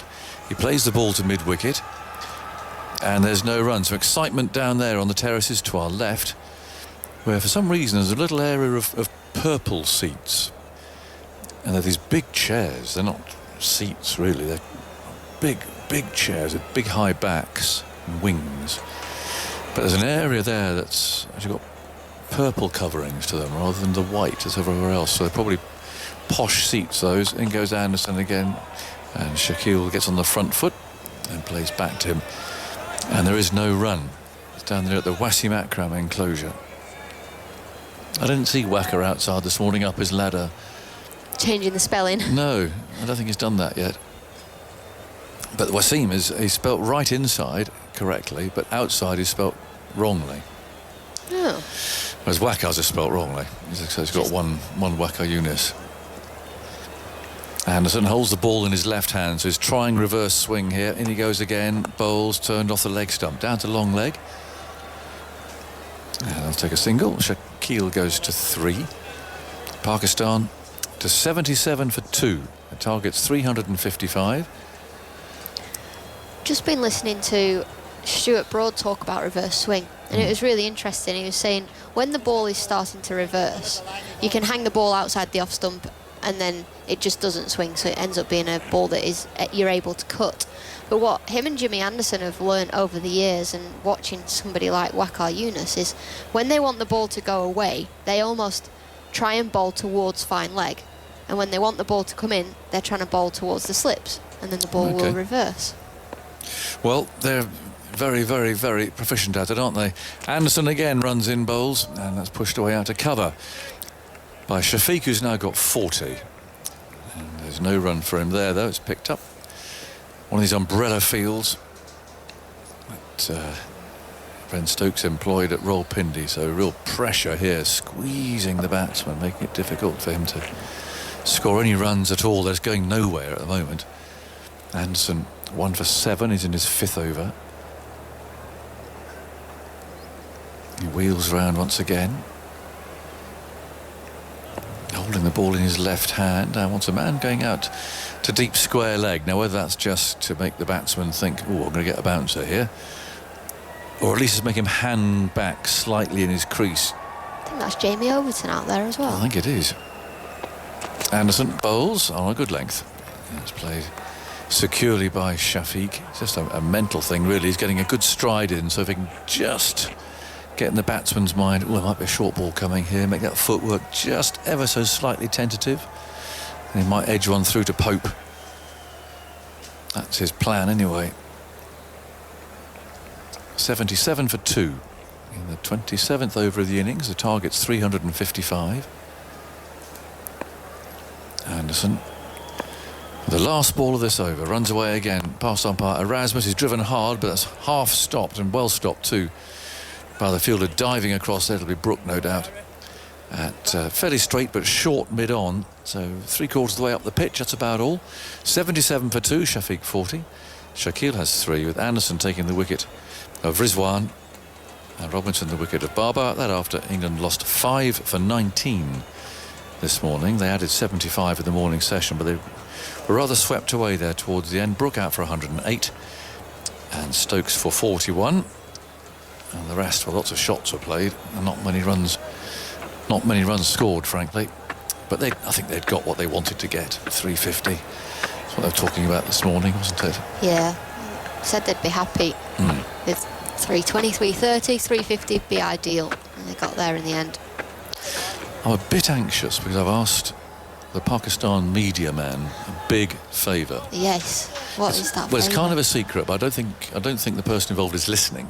Okay, I reckon you can tell the story. I think so. That our head of security, named Pervez, who's a really lovely fellow. They've got a job to do, and he's tried really hard to make it as straightforward as possible. You do what he says. If you don't, well, I think he'll still be nice to you, but he's holding a rather large machine gun. So I don't want to argue with Pervez. But he does like his cricket. He loves his cricket. And he does speak great English, but we talked a bit the other day as he took us out on a little bit of a sightseeing. You know, he's trying his best, and I know he likes cricket. So I've got hold of a Pakistan cap. Proper one, well, not a sort of player's one, if you like. This is played away for Shakil to turn away into deep mid-wicket. They'll take a single there. And I know he would give anything for Babar's autograph. Yes. So, got a Sharpie pen from Khalid, who's got everything.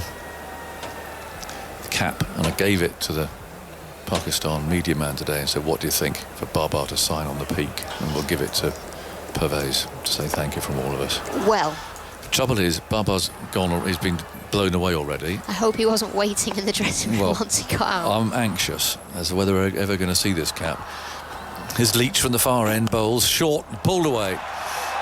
That's runs, crowd like it. How far has it gone? Mr. Dar will tell us, just for 4, but there was a meaty hit from Shafiq as Leach dropped short. He hasn't taken a wicket yet in this innings, no wicket for 40 into his 9th over.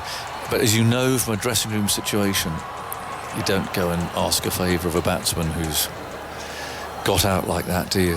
Clean bowl playing no shot. I mean, that's at least 2 hours. Or you go the other way, completely take the mick. Oh, really? Here's Leach bowling, defended by Shafiq, played out to cover. Well, you feel if it was one of the England boys and they got out leaving, they'd probably just get laughed at when they got back up to the dressing room. Because that's the way they're playing their cricket at the minute. Yes, but you might go, oh yes, ha ha, that's funny, but then Go away. You're not going to really mean it, are you? Leach again, bowls on the leg stump, turned away through mid-wicket, a dive, a very good piece of fielding. Keeps them down to a single there. Long lunging stop from Crawley, who of course is very tall. Was able to cut off a second run. So I'm just wondering when he's going to have the nerves really to go up and tap the Pakistan captain on the shoulder. So do you mind signing this? Hope it happens, because Pervez I think will be thrilled, and he's earned it. He's been out and about all the time with his. It's not quite a battalion or a regiment. Not sure how many. Well, how many of 4? Goes Leach. Oh no, that was clipped in the air to Brook at short leg. One of those that, well, if it sticks, it sticks. If it might have bounced in the air. He did get a bit of body to it. It was clipped firmly though. Yes, it was in the air, but got a bit of a hand on there. But that would have been a real lucky catch if that had stuck. He anticipated though. He moved and he kept low. That's the important thing about fielding. And they kept very low indeed. Leach moves in, bowls, and that's securely played now by Shakil and fielded by Pope. End of the over, 83 for 2. Shakil has 4 and Shafiq has 45. So, well, that'd be nice if we can get that cap for him, because it must be a bit of a pain having to shepherd us around everywhere like that. But they've been very welcoming. 83 for 2, Shafiq 45. Shakil has 4 runs. Victor? Well, here's the thought. Oh, okay. Well, no, just an explanation, really. But we've had a lot of overs of spin in this Test series. Hmm. And I don't think anyone's been caught by the almost obligatory bat pad. There have been a couple, and we've just seen one off the face to Jennings, and barely chances. He's got hands to both of them, but they either stick or they don't. But the classic bat pad, nick onto pad, has not happened for any spinner. Partly because the pitches are so low bouncing and slow, and we haven't seen many chances, if I'm not mistaken. I think you are mistaken. It was Brook, wasn't it? But apart from that, I think you're spot on. Unless somebody's off the field. Oh, was it? 83 for 2. Yeah, yes, okay. So apart from that, the Jennings bit got me wrong. Thank you. don't worry, but just people are saying, who's off the field? What's happened? But nobody's off the field. I was thinking of Jennings in the last match. He was there all game. Now we've got Wood racing in away from us. He's there and he bowls out. So he's bowled him! What a clatter that was. And Mark Wood, who said this morning, I'm not sure I've got much to do today, the spinners will do it, has absolutely dismembered Shafiq's stumps. The off stump is ripped out of the ground. And he's getting an immense hug, a bear hug from Ben Stokes. As England take their third wicket. I thought I might have heard two sounds there. I wonder if it just brushed the inside edge of the bat. It just hit the top of the off. Clattered away. I mean, he's absolutely ripped it out of the ground with a very quick delivery indeed. And now the third Pakistani batsman is left standing there thinking to himself, well, what on earth happened? And he's missed a ball that's just gone straight through their pace. A little bit of bounce. And Shafiq bowled by Wood for 45, and it's 83 for 3. They're going to have a drink. Well, that's another wondrous sight for a fast bowler. We've seen 3 batsmen bowled by pacemen here. And on each occasion, you could almost say the batsmen were blameless. That's Jag back again, full in length. He was just playing a forward defensive. How could it possibly get through? Well, there was a little gap between bat and pad, but it did come in. Yeah. Again, off the pitch more than in the air, I think, but just enough. And Wood was elated, and why not? It's the most wondrous sight for a pace bowler. Those bails lighting up too will make it even more dramatic. So another critical wicket. The pattern actually of Rawalpindi being repeated, that against expectation, it's the pace bowlers who are getting the wickets in the second innings. Big wicket too. He played nicely, Shafiq. Didn't seem to be any real bother for him. And he's gone. Well, they're having a drink, so I can read quite a long note here, but it's worth it because this comes from Jonty and Xander, who have sent. It is our first cake of this tour, and it's absolutely marvellous. It's big. Is that pear slices? I'm not quite sure what it is, but it's a beautiful looking cake. Almond, is it? It smells amazing. So let's have a look at this. It's our first away tour as travelling fans, and as it's traditional, we wanted to send you a cake on behalf of our amazing local hosts in Multan, Asif Chowdhury, Dr. Khan Kakwani, and his son Shaza, Imran Raza and Marza. We were put in WhatsApp contact with Asif through a friend of a friend before we travelled to Pakistan, and he and the others have been so hospitable to us, despite not knowing us at all. They picked us up from the airport, took us out to dinner and tea. Just been generally great hosts in the face of some tight security here in Multan. We're currently all sat together in the Imran Khan stand. We can't hear a word of your commentary, but it would mean the world to us if you could give a shout out to Asif and his friends, and we could tell them that everyone back in the UK was aware we've got great ambassadors. They all are for their city. Unfortunately, we could only spare enough holiday to come for this one test match. We're flying back to the UK on Wednesday. We'd love to come back again soon, and we'd recommend it to anyone who loves cricket and adventure. What an exciting place, full of wonderful people. Enjoy the cake. Please share it with the rest of the press box. Not sure about that, who are also great. Thank you very much indeed. Jonty and Xander, I'm so glad you've had a lovely time. Isn't it amazing? Just go and stay with complete strangers. Yeah, well, I can give you another example, actually. I met a friend of a friend, essentially, yesterday, flown in from Dubai, because there's a test match here and he loves cricket. And he didn't realise that it would be so difficult to get a hotel room in Multan. Yes. He wasn't quite sure what he was going to do. He's a charming young man. And he said, I was having a cigarette around the back and started chatting to someone. And he ended up staying with him for the night because there were no hotel beds to be found. And it's been regally entertained since. So, what a hospitable place. Yeah, well, that's a very nice note. There we are. I think when England come back here, is it 3 years' time? 2 years' time? There'll be considerably more here than have made this trip. It feels like a bit of sort of dipping a toe in the water for this one. But Khalid, my old friend, who seems to be operating on all sorts of levels, with hotel rooms and contacts, I think he'll be very busy in 2 years' time. But he likes to be busy.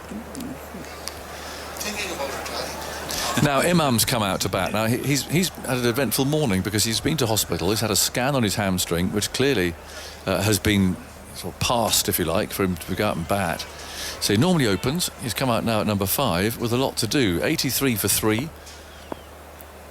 And Mark Wood with his tail up. There's a slip and a leg slip.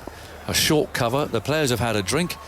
And Wood goes tearing in again. Round the wicket, bowls, and Imam flicks him there. Quite a positive stroke to mid-wicket where Duckett fields. And just watching Imam moving there. Well, he looks a little bit tentative maybe with his walking there. He's probably heavily strapped up. And Wood actually put so much force into that previous ball that bowled Abdullah that he fell over. He bowled himself off his feet. And they got up very quickly and punched the air like he'd scored the winning goal. Here's Wood, bowls, and Imam gets an edge, a genuine edge. It's flown away down to third man. So there is a fielder there who's a little bit too square for that. And beaten the pace, really there. It's just the sort of ball you see a new batsman edging, and he just comes in outside the off stump. Not sure if it would have carried to a second slip or not. I don't think so. Yeah, it would have been close down, sort of boot high or that sort of a thing, but they've only got the one. Is there a flicker of reverse swing out there, do you think? Well, I think it must be a little bit. Yeah, I think so. But Anderson's certainly running up, holding the ball. Reverse swing, 268 for Pakistan to win. Shielding the ball. Yeah. Got to hold it somewhere. Wood again rushes in, bowls, and Imam again has to play that really quite quickly. Getting his tail up here. I'm not sure what the speedo says. It doesn't see on my screen, but Andy's got on the screen beside him. He's got all sorts of. I'll be on red alert on numbers. That. Nothing's come up just yet. But when he bowls full, he gets up around 150. Strikes me as bowling pretty fast out there. Well, I think Shafiq will agree with you. He wants to change the field, and he was sort of sign language, really. Where's Stokes? I was looking for him. He was demonstrating what he wanted as far as the field was concerned. I'm sure Stokes is on the field. Where is he? I don't think he's there. Who's in charge? Well, Pope, I guess. Wood again bowls full, and it's defended by Imam. Back to the bowler. He'd probably be driving the bus home as well, Pope. No, he's at point. Oh, yeah. Moving the field, possibly, as Wood requested, but there's another man going out into the deep at square leg. So Mark Wood here again. I think he wants the option of the short ball. Imam usually takes it on. He's played it well actually most of this series because he's been able to hit the ball down. Slightly different when you just come in first of all though. So Wood set a field that suggests the odd short delivery. So man out of deep square leg and at long leg. In goes Wood, bowls to the left-handed Imam, who he tries to work into the leg side, gets a thick outside edge, rushes down to Leach at third man, and they take a run. So that's the end of the over. 88 for 3. The target is 355. We are now, I think, more or less officially halfway through the game. I mean, it's hard to say here because of overs and so on that are lost, but midway through the game, the third afternoon. Yeah. Just a couple of things on England's bowling in this innings. They've bowled out their opposition top 3, so all of the top 3 having their stumps rearranged for only the 4th time since 1968, and it's only the 6th time that's happened to Pakistan in their entire Test history. I was digging around for the Robinson versus Babar Azam head-to-head, who bowled him out twice in 7 balls without conceding a run. And I've crunched some various numbers through various spreadsheets, and I've only found 7 other instances of a top 4 batsman being bowled out by the same bowler in both innings without conceding a run in the entire history of Test cricket. And he got him out, of course, in the second innings at Rawalpindi as well. Caught behind, didn't he? Stokes. Stokes. The wrong one. Oh, I'm looking at the wrong page. Yeah. Correct. I stand corrected. Anyway, that's very interesting. In comes Leach again. Bowls, and that's pushed away into the covers by Imam, who's now down at this end on strike. Crawley field. So there's a slip, short leg. Stokes is at short mid on. Short mid wicket.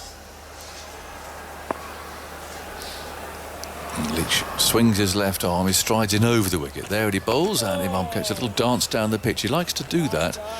And let's see, Stokes is still tempting him, so yep, you can go if you like. They have got one man back, deep mid-wicket, for that pick-up with the spin. But if he wants to go straight down the ground, there's nobody there. See Root loosening up, perhaps have a bowl at the left-hander. Here's Leach, bowls, and the arm goes back. Now, punch that straight. Chase for Anderson. Should get there, should stop it going for 4. Slides across the ground just before it disappears into the shadow. He's testing his hamstring out. Yeah, he took 2 there. Yep. 90 for 3. Imam goes to 7. Good night. Root still goes through his loosening up exercises at slip. I think Wood might have one more. Would You'd think so. Perhaps he'll go the other end. Leach bowls, creeps away off the edge of Imam's bat out to short leg. Brooke really very close.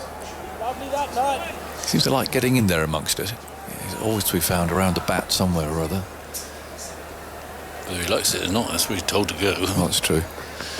Leach again. Nice boy. Played out towards short mid-wicket. No run. More people coming.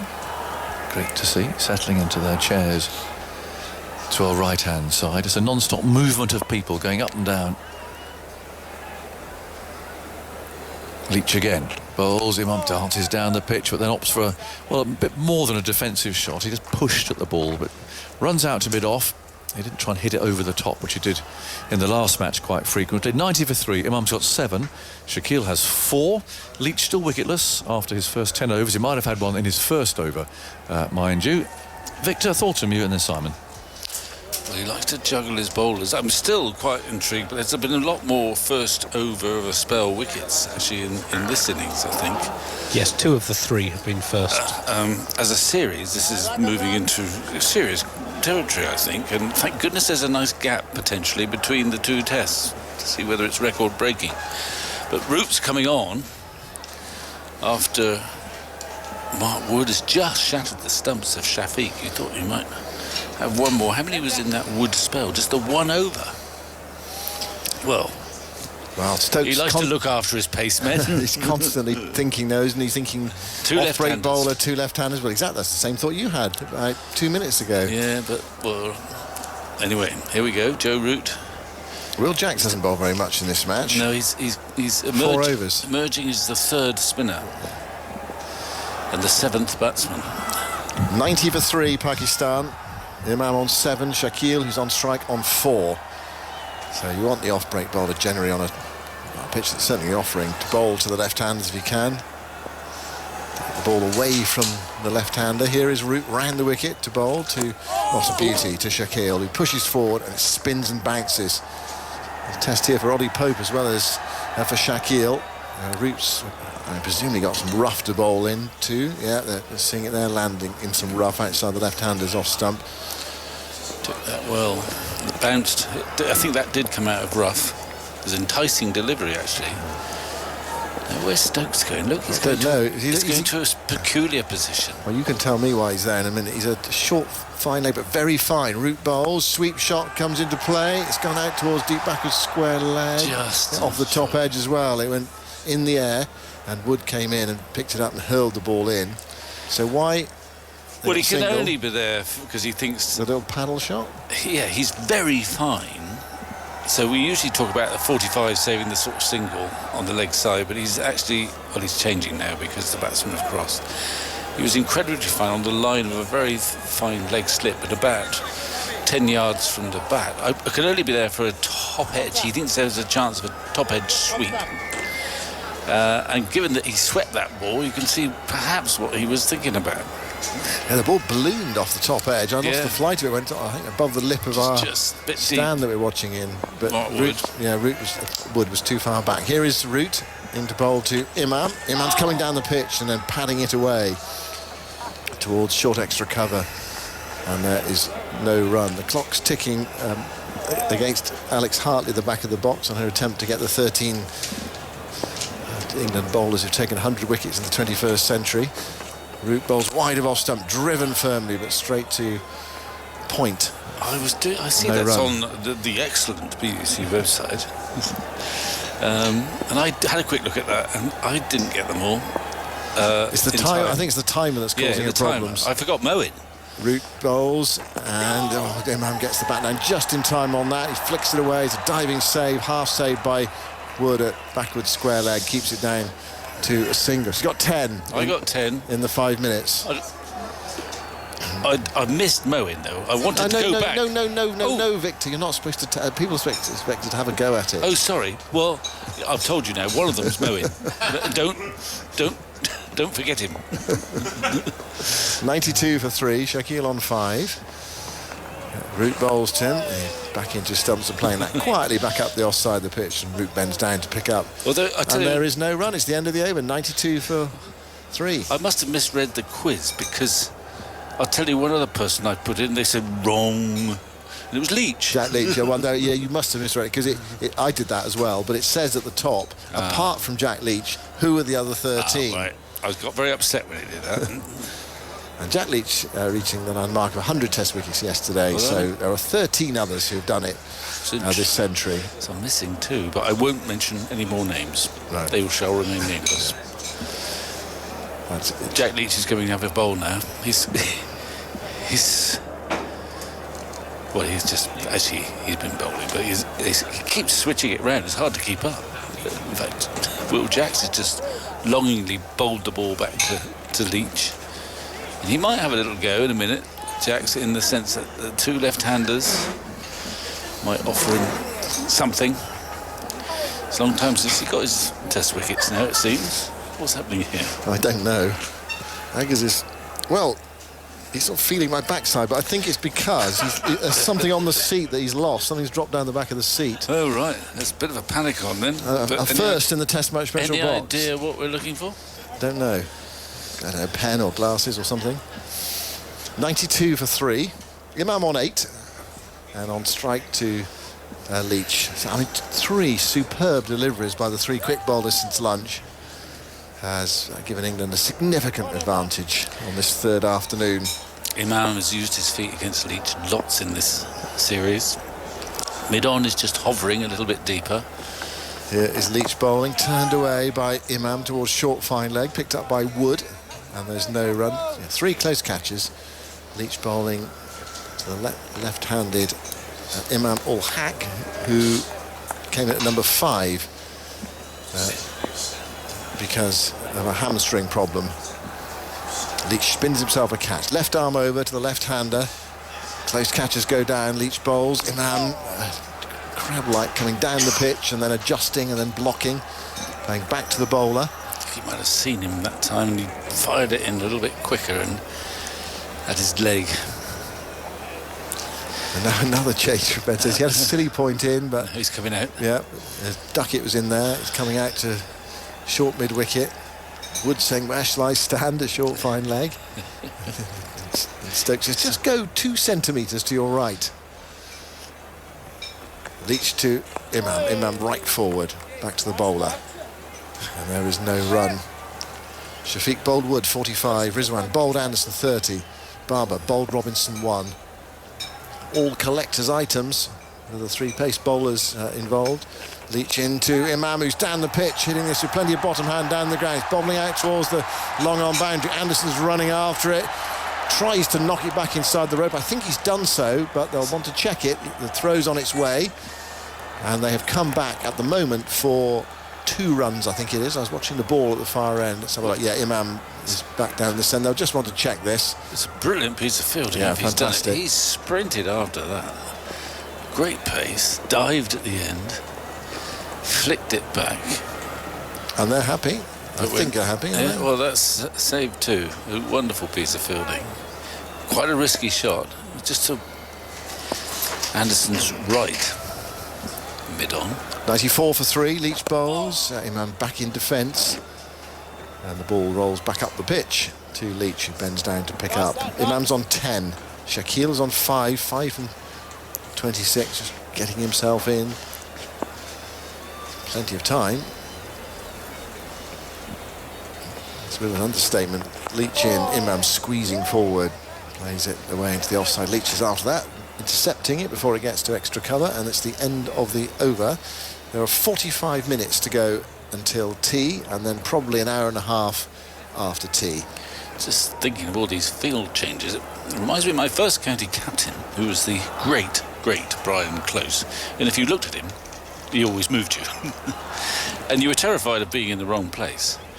So by the end of the day, if you were fielding more or less the same position, you'd have about 10 marks where he'd situated you, and you didn't want to, you don't want to get wrong. But if you looked at him, he moved you. And then when he came back for England, Tony Greig was captain. I remember he came back and he said, well, they kept looking at me at forward short leg, so I put him in right place. Anyway, Root will continue. It's been England's session so far, no doubt, having been most emphatically Pakistan's session first up. There's that strange fielding position that Stokes is taking up. Here's Root to bowl to Shakil. Shakil comes forward, negotiating that one safely enough, rolls out to Duckett. He's fielding probably short extra cover. He's probably about 15 yards, at least 15 yards, perhaps 20 yards from the bat, almost behind the keeper, just on the line of a very fine leg slip. He's not quite bat stop, but he's not far away. It's not a reflection on Ollie Pope's keeping. Here's Root, and forward goes Shakil again to Duckett at short extra cover. There'd be major celebration if he caught him there, that's for certain. Right, another fielding change, short legs coming out towards backwards square leg. Brook taking the helmet off. It's quite warm out there now. I just went out and had a walk around the boundary rope for a moment. It's the best day of the match. It's the clearest sky. There's a breeze today. Yeah. Flags fluttering on the far end. Root bowls. And back goes Shakil, guided away into the offside towards backward point. And Leach comes round to pick up, and there's no run. The black kites are circling above the pavilion at the far end. They were red, weren't they? But they've changed to black now. Well, I think they weren't red. Oh, right. I was told they were red, but they are in fact, because I said they don't look very red. 94 for 3. Root bowls. Shakil defends. Again, Leach comes in to field. And there's no run. 355 the target for Pakistan to win this match. Hang on, another field change. Yeah, short legs back in again. Yeah. He must be a very tired man of the evening, Ben Stokes. All that thinking that goes into captaincy. Root slings that one down, round arm delivery. Shakil lets it go. It's taken by Ollie Pope. No, he's a serious bowler, Root. He's, very much the part of the attack. He doesn't bowl his little leg breaks very often now, does he? His impish leg break. It's in his 5th over, no wicket for 17. Last ball of it coming, another round arm delivery, and that has been padded away, and it's gone down fine on the offside. There's no run. It's the end of Root's over. How many Test wickets has he's got? Root taken? 49. I think you'll find. 40, that is correct, Vic. I know that, because we mentioned it yesterday, that he was on course to his 50th. You're going to put me out of a job. I don't think so. Although, if you want someone to do the news quiz, I'm ready. Not out of that job. Oh, Victor. right.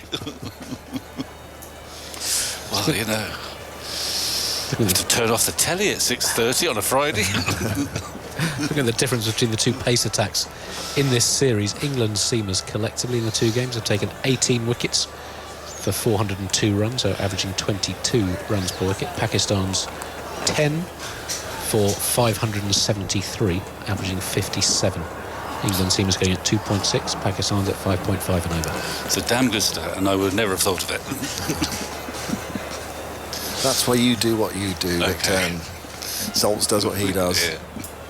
94 for 3. Leach begins a new over, moving into bowl to Imam ul Haq. Pushed through, a bit short, forced away. Nice looking shot through extra cover. Chance for the crowd to exercise their lungs. It's gone away for 4. Bad ball from Leach, dropping short. There's nothing for short on this pitch. Well, unless you're Abrar bowling Duckett yesterday when he got that bizarre wicket. But generally speaking, anything short, the batter's got time to adjust, get right back into their stumps and pick the spot. It's a good shot. He made room for himself. It's quite a straight ball, but just a bit too short, and he found the gap. 98 for 3. Leach to Imam. Imam right forward, playing away into the offside. No run there to cover. The helmet's back. It was behind Pope. Silly point is going in. You have to pay attention, don't you? A bit like you with Brian Close. You have to pay attention. I know.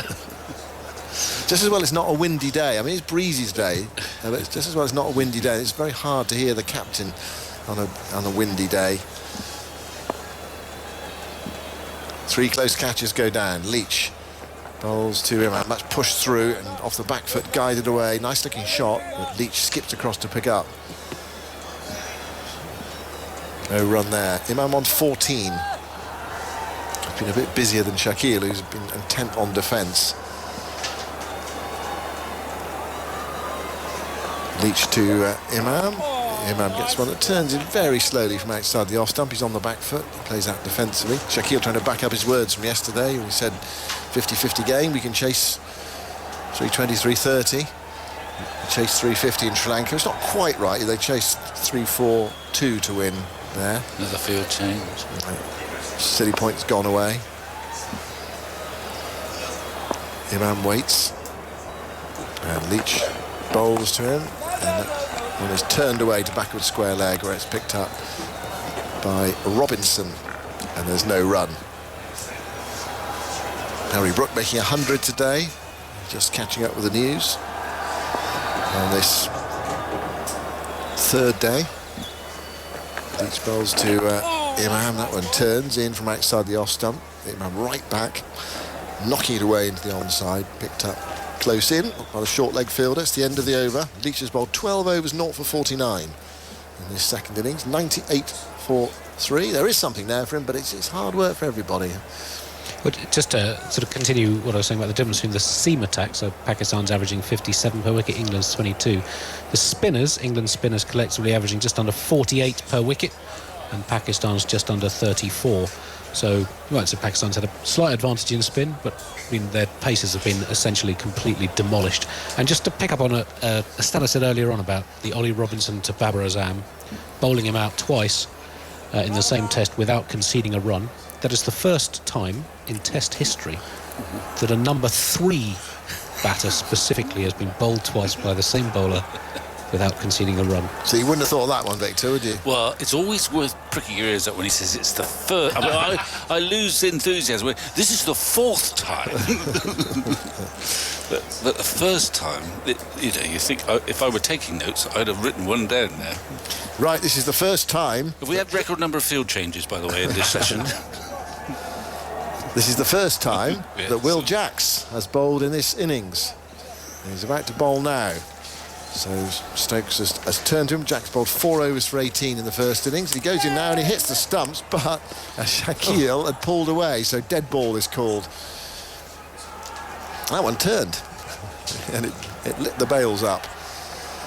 So practice delivery almost for Will Jacks, whose trousers are being ruffled by the breeze on this very pleasant afternoon in Multan. Temperatures mid-20s, thereabouts. Jacks bowls, a bit short, swatted away off the back foot by Shakil, but stopped on his knees at point by Leach.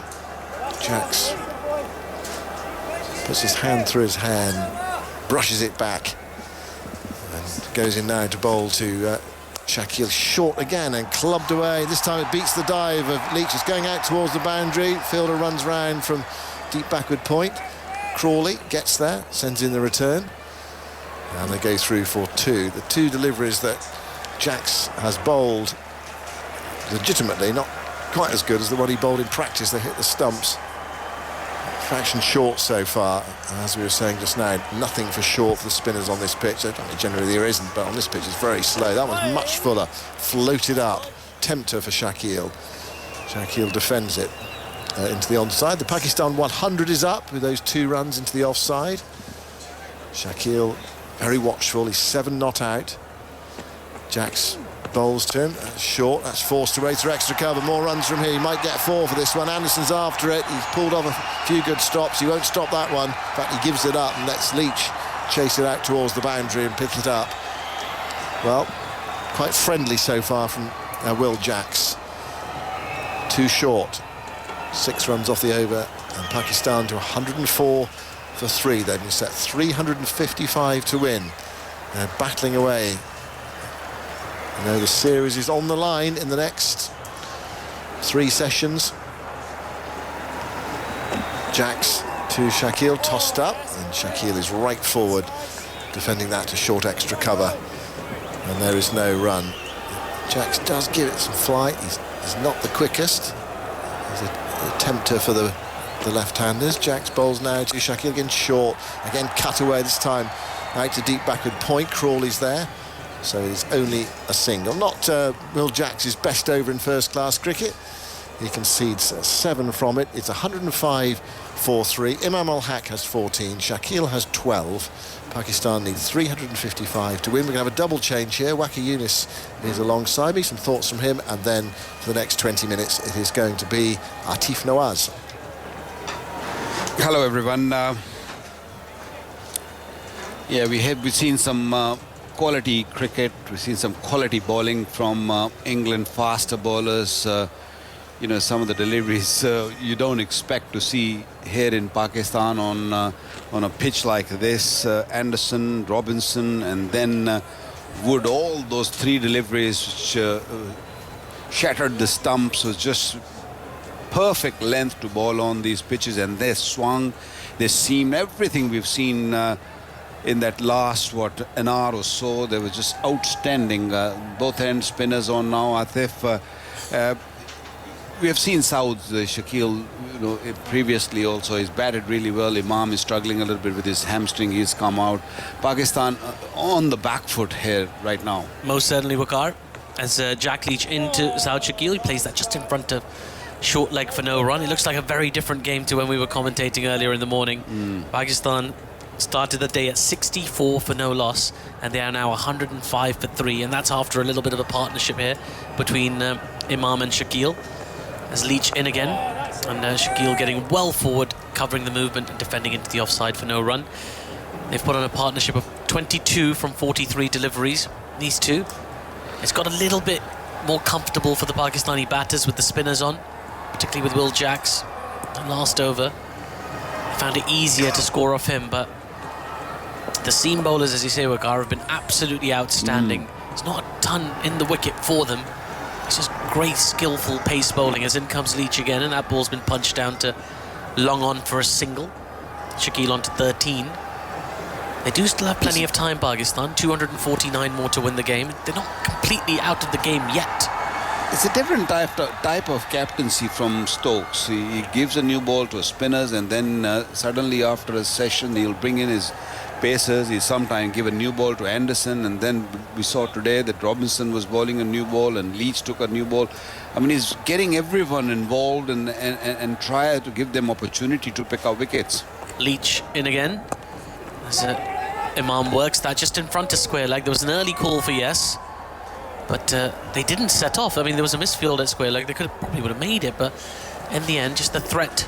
And the gentleman who's struggling with his hamstring, he was more eager to take that single than Shakil. Shakil was on his heels. He was not interested and ran quite quickly. Imam, who went for an MRI. That means it would have been really bad. Leach in again as that ball's been turned straight to the fielder at square leg this time. No threat of a run. I was standing with a physio during the lunch break, and I tried to find out what exactly went wrong with Imam, because he didn't come to bat or he didn't field this morning, and he said he woke up with a stiff hamstring. That's Leach once more, defended to short leg for no run, and that is the end of the over. 106 for 3, 2:49 left. So he said he woke up with a stiff hamstring. Yeah, he said he had a stiff hamstring and he was not comfortable, and I'm not sure if he did come to the ground or not, or he might have just had a little run and he was not comfortable. And then modern days, they just send straight away for MRI. They don't take no risks. Modern days, gone those days when if it's stiff, just go out there and stretch it, and you're fine. Just push yourself. Test cricket was very tough nowadays. Yes. It is a protocol now that if someone is not comfortable, just get the help, the maximum help. But what I'm seeing right now, I mean, I didn't not see him limping, or I did not see him sort of, when he's lunging forward to the spinners. It's Jax in again. This is short and it's been hammered through the cover as well. Can't be Duckett at backward point. There is no run. No issues at all. So it wouldn't have been that bad, So I'm not really sure. I'm not doubting the injury, but it was unusual, wasn't it? Very unusual. Yeah. Well, Jax in again. Just out Shaquille, who defends on the front foot in a sort of crab-like manner. He gets really sort of like compact when he gets forward for that defensive shot. But yeah, you're right. It was quite unusual. I was saying to Alex Hartley earlier, they could stick an MRI machine in the pavilion and just have it there for the cricketers. Have these little checks. As Jax again in, and Shaquille defends the ball back to him for no run. I think soon we will see that the teams will be carrying MRI machines, X-ray machines. I don't know what else. Modern medicine is advancing quickly. As Jackson again, another short ball has been guided nicely by Shaquille down to deep third for a single. 107 for 3 now. 248 needed for Pakistan. Will Jacks hardly bowled in this test match. Even in the first inning, he bowled maybe a couple of overs, 4 overs he bowled, I've been told.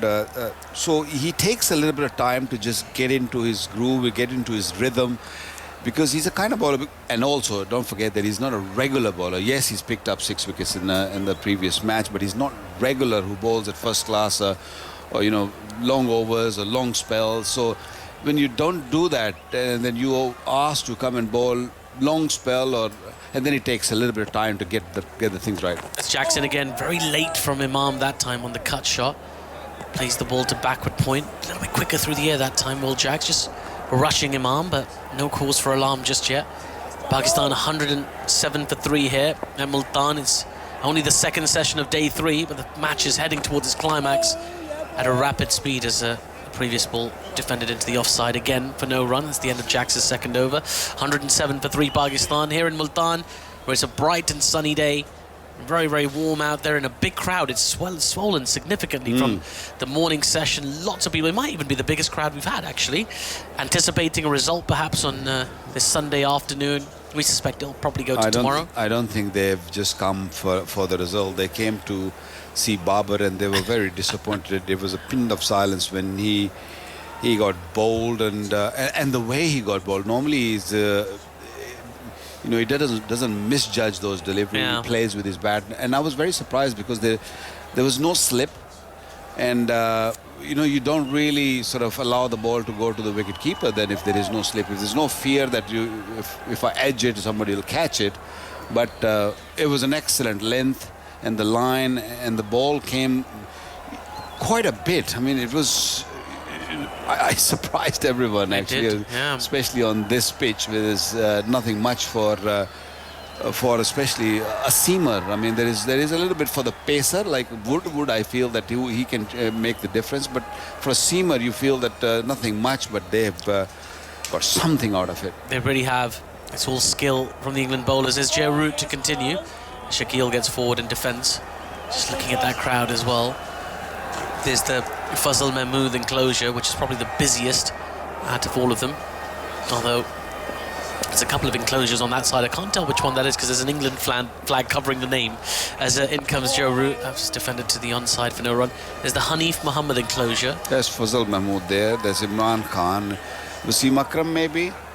Yeah, that's Imran Khan's enclosure. Someone's put an England flag over Imran Khan's name. My word. Well, Joe Root from wide of the crease fires one in, which Shakil is up to defending and into the covers for no run. Has somebody told them to do it? Or? No, I think it's just worked out. There's loads of flags draped around the ground, particularly in front of us. I mean, the sponsors can't be very happy. Most of the sponsors' hoardings have been covered. And the stand in front of us as Shakil manages to get one out of the square towards mid-wicket. They run a single. I'm glad that, the sports journalists are here. They're, of course, covering the game and they're looking at the cricket, what's happening. If this would have been a political journalist around here, he would probably look at that and he'll say, what the hell, who's done that? And there's a conspiracy behind it, or there's some issues and all that sort of things would have come out. But yeah, there's probably a few Barmy Army. Down the track comes Imam ul Haq, and he hammers that ball. One bounce into the boundary for 4. Straight as an arrow. He danced down with such grace on that occasion, Imam Ul Haq. Nothing wrong with his hamstring right now, I can tell you.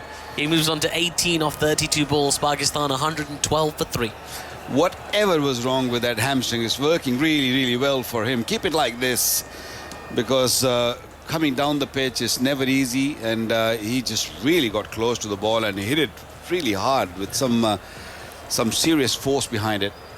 Joe Root into Imam Ul Haq, a bit fuller this time. Imam works it wide of the fielder at short leg, but only as far as fielder at square leg, and there is no run, and that is the end of the over. 112 for 3 now. Pakistan still need 243.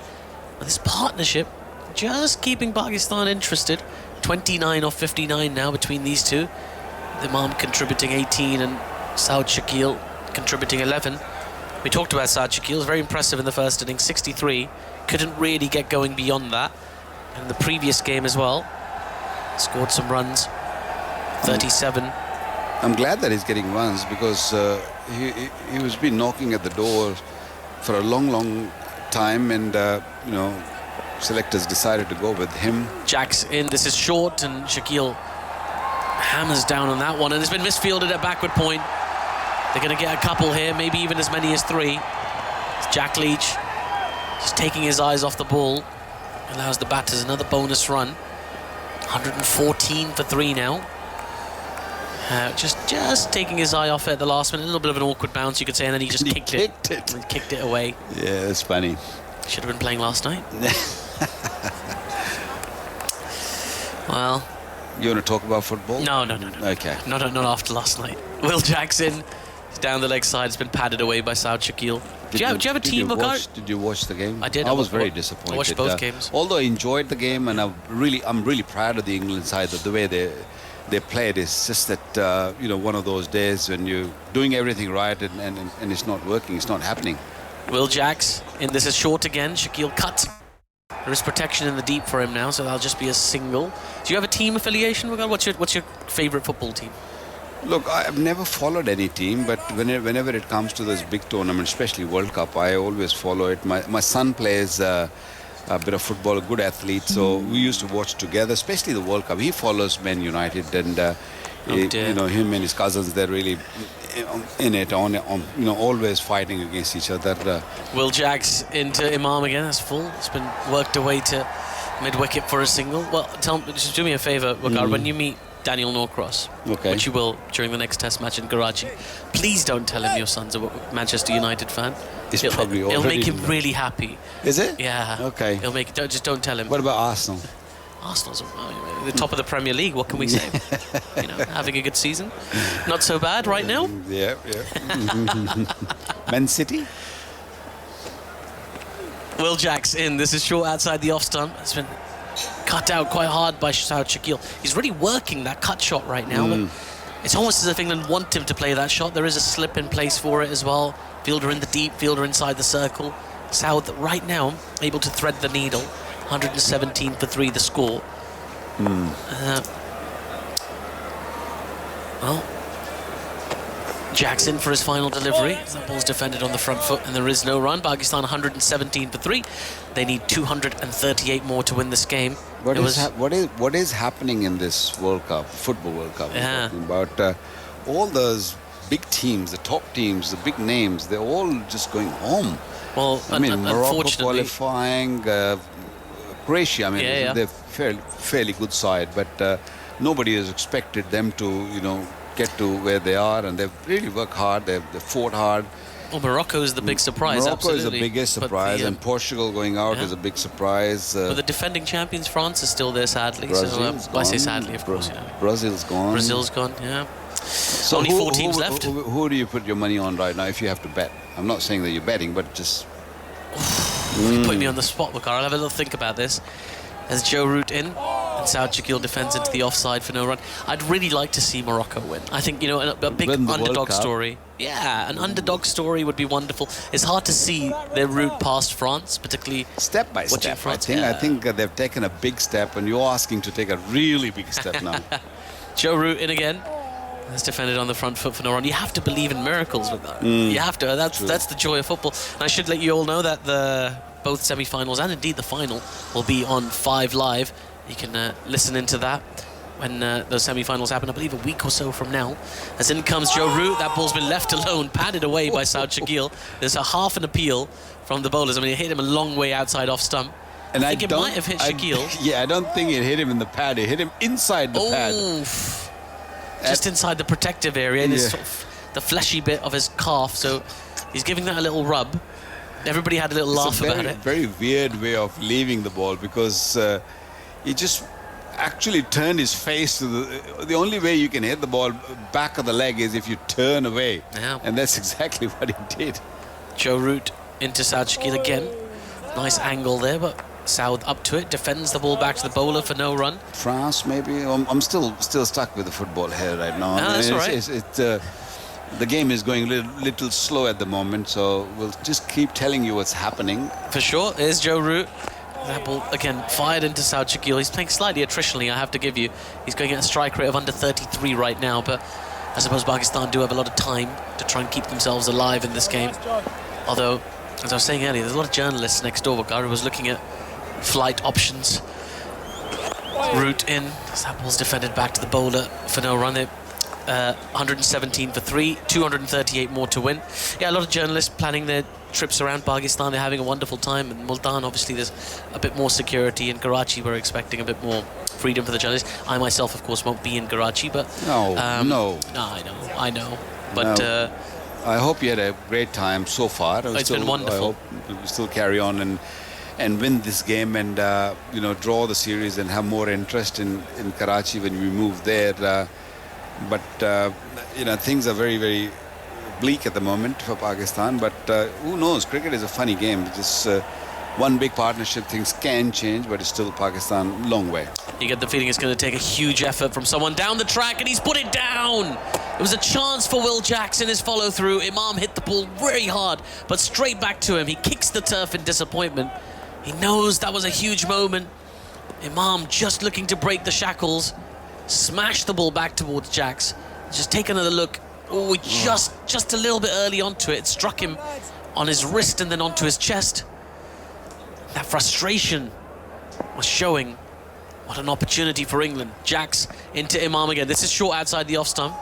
Imam cuts it away in front of the cover sweeper. They think about the second. They opt not to take on the arm of Zach Crawley. First thing, I don't think Jack was expecting the ball to come at him, and once he sort of saw the ball and he didn't really understood or couldn't really gather the pace of the pitch, and then it got a little big on him, and by the time his hand came together, ball was sort of hitting the Jackson, and that ball just spoons up in the air into the offside from Saud Shakil. But it was an opportunity. It was a very good opportunity. The height was good, but this just couldn't hold on to it. They're creating some moments. Here we are, England, looking to just break this partnership, get their foot back on the accelerator in this game. Jacks into Saud Shakil. You can see what he's trying to do with the angle. Just pitches in line, straightens, but Saud is up to the mark, defends another one. This is probably the first over. He's bowling his fourth over. That where he is, it seems like that he's getting the ball in the right area. Jacks in again, and Shakil defends to set him it off for no run. 118 for 3. No Stokes. We have not seen him bowl in this test match. I guess he's bowled the quota of his part back in Pindi. And Jackson, and that ball just weighted on by Shakil. Very nicely guides it down to, well, just in front of square for a single. Yeah, I mean, I think Ben Stokes is possibly, he's more of a, in case of emergency, break glass open type option for England. Don't really want to go to him unless they absolutely have to. But your thoughts on what Pakistan can do to withstand this onslaught, if there's any real hope for them? And then they're going to be joined by Jonathan Agnew. Yeah, we're still a long way away. 236 runs required, 3 already gone in the heart. And these two, if they can manage to put up a big partnership, at the moment it's 36 of 77 deliveries. They're slowly moving, but the problem here is, you lose one wicket and you can really finish very, very quickly. So a lot will depend on these two, and because after this we're going to get into the all-rounders, I guess, so Yes. problem for Pakistan. Well, a tough chance. There was that horrible height, wasn't it? It hit back hard at Jacks. Fingers up, fingers down. It was that sort of height that's never easy to collect. But the chance went down. Imam's on 20, Shakil on 20, 119 for 3, heading towards tee, which is about 10 minutes or so away on this third day. Change of bowling, way down the far end. I can see Mark Wood, and I can see him today. It's a real change, actually, in the conditions. The sun's shining, we've got shadows, we've got no mist. Were you struggling the other days? It was we couldn't see through the mist, could you? It was like a low fret that was hanging, but it's clear today. Wood's on his way from the far end, bowls short and steered away off the back foot by Shakil. They'll take a single as Stokes ambles round to his right, concedes that they were going to get an easy run there. The thing Aggers really surprised me the most is it's someone who's bowled a spell, who's bowled 5 overs just a little while ago, and he's been given a ball, and he comes and bowled the first ball at 145 kilometers an hour. That's amazing, isn't it? You just need maybe 2 or 3 deliveries to get to that sort of pace, even if you are the quickest bowler in the world. But this man Wood, he doesn't take long, does he? 100% effort, every ball. Slip he has there in the form of root, as Wood again round the wicket, bowls is full and turned away nicely, clipped away there with some bottom hand by Imam, who's just steadying the ship here a little bit. Opening batsman, of course, opening batting mentality, coming in at number 5 just when things were rocking slightly. The wicket of Babar had fallen to Wood, a lovely ball that ripped out his off stump. We've seen 3 clean bowls by the seam bowlers. It was Babar was of Robinson, I think, the Robinson's delivery. Wood, that was Robinson, yes. Yeah, Wood got what's his name? Shafiq. Playing, absolutely, with the but pace. they were all very identical deliveries, wasn't it? Just 3 all clean bowled. Yeah, it's and nothing yet for the spinners. So we've got a man coming into short mid wicket now. That sheet is blowing round a bit at the far end, covering the sight screen. So perhaps the breeze, for the first time in this game, just picking up a little bit. You can see it from the flags, actually, blowing in our direction from the far end, which I guess explains why the mist has gone today. Wood with that breeze behind him, runs in now, bowls down the leg side, well stopped by Pope. Doesn't take it absolutely cleanly, but he stops it as Wood just slightly offline there. Turned around and applauded Pope there for his efforts, and it's 120 for 3. A boisterous crowd out there, and a really actually a healthy sized crowd now as well. They're coming quite late. Yeah, and also the day is very clear, and although it is maybe a touch cooler than the previous 2 days, but because the sun is out, and I guess we're getting into cooler weather. It's going to get cooler and cooler as the day is going to go past. So winter's coming. Winter's coming. Wood tearing in, moves in, bowls. Almost gets through there. Imam played across his pad to a quick ball. Almost got through onto that front pad for an LBW appeal. 120 for 3. We saw some lovely sights on the way here today. Like it's been, I think, our most colourful journey into the ground today. Okay, I think which way did you come? Well, we beat the convoy, so we came in after the convoy when the traffic could then resume and people could go about their daily business. And there's clearly some sort of cow show going on round here. Okay. There are a lot of cattle on the back of quite small trucks. I mean, maybe 2 or 3 at a time. In comes Wood again, bowls, and that's turned away into the leg side. They'll take a single. As Crawley there backs up Stokes, who's sitting on the ground, as that one just avoided him. 120 for 3. And they also go off in the same direction. And I was wondering if some sort of cattle show or something going on here, because they were all on their way, behaving impeccably, by the way. Okay. I mean, you've got 3 cows on the back of a really very small open van, and sometimes a man standing in there as well. Yeah, it's normal, very normal here. How do they behave so well? How do they behave so well? I mean, one of those cows gets a bit cross about something. Have you seen someone standing there with a stick in hand? Perhaps he's hiding his stick. Yeah, probably. When he probably saw you, he knew that you're going to go on and talk about it. But he's a very brave man for being in there with these cows. Yeah. In comes Wood again, moves in quickly now, bowls on the off stump, it comes off a thick edge, runs away. Leach will come scampering in, picks it up down to our right here. It's actually Duckett who throws the ball in, and they take a run, 122 for 3. But they're just so calm, and they were just standing there, on the back of this very small truck. Okay. Like I didn't see it, so I don't know where they were going. But I know in Punjab, or in this part of the world, in South Punjab, we do have shows which present. It's more like a horse show. They bring their really good horses, or good-looking horses, and what they do is they make them dance. And look at this chap here. Beautiful got a bit of film here. Look, he's in the back of quite a small truck. He's got there's cows in there with him. You're filmed nicely. I mean, I guess they're moving it from one place to another. They might have sold them to some other broker or someone. I don't know. But yeah, they're on the move see that today. They're on the move, and England is also on the move. They are. 122 for 3. No, it was a really interesting journey today. Now, there's a big scream going out there because we've got a fielder going out near the boundary edge by the look of it. I'm just trying to locate who it might have been, but somebody who's very popular in this part of the world. Leach is coming on from this end. We're approaching tee. And England would love a wicket now. We can just get one of these two out, one of these two left-handers. Leach would rather bowl a right-hander for sure. So there's 2 out at deep square leg and deep mid-wicket. Just that left-handers flick away with the spin. And a slip and a short leg. As Leach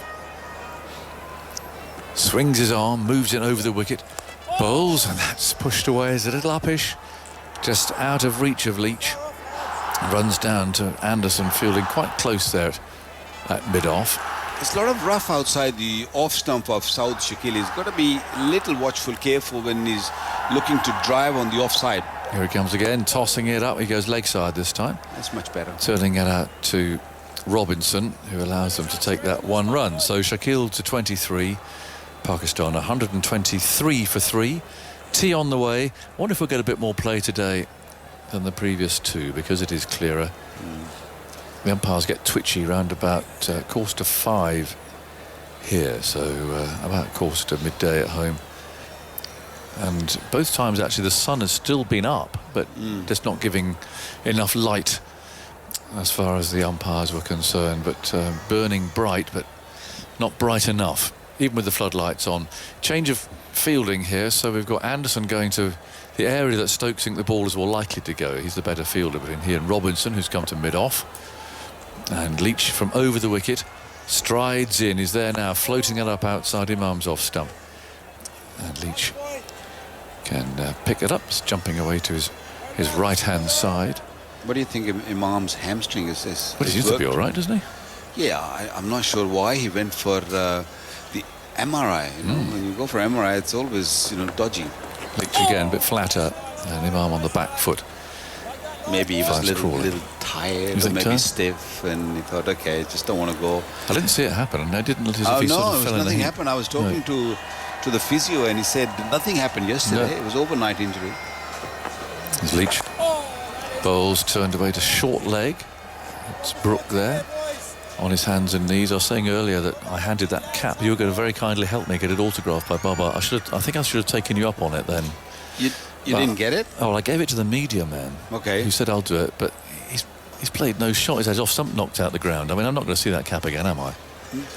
Oh, What you do you will. think? You will get it. You'll You get think? it. I think you will. Still plenty of time, unless you decide to leave this evening. That's a different story. But I don't know when do you approach a man when he's done that? Do you know the name of the guy? If you give me the name, I can go maybe. He's the media fella. Okay. In comes Leach again over the wicket, bowls. Pushed it back to the bowler again, 123 for 3. I mean, when a batsman does that, you keep your distance for a while, don't you? You don't go tapping him on the shoulder for an autograph, do you? You just, you know what I mean? Yeah, for a little while. I think modern day cricketers, they're pretty calm because, they play so much cricket there, and they forget about what happened very quickly. In our days, it was different because if you're playing one test match, the next test match, I don't know when I'm going to play, and if I have a bad one, and then I'll probably keep thinking about it, and I might be miserable or grumpy all that time. But nowadays, it's just, don't worry about it. 3 days' time, I'll get another go on a better pitch, and I'll have a day where I can, and in Babar's case, and I think Babar will like Karachi more because against Australia just recently, he scored 196 to save the game, and it was probably one of, or if not the best innings I've seen from Babar on that pitch. Played really well against the pacer, reversing, and the spinners. It was solid. Right, okay, so you think I might get away with it. Here comes Wood, bowls round the wicket, hurling that one down to Shakil, who plays carefully to mid-off. Probably the last over before tea, I would think, showing 2 minutes to go. No, 3, actually might get another one, because it's actually 5-2 the tea break. They're having some strange movings of the timings of these intervals. I still say that you should have taken my offer this morning. And I would have gotten that done straight away. You would have had your cap back in like 2 minutes. I know. I'm regretting that now. Next time. I'm regretting it. If you've got more caps, you can always bring it. That's my only one. In comes Wood again. Bowls. Thick edge here. The ball runs to third man. They'll find Jack Leach tossing the ball back in once more. 124 for 3. Andy wants to jump in. Just something to highlight how proactive Ben Stokes is in the field. There have been 13 bowling changes in this innings so far in the 44th over. Kept moving the bowlers around. At the equivalent stage of England's first innings, there have been 11 bowling changes. By comparison, Pakistan in their first innings by this point had 3, and in their second innings 5. So that highlights how Stokes is always active in the field, but also the range of bowling options available to both captains. He's very busy, and he is with the field as well, which is changing once more. So we've got no slip, no leg slip. It looks like it's going to go with some sort of leg theory here. Short pitch bowling by the look of it. I would expect third man to come finer. Here he comes. Leach coming down to more a second slip line. But I think he needs to come finer than that. Here he comes. Fine leg as well. So we're going to see some short stuff here. And Leach there for that. The ramp shot that the left-hander could play. So Imam knows what's coming. With fine leg, backward square leg, deep square leg, man just in front of square, mid-wicket and mid-on. Wood comes rushing in, bowls short, flicked away very fine. A chase down here for the fielder, who should get there if he dives. He does, it's Duckett. And back they come for 2. Had to move quickly there because that came very fine indeed. He scrambled there to his left and cut them down to 2, and he's turning around and joining in the applause of the crowd, actually keeping their humour up. Not that they need it, they're enjoying themselves thoroughly there. They're just in the sun on that side. They won't be for much longer because the sun will move away that way to the right of the ground. The shadow's already extending now. Wood again, bowls short, he sways out of the way this time, doesn't get up very high. About shoulder high perhaps. Well, Alim Dar says no, it's just over shoulder high, saying that's 1 for the over. 126 for 3. And all those bowling changes aren't because it's oppressively hot or anything like that. It's say maybe 21, 22 degrees. It's not the sort of sweltering conditions that you often see when you're watching television pictures of England on tour. Not like that at all. Although today, there's one sleeveless sweater there. I think Robinson's got a sleeveless one. Otherwise, players are in short or long sleeve shirts. Wood again rushes up, bowls a wayward bouncer down the leg side. Ill-directed.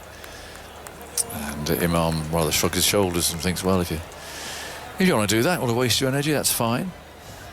I'm not going to take it on. Alex in a hoodie. I'm cold today. I've still got that aircon on. I'm waiting for you lot to get cold as well. Well, we're of hardy stock. It'll be warmer in Karachi.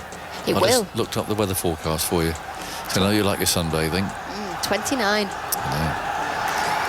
Down on the Gulf, really down there in Karachi. Next test starts on Saturday, I think.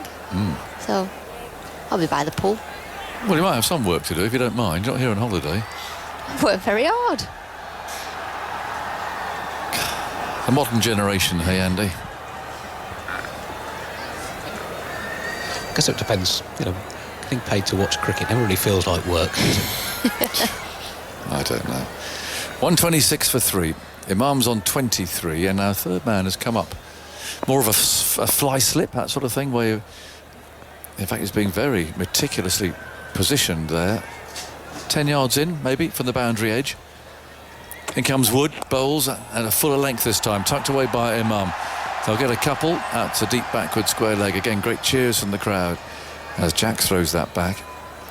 128 for 3. Umpire Dar looks at his watch. Hands Mark Wood his cap, a little reluctantly. I think umpire Dar's got an eye on tea here, but I think he's conceded also there's going to be another over. Walking off, slightly melancholy stride actually. I think he had his eye on a cuppa.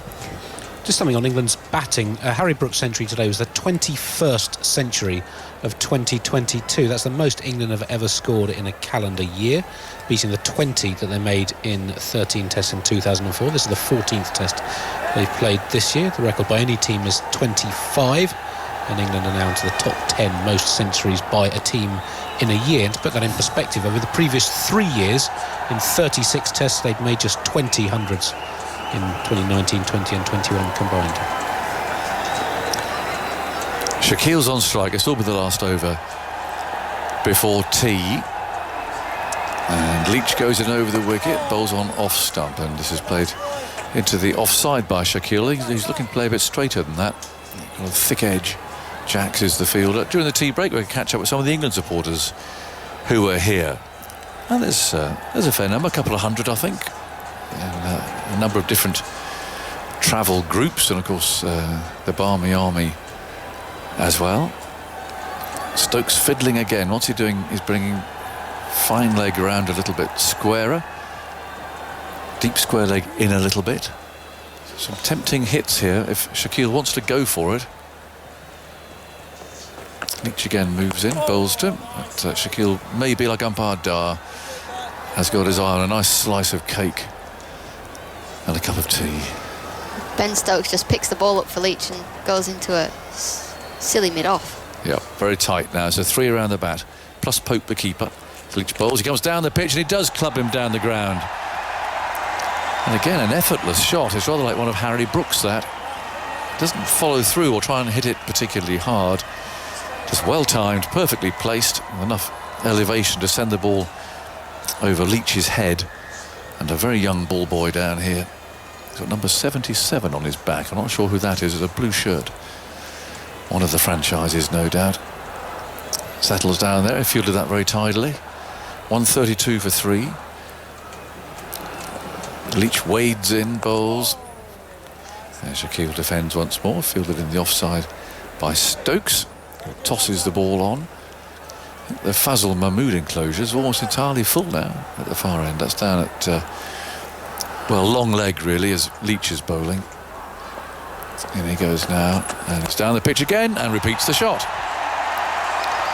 Not quite out of the middle of the bat this time, but again, little ball boy there waits for the ball to roll into the boundary edge and then tosses it to Jimmy Anderson.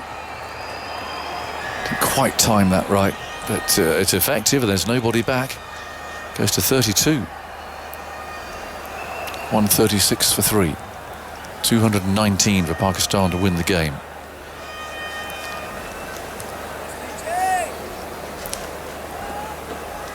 It brings up the 50 partnership. Well, they played well because they just needed steadying rather. Leach again, bowls, carefully played into the offside, and umpire Erasmus there, I just heard in my microphone, calls tea. So he makes a little note there in his book about the exact time that tea was taken. There you go, like one of the old-fashioned policeman's notebooks. He looks at his watch there and keeping copious notes that they have to do. And off they all go. Groundsman comes on with a wheelbarrow, not sure what's in there. Could be anything. But he's wheeling that at quite good pace, actually, a sort of enthusiastic pace out towards the middle, pursued by a friend, swinging his arms. He's got something in his right hand as well, but I'm not sure what it is. And then there's a little group behind with the usual collection of groundsman's equipment. It doesn't matter where you are in the world. At tea or any interval, you'll see somebody wander out there with a plank of wood, pot of paint and a brush. And so that's what's happening out there. But what's in that wheelbarrow, I'm not sure. Now, that session, Andy, perhaps the details of that? 3 for 72 in 30 overs. And it'll end this at about 4:15. So we reckon about another hour and a half of play, possibly, which would leave you with, what, 18, 19 overs left maybe in the day. Very difficult to predict how many. It depends who bowls. Quick bowlers, spin bowlers, of course, make all the difference. But that's the kind of play that realistically remains today. So, first objective for Pakistan, Alex, is to survive. No more wickets to go down today. Yeah, no more wickets. There's still so long left in this game, isn't there? We've got tomorrow and the day after if it's needed. I mean, I very much doubt that it will be needed. We will get a result at some stage. Pakistan need 219, but for now, or for them, it's just been survival mode, and then they've really tried to attack the spinners and see out the seamers, so I can't see them going away from that game plan. Just in my head, just working out, say they get, there's 18 overs, scored 3 and over. That takes out 60, so say they're 200 for 3. Just say these two stay together, 200 for 3, so score another 60. That would leave them, 150 to score tomorrow? Yeah, 155, 355 is the target. So 219 to win. So if they scored another 60, that would be, another 160 to win.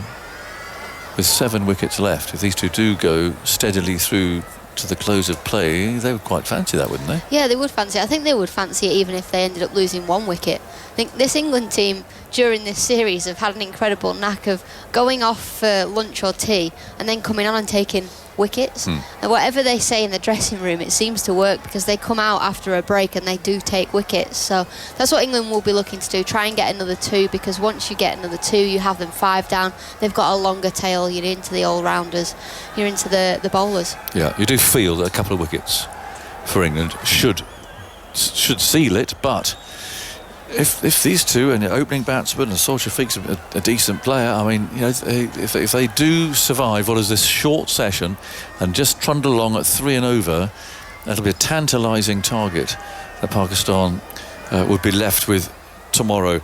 Bowling figures wise, Ollie Robinson 7 overs, 3 maidens, 1 for 7. Jack Leach 15 overs, no wicket for 59. Joe Root 7 overs for 22. Mark Wood 7 overs, 1 for 24. Then comes Jimmy Anderson. It is quite bizarre how Ben Stokes uses his bowlers, isn't it? I mean, it just is. You never know who's going to bowl when. But Jimmy Anderson didn't come on till third change. 5 overs, 1 maiden, 1 for 7. And Will Jacks bowled us 4 overs for 15. So 219 more runs for Pakistan to win. We're in the tea break at 136 for 3. Right, here we go. Multan Cricket Stadium is pretty busy. I'm going to say it's the busiest it's been over the 3 days that we've seen it here. The Sunday afternoon, it's still very warm here, very pleasant, and the England fielders very slowly making their way out. I can see Harry Brook and Joe Root walking arm in arm, almost like a bride and groom, and the way they're sort of holding each other is quite sweet, really. But I actually think Joe Root is pinching his love handles as they walk down the stairs. That's not very nice. But in any case, they're coming out. I see the batters running out to the middle as well. Abdullah Shafiq and Saud Shakil running out, grabbing their helmets, getting ready for a more attritional battle here. They need 219 runs to win this game. They've still got a fair amount of time today as well. I mean, as many as 35 overs. We expect to see maybe 19 or maybe 20 overs if there's a lot of spinners being used. But in that time, England would just love to get, would you say, Alex, like 2 wickets would make them happy? Yeah, I think if they can get another couple of wickets, they have this incredible skill of being able to take wickets after a break. So no doubt they'll come out, they'll be a bit more refreshed. They've put their feet up for 20 minutes or so, had a team meeting, spoken to Ben Stokes, Brendan McCullum. There'll be some sort of plan here that England have come up with to try and bag themselves another couple of wickets. Yeah, they certainly will. You can see the Pakistan team social media manager just getting a shot of Imam and Abdullah walking onto the pitch. He wants to get all those opportunities while he can. There doesn't seem to be a 5th day on the cards here. I think Rehan Ahmed is on the field. That's interesting. We were chatting about this a little bit earlier. He's probably being talked about for a debut in Karachi, but it's interesting to see that he's on his way out right now just to field. I wonder who he's on for. Yeah, I'm not sure, but Ben Stokes has given him the ball straight away just to make him feel a little bit more comfortable out there. And that's the sign of a good captain. Yeah. Just throw him the ball, get him in the mixer, get him involved, because as a young player, or anybody that comes out onto the field, not made their debut, they're sub-fielding, you get nervous. You do get nervous. And I know when I used to play, I used to get really nervous. And the first thing the senior players used to do was throw me the ball. Just because that's when, as a bowler, you're the most comfortable with the ball in your hand. You think, okay, I can relax a little bit now. I've touched the ball. Excellent. That's a very good way to put it. Get your hands on the ball. Well, he's out there now, Rehan Ahmed, in the field, getting his first taste of sort of international cricket as a substitute. He's being positioned quite far out into the... Yeah, he was in the offside. mixer and then he's been sent out to deep backward point. It's Joe Root who's going to kick things off for the third and final session of day 3 of this test match. Pakistan 136 for 3, need 213 to win. England need 7 wickets. 2 batters out there, Imam ul Haq on 25 and Saud Shakil on 32, and it is the former who's currently on strike. Here's Joe Root now from wide of the crease as Imam gets forward, defends to short mid-off, and there is no run. Rehan Ahmed is on for the veteran, Jimmy Anderson. Just needs a bit longer to put his feet up. And we've got Jamie Overton out there as well. You can only guess for Ollie Robinson. Joe Root into Imam, who comes dancing down the wicket, but opts to just pat the ball back to Ben Stokes, who sort of tried to steer him down there, but Imam just turned away. Didn't really want to make eye contact with England's captain. He's back facing the bowler now as Joe Root into Imam, who dances down again and drives that ball beautifully. Oh, that is an exquisite cover drive. The wrist protection in the deep as Keaton Jennings down and long off, but he really connected really well with that. So we got 3 subfielders on. Keaton Jennings as well. Keaton Jennings, Jamie Overton, Rehan Ahmed. Put your feet up, lads. Let the spinners do the work. At least it gives us an indication of the tactics England are going to be using, at least in the short term. Slower bowlers are expected to do some work. We've got a lot of runs to work with, England. 218 still needed for Pakistan. And the big boys of the Pakistan batting lineup, Babar Azam, Mohammad Rizwan, already back in the hut. I wonder if Agaz is going to get his signed hat back from Babar Azam. It depends how quickly after he got out the media manager asked for the signature. Yeah. Hopefully it was before. Yeah, that's the way to do it, isn't it? He's very reliable, the media manager. He's a good guy. Here comes Joe Root. Ball's defended on the front foot by Shakil for no run, as is the England team manager, who's been slightly under the weather. But I'm glad to see him a little bit earlier. Glad you're feeling well, Danny, if you're listening. And yeah, everybody's up and about again. It was a bit of a scare at the start of the series. Feels like a million years ago now, doesn't it? Joe Root in. That ball's defended on the front foot for no run. We thought, England might have to postpone the game by a day. Everybody was sick, food poisoning, stomach bug, rumours all over the place. But the game did indeed start on time. And that first day of the series, well, it completely changed the narrative when England put on 500 in a day. As Joe Root in once more, fires that into the pads of Shakil. He can't beat the fielder at backward square leg. And there is no run. 137 for 3 at the end of that Joe Root over. You just see a clip of the 3 lads off the field, all in the dressing room, just having a bit of a chat, maybe a little bit of a bowlers meeting. Give themselves an extra 10 minutes or so. Yeah.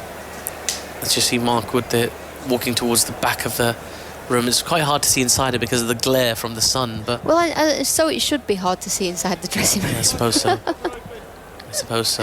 I think you're very right. I was going to reach for Andy Zaltzman's binoculars, but I'm going to leave them alone now. The cameraman could have a right fright if you could see straight through those glass windows. They have got a bit of a tint to them.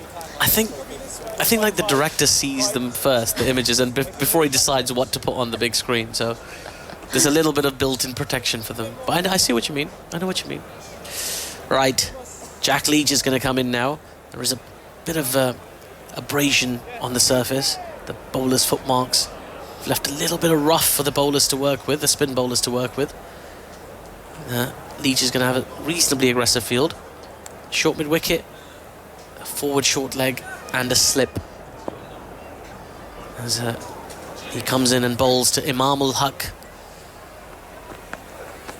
That ball's been kept a little bit low, but well watched by Imam. He's flicked it away towards the square leg boundary. Zach Crawley's in pursuit. He will win the race. The batters will get back for 2, though.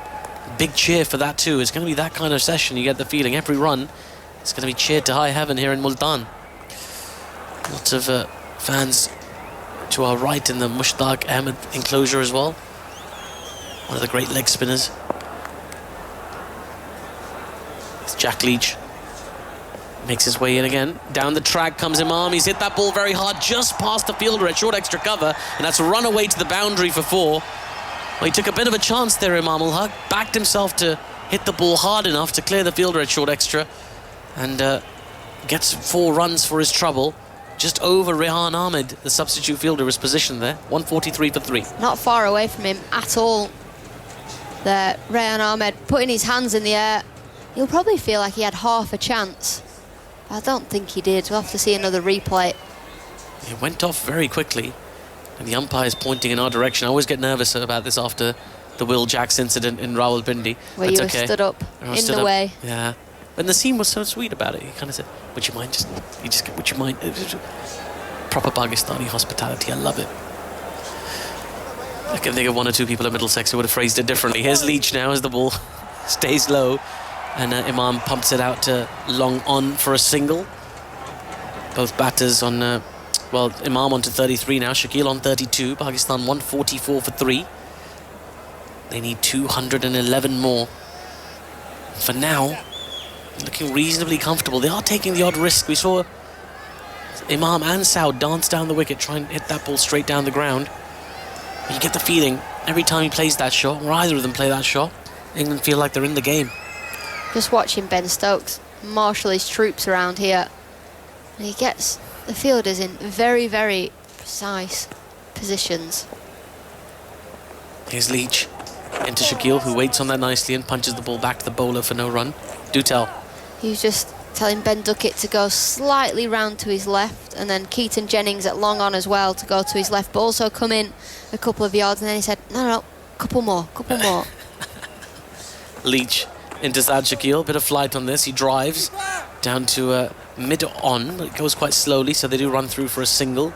Both batters on 33 now. Do you think Ben Stokes and Brendan McCullum have one of those giant, those sort of battleship sets where you kind of manoeuvre fielders on the board and move them around and be like, yeah, we'll have him here and have him there? The only board they've got says on it, do what you want. I reckon. Yeah. I reckon it's very relaxed. There'll be some chats about some tactics, but it'll be go with your gut. I like to visualise them playing Sabutio. Is Jack Leach in, defending the ball forward on the front foot for no run. Or it'll say, do not draw. 145 for 3. Well, we're not going to get a draw here, even though we're in the 3rd session of the 3rd day. Still 2 days to go.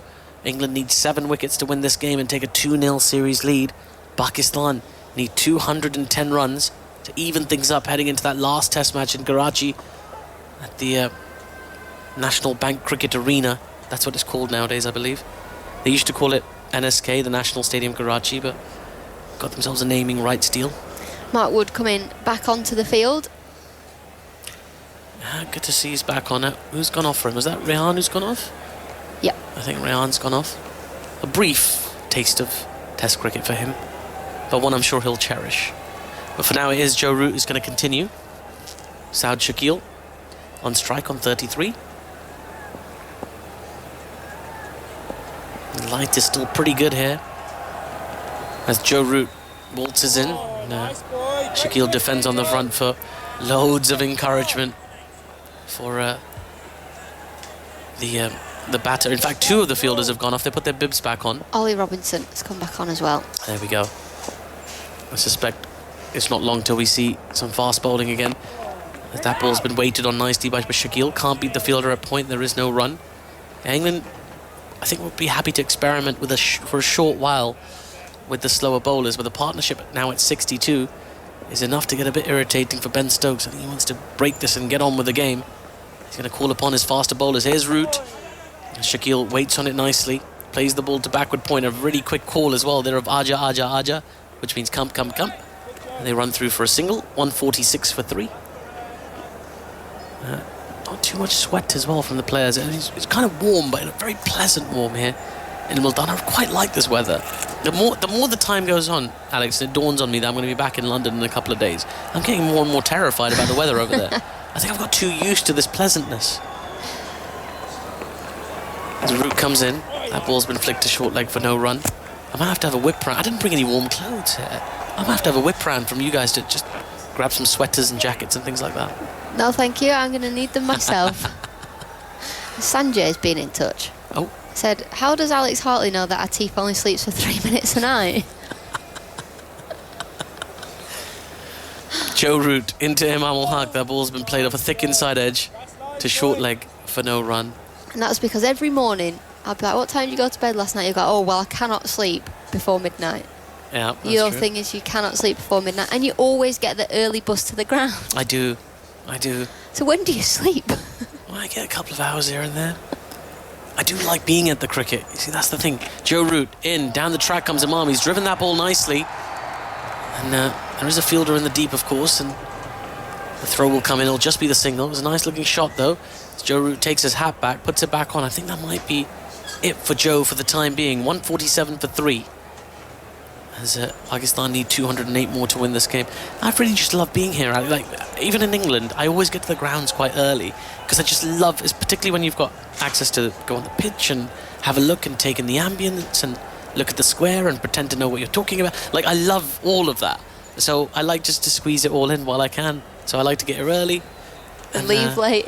And leave late, yeah. Rayan Ahmed is back on. This is like, the hokey cokey. I feel like someone's pranking him. Yeah, there must be. Players in and out. Emergency bathroom break, maybe? Going off and shaking it all about. 147 for 3. Imam Ul Haq on strike. Jack Leach takes a couple of steps and in he comes. Another one that keeps a little bit low. And Imam flicks it with a little flourish of his wrists. Just past Harry Brook at short leg. He's right in there. He's so close to Imam Ul Haq. That kind of terrifies me, that kind of fielding position. Leach, again with those steps, and he comes more flight this time as that ball's flicked wide of the fielder at mid-wicket, out to the deep, long-on fielder. They'll take a single. So easily milking the spinners for the time being, Pakistan. 148 for 3, the score. Imam on 35, Shakil 34. I've done some short leg practice in my time for, the small amount of red ball cricket that we do play. I never made my test debut, but played a lot of warm-up games, 4-day games against touring teams. Leach into Saud Shakil. This is short. It's been cut away nicely by Saud Shakil. That will run away to the boundary. That is a high-class shot. Waited on it nicely, put his hands through it. And a welcome boundary for Pakistan, a welcome boundary for the crowd here at the Multan Cricket Stadium. Pakistan bring up their 150 with that shot. 152 for 3. And they need a further 203 runs to win this game. Alex, tell me about short leg. So you get all your kit on, your helmet, your pads, and to practice what we did is you get somebody underarming the ball to a coach who had almost like a boxing glove on, one of the flat pads, the ones you punch, and they would knock it around the corner or knock it to the offside. We'll come back to this story. As in comes Jack Leach once again to Shakil, who defends into the offside for no run. So I'm in there, I'm at short leg, and I'm thinking, ticker's going a little bit. I'm a bit nervous here because I don't like being in the slips. I'm a fine leg fielder, mid-off at best. So I get thrown into practice because I'm short, and everyone puts the short ones in there. We'll wait with bated breath for what happens next. Here's Jack Leach. Bit of flight, defended on the front foot by Saud Shakil for no run. So in comes Anya Shrubsole. She underarms the ball. Mark Robinson knocks it around the corner. I'm in position, and it hits me straight on the helmet, and I don't move. And he goes, don't think that's for you, Al. Leach into Shakil, who comes down the ground, and he lofts this ball up in the air. It's gone into that vacant long-off region. It's going to trickle away into the boundary for 4 as well. Well, they're looking more and more comfortable against the slower bowlers, this pair. 156 for 3, and Pakistan now need less than 200, 199 to win this game. Still with 7 wickets in hand. What a shot that was. Coming back to short leg, Alex. Are you pleased you never had to field there again? Yes, absolutely, because it's actually terrifying, especially when batters are going hard at the ball and they play sweep shots. But my question to the head coach was, in what world did you think I would be very good at that when I field at fine leg? What made you think I would be good at short leg? And he said, I don't know, we're just giving everyone a chance. Andy Zaltzman. Jack Leach's last 3 overs, the last one before tea, and the 2 since tea have conceded 25 runs, including 5 boundaries. We add the seamers together so far this innings, 3 for 38, the spinners 0 for 116. Well, it tells you that we might see the quicker bowlers back in action very soon. For now, though, it's going to be Joe Root to continue to Imam ul Haq, who gets forward and defends that ball into the onside for no run. This partnership slowly but steadily grown for Pakistan. 73 of 126 balls. Imam's had a trip to the hospital and back today for an MRI on his hamstring. All cleared to bat, of course. Looks fine, taking quick singles. It's Joe Root into Imam.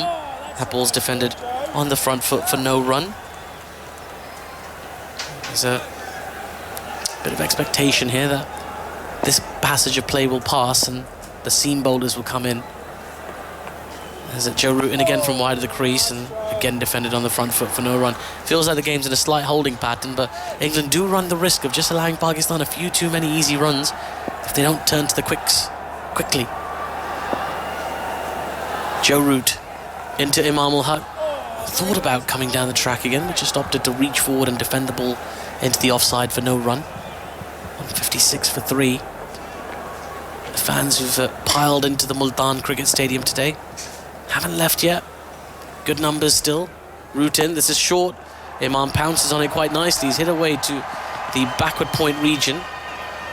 But pretty straightforward for Jack Leach out there to get the throw back in. Just a single to the score.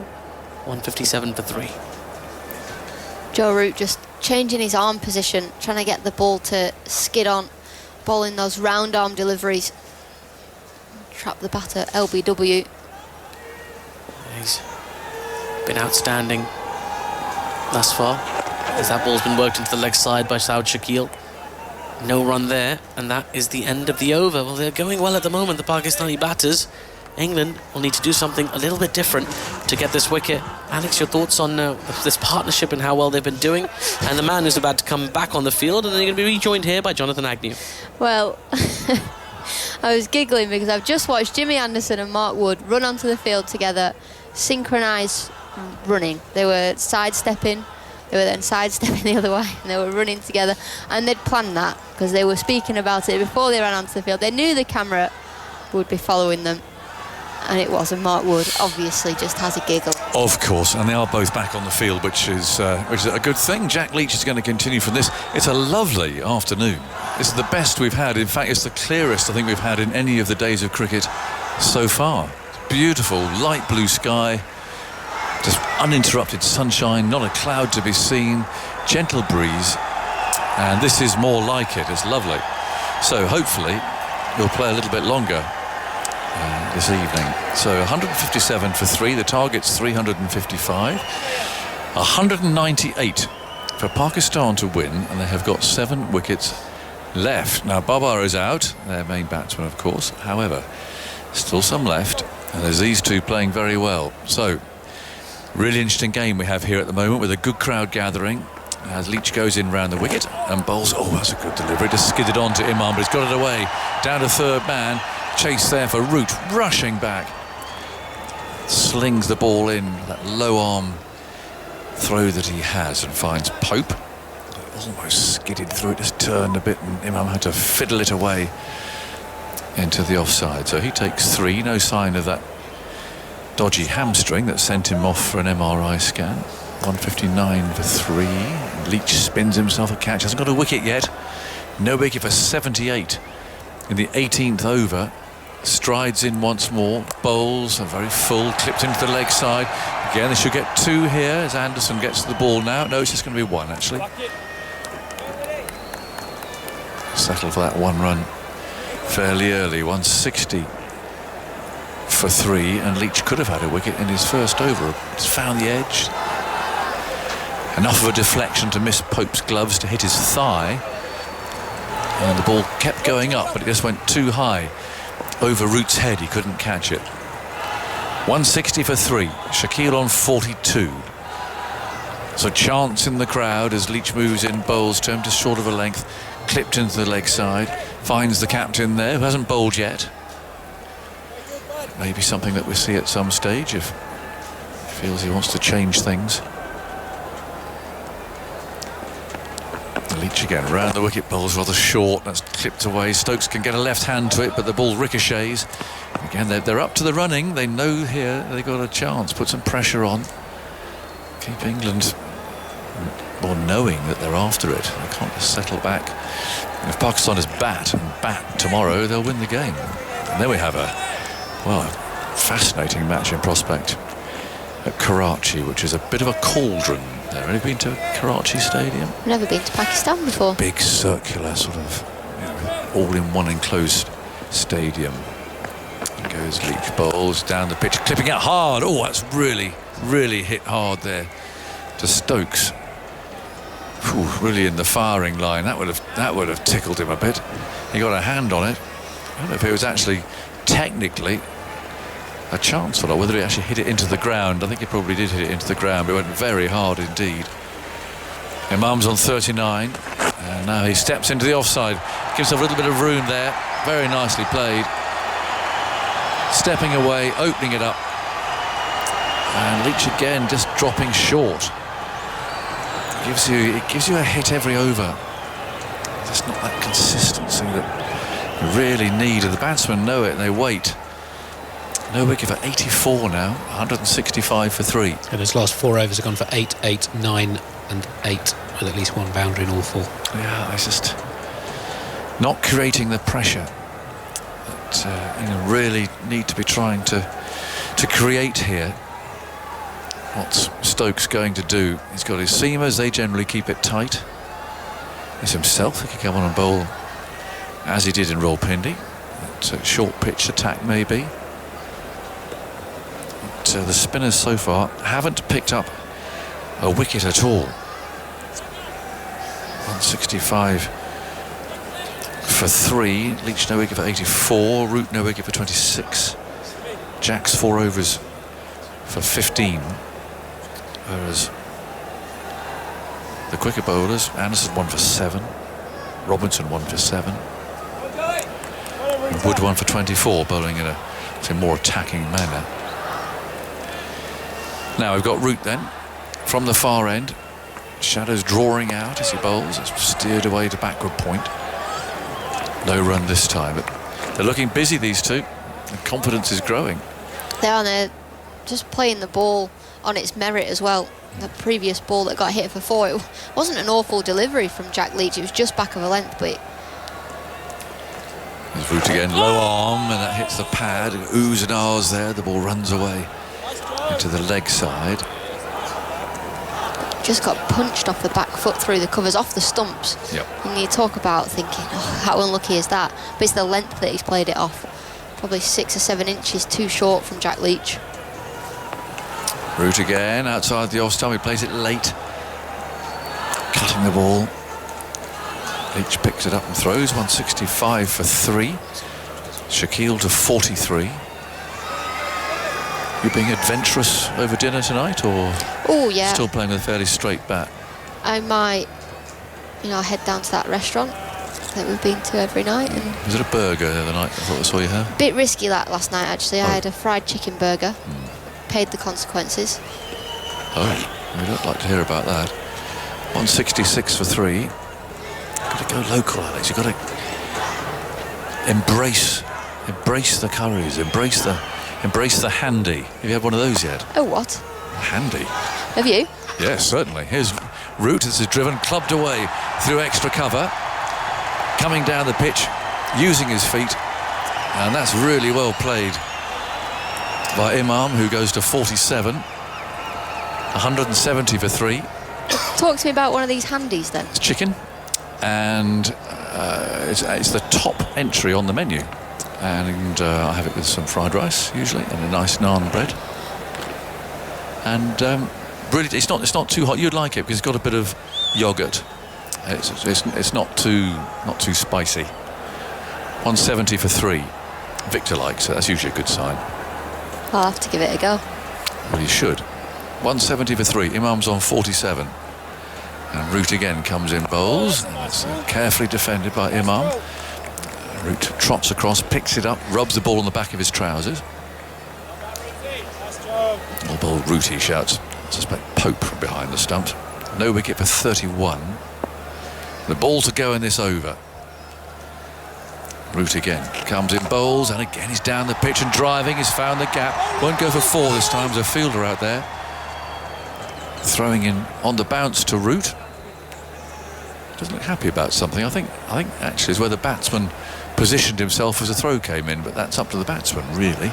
171 for 3. They're hoisting the mainsail in front of us here over the sight screen just to cover up the advert.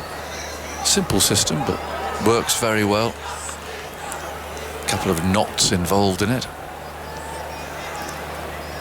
A couple of youngsters are, well, youngish, I say teenagers, are probably cricket fans and having a good time. No sign of that cap yet. Oh, yeah. What about on your next stint off, just having a wander around and seeing if he notices you by the... See how close you can get to the dugout, give him a wave. Oh, that's a good idea. Yeah, I could try that. I've seen Simon Mann wandering around. Yes, I've seen him as well, pottering along. It's like a sort of an old codger taking a bit of a constitutional, wasn't it, as wandering around there? Spot Simon Mann. Yeah, but he stands out a bit because there's a lot of grass between the boundary edge and the wire fence, the razor wire. I think he gets a bit of stick from the crowd going round. You think? You'll find out. They love old codgers here, I'm sure. Well, they do. Get yourself down there then, Aggers. Oh, we'll see. I don't know. I just worry. I suspect Baba's humour would have lifted by now. Don't you think? Yeah, of course. His team are in a really strong position as well. Yeah. I think now's the time. If you're the man with that cap, going to a very good cause. Well, you can't really say it's a cause, but I really want to give it to Pervez, our army man who's looked after us so well. I think he'd love it. Now Wood sets off and then he's got to start again because Imam says, no, I'm not ready for you. So he runs round a complete circle. He's one of very few bowlers who starts going that way round. He goes sort of like the left way round the roundabout and goes Wood and bowls. Full ball on the off stump. Imam's forward, plays it out to point. Most right arm bowlers will walk back and then turn round that way round. So if you're going round a roundabout the continental way. Yeah. Whereas Wood, different. He veers towards this side and then runs round the other way. Each bowler has their little quirks, don't they? Oh, yeah. I always turn to my right, so I got anti-clockwise. But I don't veer, I just do a little swivel. I only run off about 4 or 5 yards. Well, that's the difference, isn't it? I mean, Wood, he actually sort of...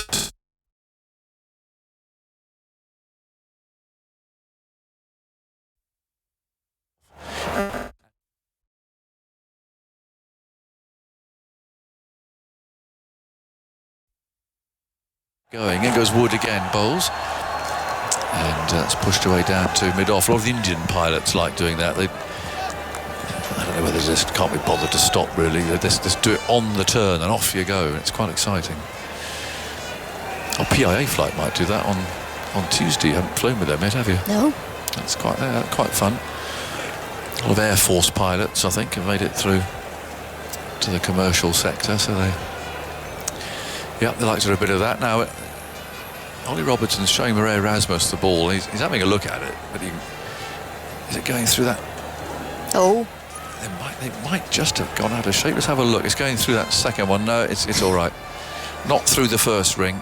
If it goes through the second, then you're okay. So that one passes at least that initial inspection.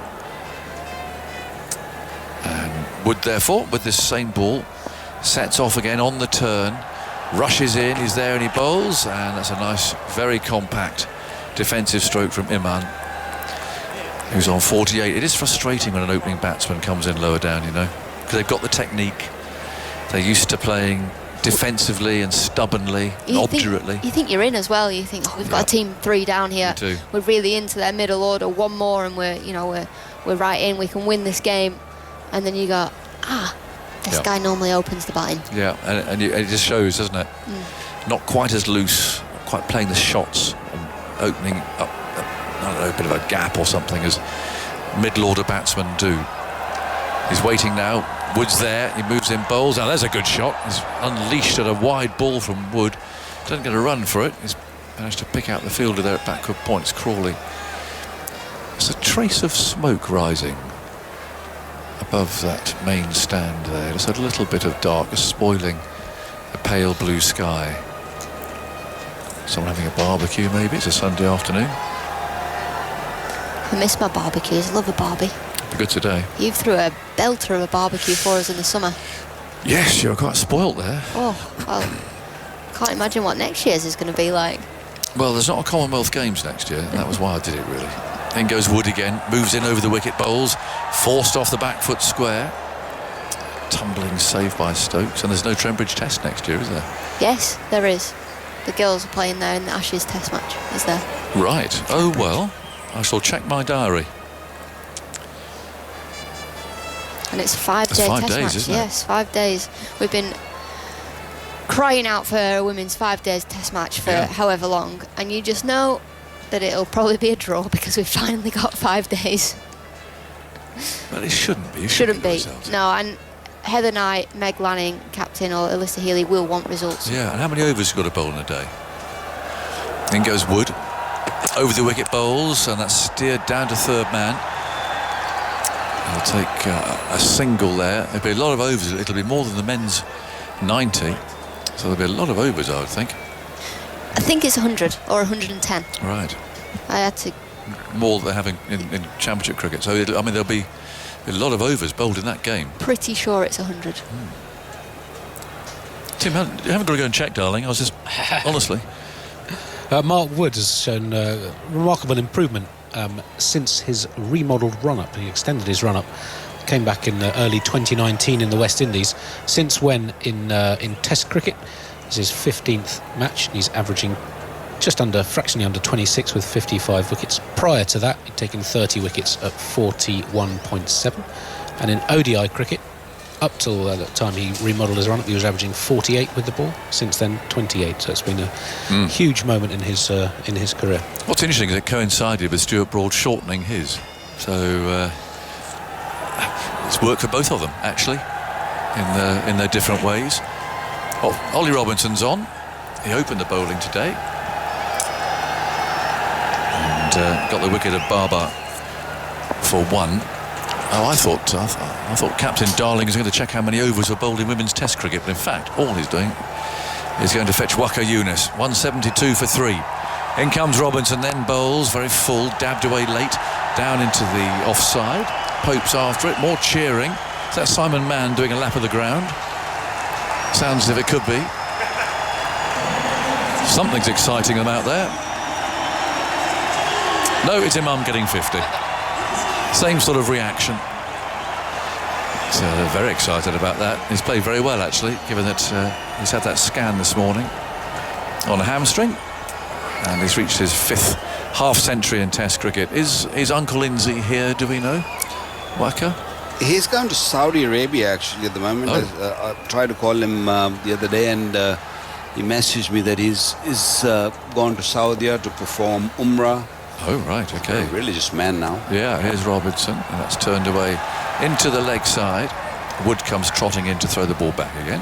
174 for 3. His daughter just recently got married, and he was very relieved. He's only got one daughter. He's got 3 sons who plays really well. Right. Good cricketer. They all can bat. You were telling me last night that actually the daughter's wedding is quite a small affair, wasn't it? How many guests? It was massive, actually. The reception from the boys' side. I didn't go. I couldn't go. I was in Karachi, and my wife went, and just 3,000 people. You know, It's Robinson bowling, and that's played off the front foot up to mid-off. 3,000 people at a wedding. Yeah, can you believe that? No, I can't believe it. This is extraordinary. Yeah, and they were like on the marriage day, actual day, there were about 1,000 people, easy. I was there, so I witnessed that. So well, that can't be wrong. Well, he's got deep pockets, isn't he? No, the 3,000 people where they went, there was a reception from the other side, the boys' side. So they're the one loaded. So he didn't have to pay for it? No. He's crafty. But he paid for the 1,000 people. Well, okay. Still very expensive. That's still a lot of people. Yeah. Wow. Well, what an event that must have been in the social calendar around here. 174 for 3. Robertson on his way. He's bowling to Imam, who's on 50, and he keeps it a little bit low, clips it away into the leg side. scrambling save there, and there is no run. No, it's remarkable. Because you're saying you and Inzi and Mushtaq Ahmed are all from the same sort of Same area. region, yeah. We used to have the associations before this new system deployed of 6 teams and then the second teams and then further down. We used to have 16 first-class teams, and we used to regions, and they used to pick 3 or 4 cities that put them together and get the best cricketers out of them and then make a team out of it. Here's Robinson coming round the wicket now and very lately dabbed away down towards third man. What a single there. And Imam, I think, knew that it was going to be on, but his partner wasn't too keen to start with. But Imam was saying, come on. He runs better than his uncle Inzi. No. I mean, he was terrible between the wickets, wasn't he? No, it wasn't actually. I mean, if you take his run-outs, he hasn't been run out that many times. He was slow for sure. I mean, yes. We all know that. But he hardly got run out. I mean, few times we've seen that. But overall, if you take the numbers that are a lot worse than him, I mean, Yusuf was pretty bad. Yusuf was worse than Inzi. But Inzi's, because I guess he was a big man and he has a reputation. Moves a little bit slower than the others. Here's Robinson bowling, full of length. Shakeel is forward, pushing that away towards mid-off, and there is no runs. It's the end of the over. Lovely to see you, Waka. You're going to be joined now by Simon Mann, who's here after some thoughts from you and Andy Zoltzman. Andy? Just quickly, Imam's 50 came from 80 balls with 6 4. It's his 8th 50-plus score in tests, 3 centuries amongst those, in all of them at Rawalpindi. Yeah, he's done well, considering that he went to hospital this morning to get his scan done of his right hamstring. He's moving quite briskly now. I guess it was more of a stiffness than anything else, and he's just warmed up now. And batting well. It's a good little period for Pakistan, Simon. They'll probably be, feeling and thinking that they're, in the game. They're not out of it. Yeah, it feels game on. 180 to win. Almost halfway there. At the moment, it's hard to see where England are going to get a wicket. They need a magic ball again. The 3 wickets have gone to superb deliveries, all bowled. Shafiq for 45, Rizwan bowled by Anderson for 30, and Barber bowled by Robinson for 1. It's going to be Mark Wood to bowl. The wedding, how long do they last? Do they last more than 1 day? No, it lasts about a week. About a week, yeah. There are 3 major functions which we call Mendi, which they put henna on the hand, which all those tattoos would, I don't know how to explain that, on the hand of the girl and of course for the guy. And then there is reception. Here's Wood. Let's just watch Wood going into bowl to Imam over the wicket. Imam up on his toes, plays defensively back to the bowler, and there's no run. 175 for 3. Yeah, and then there is a reception from the girl side when the boy and his parents and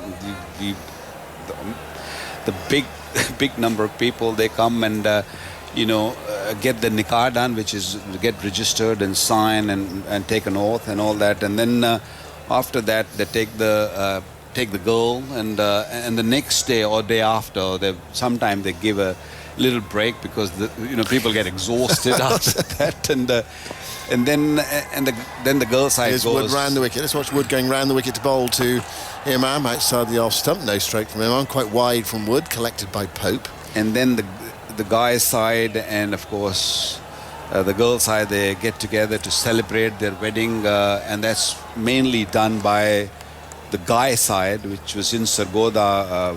I'm talking about Inzi's daughter's wedding, and they all went, and they're big family. They're very healthy family when you talk about finances, and I guess they're also linked a little bit politically also, so they have to ask everyone to come and enjoy and be part of the happiness and have a good dinner. This is Wood bowling to Imam, short, pulled away towards deep square leg. He's bobbling out there, picks out the fielder. Ben Duckett, 1 more to the total. 176 for 3. Imam goes to 52. Shakeel on 45, and these two have been together since Abdul Shafiq was bowled by Wood when the score was 83. So they're closing in on a century partnership. So after just to finish on wedding, I think we just took quite a deliveries to just talk about that wedding. We don't. It's a little bit different. Let's see this ball first, and then. Shaquille waits, Wood bowls to him, Shaquille drives, nice looking shot, it's stopped in the covers, good bit of cricket that, fine stroke, well stopped. A little bit different to the English weddings or what we see in England, Australia, the other Western countries. So over here, you don't do all those speeches where the parents have to talk or the best man has to stand up and embarrass people and all sorts of things that we don't. It's very simple. A lot of drums and sometimes they arrange different things. But it's more of a food festival. Yeah. Wood goes in to bowl to Shakil's up on his toes. Wood falls over. It's turned away towards mid-wicket. And there is no run. 176 for 3. So is everyone just... after a week of a wedding, everyone sleep for about a week because they're exhausted with the whole... Oh, actually the parents sleeps because it's not only that particular day. First, they've given their daughter away, especially the daughter side. They've given their daughter away, and that is emotionally very draining. And then, of course, a lot of money, is being spent, and that also another shock. And then, of course, the entire week arranging all these things and food and jewelry and all sorts of things. Wood bowls, driven into the offside, but not really timed by Shakil. Goes towards mid-off, and that is the end of Wood's over. He's taken 1 for 26 from 9 overs. When the seamers are on, they can have a measure of control and some threat. When the spinners have been on, that hasn't been the case. 176 for 3, Pakistan. We are in for potentially here a fascinating conclusion. And do the bride and groom go away for a honeymoon? Do they go? Yeah, of course they do that. Yeah. Depending on some people don't go, or they go locally, or there's some of them who can afford, they go overseas, mainly Europe and stuff. And I couldn't go. When I got married, my wife still complains about it, and she moans and fights with me that I never took her to Switzerland. She wanted to go, but because because of the national duties. I was playing. I actually arrived from Australia 2 days before my wedding, so my family, my brother, my dad, they organized everything. I just came and just put up my those turban and everything, and I was ready to go. Is Robinson ready to go? Bowling to Imam, who's forward, playing that away square with the wicket on the offside towards point, and there is no run. So it was it was a good day. I didn't have to do much. Good day or good week in your case? In my case, it was more like a 4 days. Most of the stuff was done because I was on tour and I had to come back just a day before that. So mine was like a shorter one. And that's a long time ago. I mean, things have changed since then. A lot more money gets spent now, and a lot of dancing, a lot of colors. There's plenty happens now. Imam waits for Robinson. Round the wicket he goes, and forward goes Imam again, playing square with the wicket, out to point, and there is no run. I nearly missed my honeymoon because I had to watch cricket. It was the closing stage of the 2004 Champions Trophy. It took a lot of persuading to get me on that train. I'm sure your wife's forgiven the results. Chalet's lengthening. It's a lovely day here in Multan, the best day so far weather-wise, biggest crowd, and the cricket is intense and engrossing and in the balance. 179 more needed by Pakistan. Robinson bowls, driven straight to short extra cover. Stokes throws it up in the air, a pretend crowd catch. They're not having any of that. Spectators have turned up today. Once again, Stokes placing his field on a very funky places and asking Imam to drive or play some silly shot. I think it's more of a pressure creating a field position, and because as the sun's going down, Pakistan start feeling that okay, we're back in the game. Robinson bowls a straight ball to Imam and he defends it towards mid-on, and there's no run. He's got an umbrella field on the offside, 3 fields, 3 short extra covers on the offside and a short mid-wicket as well. And what is that fielder at third man doing? Normally the third man you see on the boundary or you see a gully position, but this man is more like a short third man. Yeah, he's sort of the sort of fielder you normally see for a spinner. Yeah, in a one-day match. Yeah. or even for the pacers, you put someone, if it's a T20 game, you ask the third man to come up, and that's the place he's inside the placed. circle, if you like. So one fielder out, that's a fine leg. Everyone else in the ring, no slips, and Robinson goes in and bowls, and Imam comes forward, compact defensive shot. And Pakistan, this pair, these two left-handers, Imam and Shakil, they look in control out there. It looks a bit like yesterday evening when Harry Brook and Ben Stokes were batting in the closing stages, and indeed when they were batting this morning and making very good progress. They took the score from 200 and where are we now? They took the score from 155 to 256. They put 101 for the 6th wicket. Then England frittered away 5 wickets for 19 runs. Robinson bowls, nudged away backward a square. They're off for 1. They'll look for 2 here, and they'll get 2 as well. Jennings was after it, but he looked to be treading water. The ball just seemed, it's a quick outfield and seemed to be getting away from him. Anyway, he eventually caught up with it, threw the ball in, and Pakistan back for 2 more runs, and that is not quite the 100 partnership, but it is what? It is. They've reached the halfway point, so halfway 178 point, scored, 177 more needed. Yeah. Still a long way, isn't it? Still a very long way.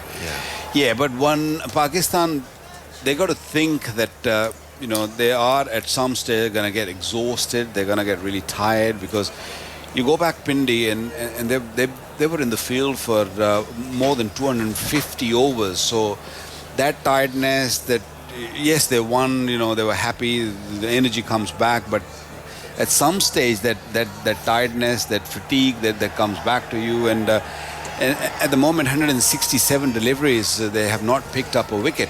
Wood bowls to Shakil, short ball outside the off stump. He pulls out of the shot, Shakil, dropping the wrists and letting it go through. The lights are firing up, or he's in one of the floodlight pylons. It's still, the natural light is perfect. I suppose they're trying to get the lights on at the right time to balance the two.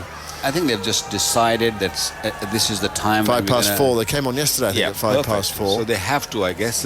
Whatever they do in the first day, that's what they're going to carry on, unless the light gets really bad. Then it's a different story. You might come off earlier, but when you talk about the floodlight, they have to switch on the lights at what they've done in the first day. Wood bowls to Shakil. Shakil, no trouble at all there in behind that, playing it towards cover, and there's no run in. The situation is looking at the moment where England sort of might want to get off, they wouldn't mind getting off the field. Sometimes a new day, it feels completely different, but at the moment these two are in control. They've batted very solidly. Shakil has been gritty, he really has in this series. They've had to prize him out. He's not often given his wicket away, not cheaply anyway. He's been there 100 balls now. Yeah, it's a good find. I like the kid. He bats at number 3 normally in first-class cricket. Over here, it's more like number 5. Wood bowls, up on his toes, dabbed away between backward point, and they put a 4th slip in. It's down towards deep third for a single.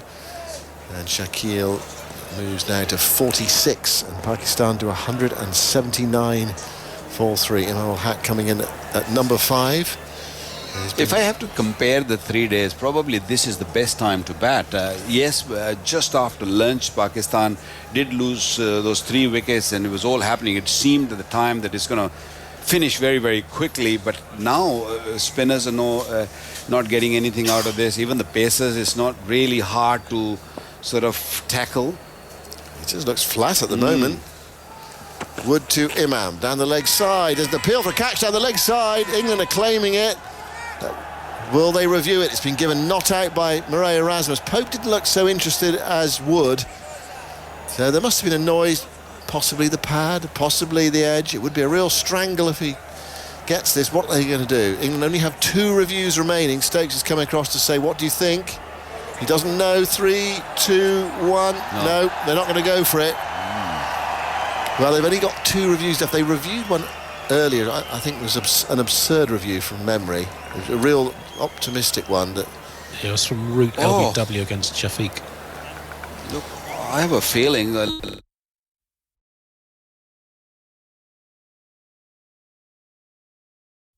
definitely something. Well, hit. And don't forget, Imam has lost his wicket in the previous match in a very similar fashion. They're going down the leg side. He looks to flick it, and there's something on the bat. We've got to wait and see.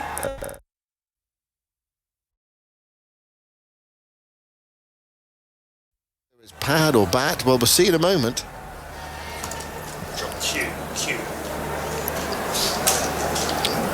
179 for 3.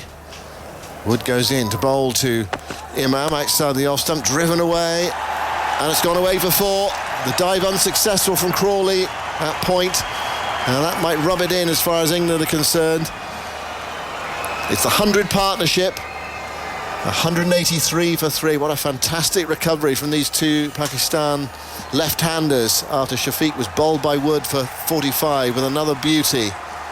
And Pakistan are giving themselves a chance. We're just seeing the... Oh, my goodness. We are seeing the ultra edge, and there was something on the bat. Wood was right. Yeah, Wood was appealing, crying, requesting. He did everything to the umpire. He was screaming that there is an edge, and then to Stokes. Stokes was unmoved. He said, no, we're not taking the review. Wood bowls, up on his toes, Imam, guiding it away into the offside. Really frustrating over for Mark Wood. And I think they've seen it on the big screen as well, because we see all the action on the big screen away to our right-hand side. We saw it on our television monitor to the left. And there it was. What a moment that is in this day's play. And I think if they hadn't gone for that review earlier, it was an absurd one. It was outside the leg stump. It just didn't look right. They went for it. Then they would have gone for that one. Root was appealing, Wood was appealing, but Pope was sprawling to take the catch to start with. He didn't really appeal, and Stokes came over and said, try to be calm. What do we think? Come on, give me some information here. Yeah, I mean, I didn't understand. Everyone was just up for it, and especially the bowler, and then keeper was a little bit quieter, but Root was just running at Stokes and said, just take the review. Here's Robinson, bowls a short ball. Shakeel ducks underneath it. I hope they won't regret it later. Well, the plot thickens. A let off for Imam. What was he on at the time? Results, was it 54? 54, the score was 182 for 3. Remember the score. 183 for 3. Is that a no ball? They're waiting for a potential no ball? Yes, they are. There we go. There's a signal from umpire Alim Dar. So add on one more. 184 for 3. Things going Pakistan's way at the moment. They need another 171 runs to win this match. Robinson sets off round the wicket to bowl to Shakeel, who plays quietly towards mid-wicket, and there is no run. Sorry, it's 179 for 3 when that non-referred catch was not referred. Yeah, I mean, I couldn't understand why Stokes refused that. I mean, everyone was up on their toes and just running all over the place. Players running from right, left, centre, and I think he just went to Pope, and Pope sort of was not really sure. He wasn't sure, was he? Robinson over the wicket now to bowl to Shakeel. Shakeel, thou shalt not pass. On the front foot, plays defensively towards extra cover. And there is no run. 10 to past 4 local time. The lights are beaming down now. The sun's beaming down as well. And we should get at least another half an hour's cricket on this enthralling third day, which England dominated at the start and were scoring runs freely. 256 for 5 they were. And then Stokes whacked one out to deep mid-wicket, was caught, and then the rest... Well, they sort of followed suit, what really. Are we waiting for? It's another no ball, is it? I think we might be waiting for another no ball. Yeah, umpire Dar is just holding up the traffic at the moment. Yeah, there we go. There's another no ball. So Pakistan inching closer. 170 are required for victory. Robinson over, round.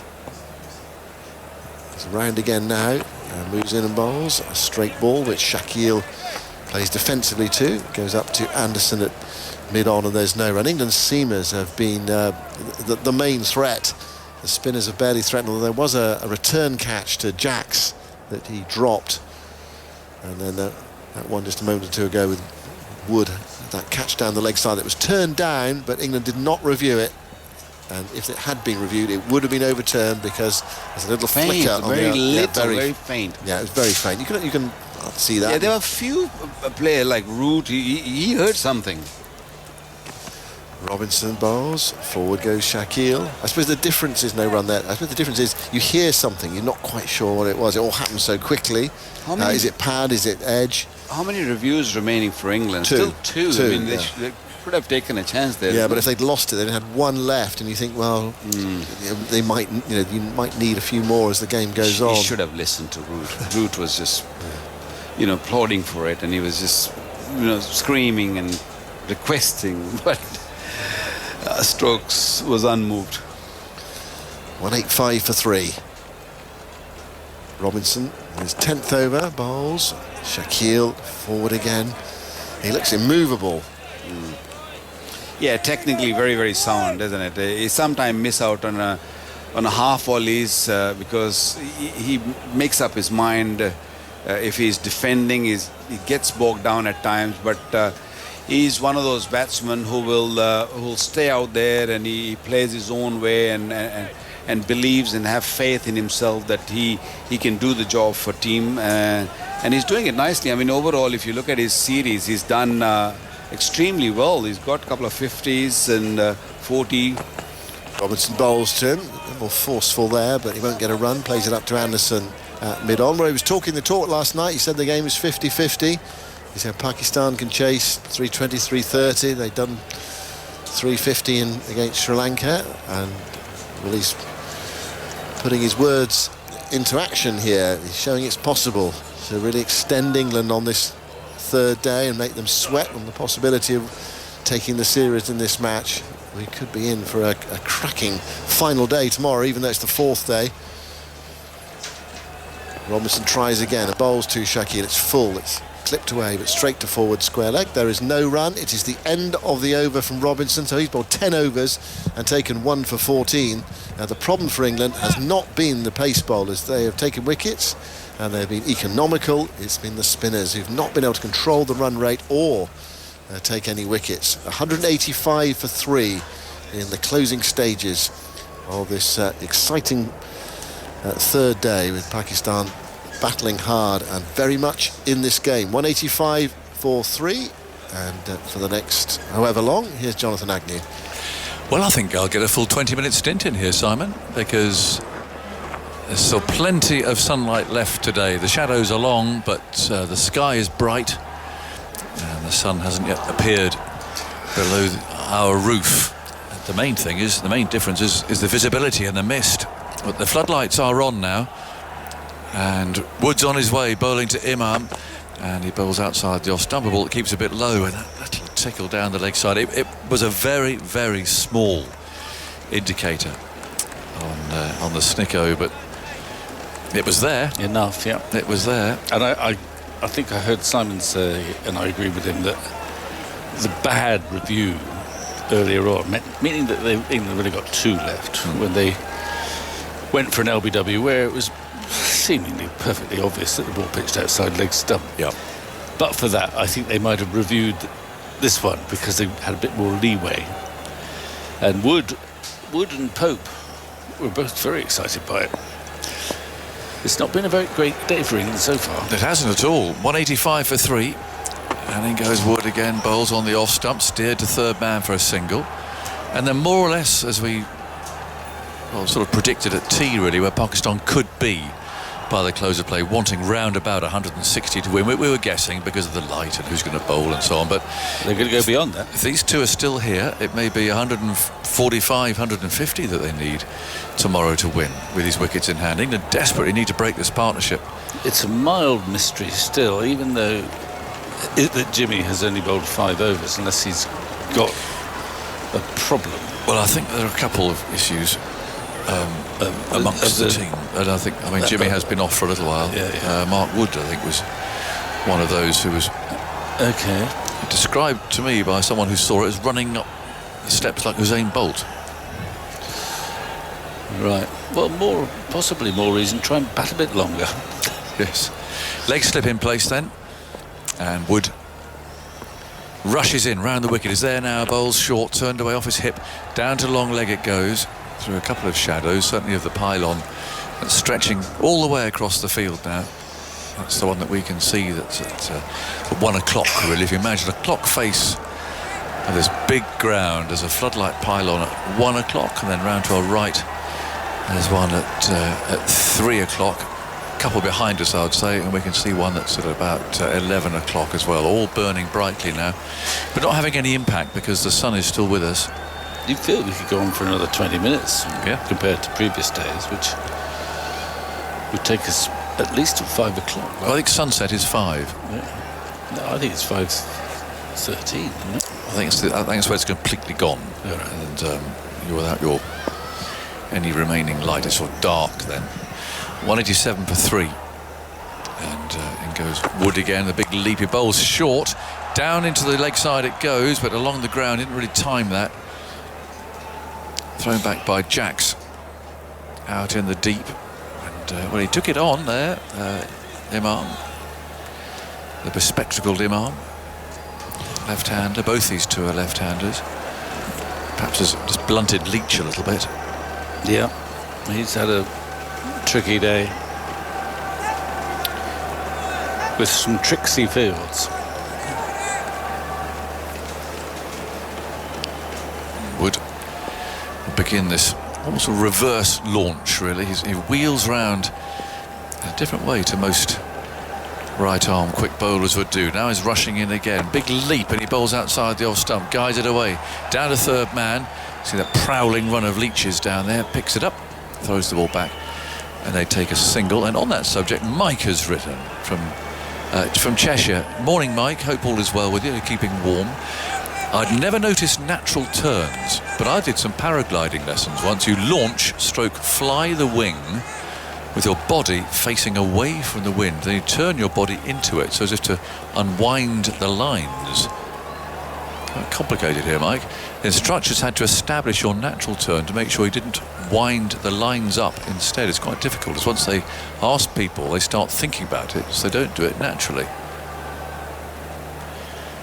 I don't know if you're still paragliding, Mike, but mind your lines if you are. No, he goes right another way, doesn't he? Most people, most right-arm bowlers will go around that way, and goes Wood and bowls a bounce. So what I'm saying is he goes clockwise, whereas most right-arm bowlers will run back and they turn anti-clockwise and then start their run. Now we've got a groundsman running on with a pot of paint, because like they did last night, and this is a little bit aggravating if I'm honest, with the sun sinking, the light fading, the floodlights on, and umpire Erasmus reaching into his pockets for his light meter. They take a drinks break, and it's not hot. It's 20, 21 degrees at best, I would imagine. So why they need to take a break when there's only about half an hour of play left, I don't know. No, but I think England might be quite pleased to have one. In fact, I think they'd quite like to go off now and try again in the morning. Steve and Valerie both have a thought here from Gosport on the subject of light meters.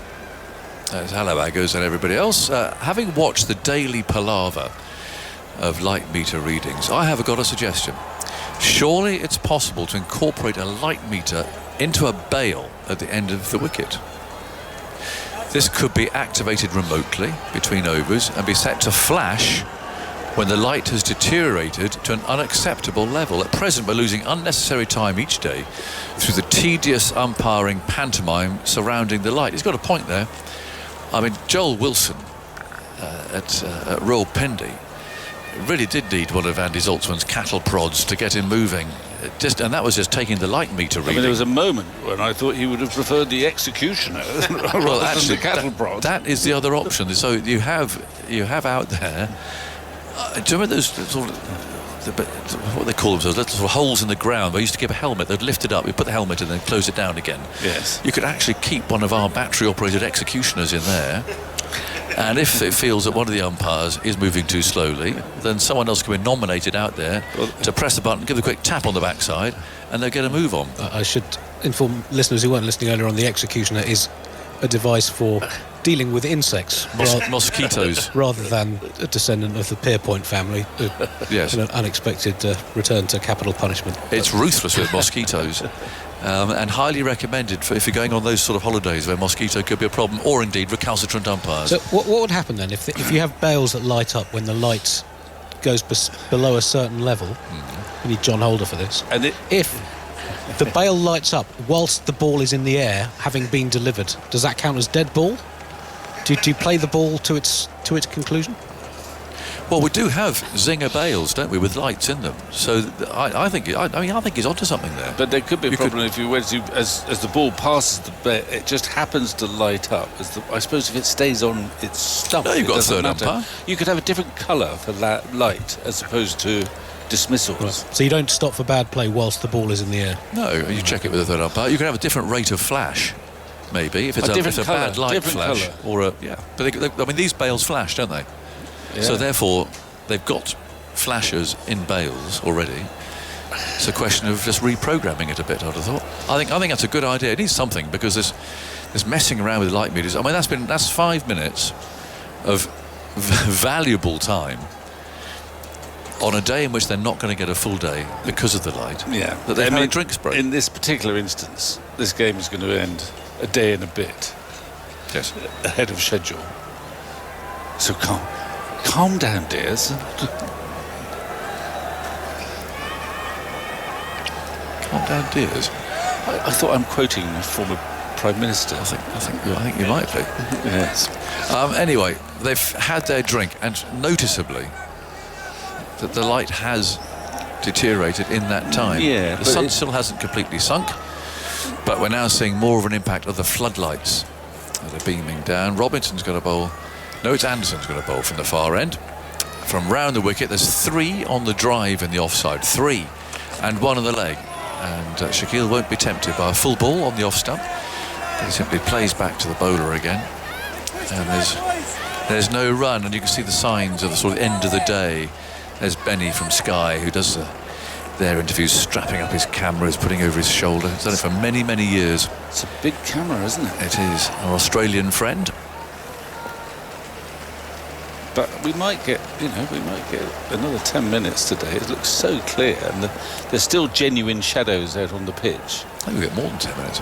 Anderson bowls on off stump, run away towards the slips. Take a single there. There's no one at slip, so Crawley has to tumble to his right to do the fielding. The crowd thinning out a bit, not really surprising. But, I think they've got quite a long walk, I think, to where they had to park their cars and motorbikes. Water buffalo and donkeys and so on, and every mode of transport we've seen today.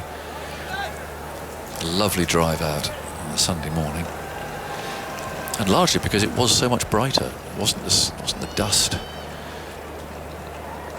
Anderson from the far end bowls on off stump, head right over this. Imam plays carefully. I think he senses the shadows lengthening and thinking, well, look, if we're still here and there's 160 to win with 7 wickets left,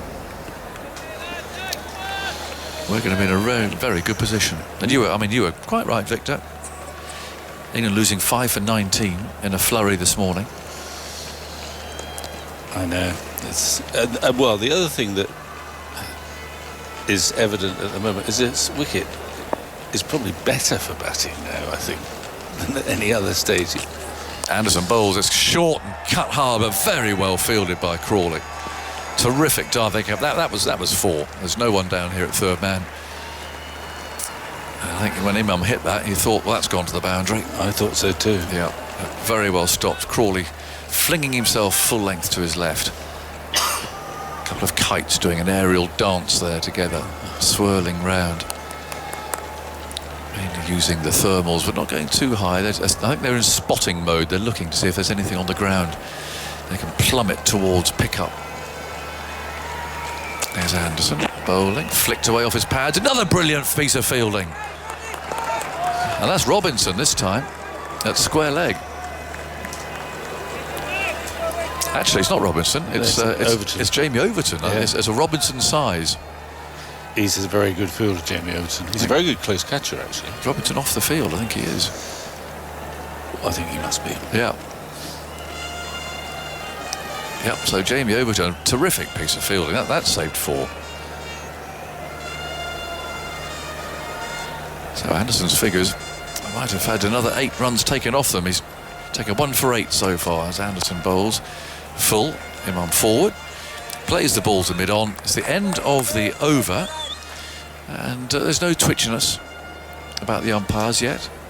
No, Rasmus is marching actually quite purposefully to his position. Umpire Dar's lingering slightly down there at the far end. Well, there shouldn't be any twitching, I don't think. Close of play on day 1 was 4:46 and 4:51 on day 2. Yeah.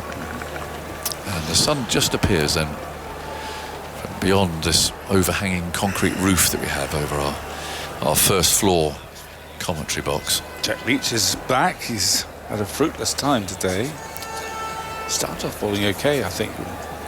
Especially with that new ball, he beat the bat a few times, but when that ball gets soft, he's found it a tough experience.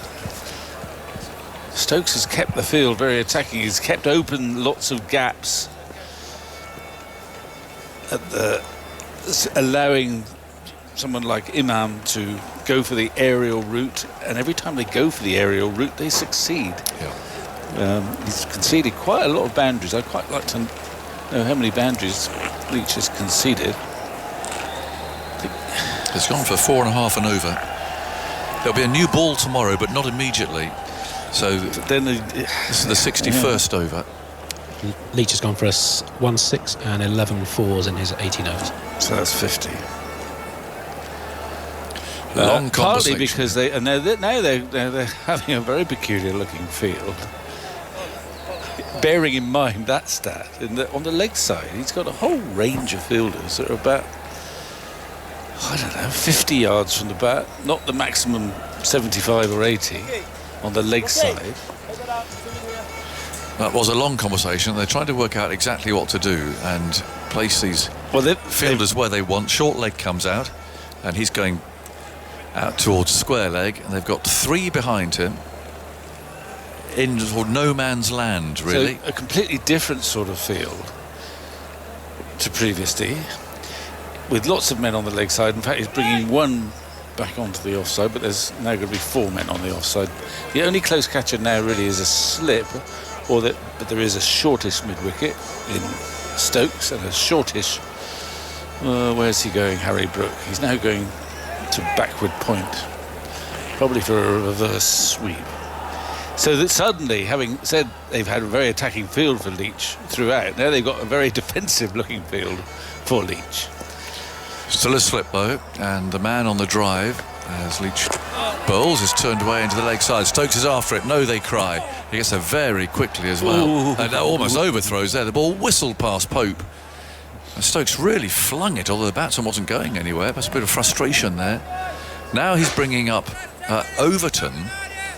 A bit. But again, into no man's land. Everyone's in no man's land, apart possibly from Stokes, who's saving the single. Yeah, and the slip. Yeah. Leach bowls, turned into leg side, so they can steal that single because Overton couldn't stop that. He was too deep to save that. Shaquille gets to his 50. He just took his eyes slightly off that, Stokes. It might have been nice to have kept Shaquille waiting for that, but he was able to push it and run for his 3rd 50 in Test cricket. And now for Imam, who has been just as aggressive, if not more, than Shaquille against Leach. The bat pad comes back in. Mid-off and mid-on are up. There's no one at the deep backward square leg. Interesting thought from Mark Taylor. He's not the Australian one, he says, but instead of finding the captains, find the umpires, the percentage of their match fee. Sure, there'd be less or fewer unnecessary breaks, and they would be on at the players to get the game moving. Well, that's we've heard that before. We have. It came from Matthew Fleming. Matthew Fleming, when he was president of the MCC, floated that one. 191 for 3. So 164 for Pakistan to win. Time ebbing away. As Leach bowls very full. He's caught a slip. A big drive from Imam. And Root takes the catch. And again, Imam won't move. You're out. He's standing there, doubled up almost. He still hasn't gone. He's going now. And now he's going, and he almost took aim at the stumps. There's been some theatrical dismissals today. I must be honest, with Pakistan's batsmen Well, all just four, not actually. wanting to go, and well, it's such as their disappointment, I guess. And they're not disputing the decisions. It's purely through disappointment.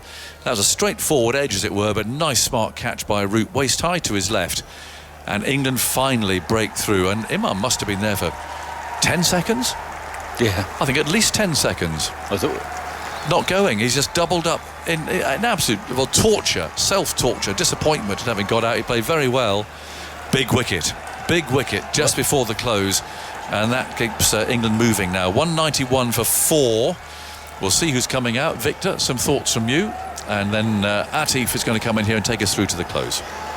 Well, England needed that wicket desperately. Jack Leach actually needed that wicket, and the slight change of tack, having a more defensive field. He actually bowled that one a little bit slower and a wide, invited the cover drive. There was a gap around that extra cover region.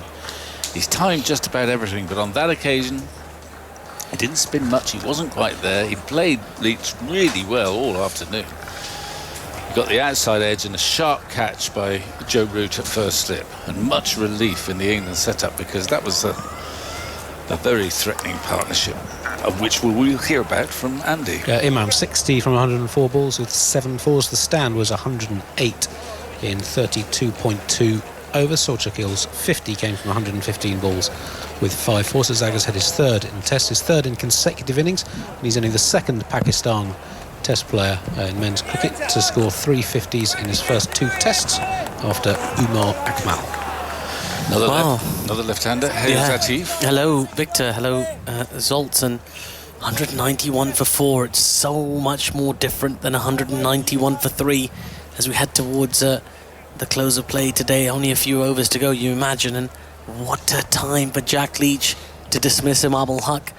You'd think if both these batters had gone back into the dugout at the end of the day as unbeaten, you might even make Pakistan favourites, but the pendulum swings once again in Multan as Leach comes in. A big outside edge off the bat of Fahim Ashraf, the new batter, goes to just in front of point, and there is no run. It's a very good catch from Joe Root. I mean, when you think about it, he's not really had very many chances standing there at first slip, but alive to the one that came to him. Concentration, the muscle memory. As Leach, and again, that's driven quite nicely by Fahim, only as far as Jimmy Anderson at mid-off, and there is no run. 191 for 4. Jack Leach's first wicket came in his 19th over. As Pakistan need 164. Here's Leach. And Ashraf again defending on the front foot. Back to the bowler for no run. This is a crucial few overs here now. If England can nip another wicket before the close of play, then you feel like, well, they'd definitely be feeling very good about closing out the game tomorrow. Whereas Pakistan just need to string together 1, maybe 2 more partnerships that would get them over the line. 164. They've made huge inroads into that total. They look like they might be skittled out when Babar, Rizwan and Abdullah Shafiq were dismissed. But that excellent partnership has just kept them alive, Victor.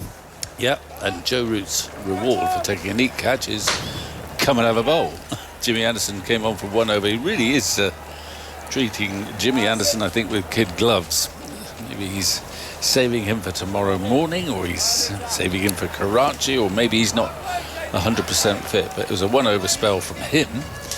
And back to spin with Joe Root. Yeah, Joe Root is going to bowl to Saud Shakil, who's on 50 off 115 deliveries.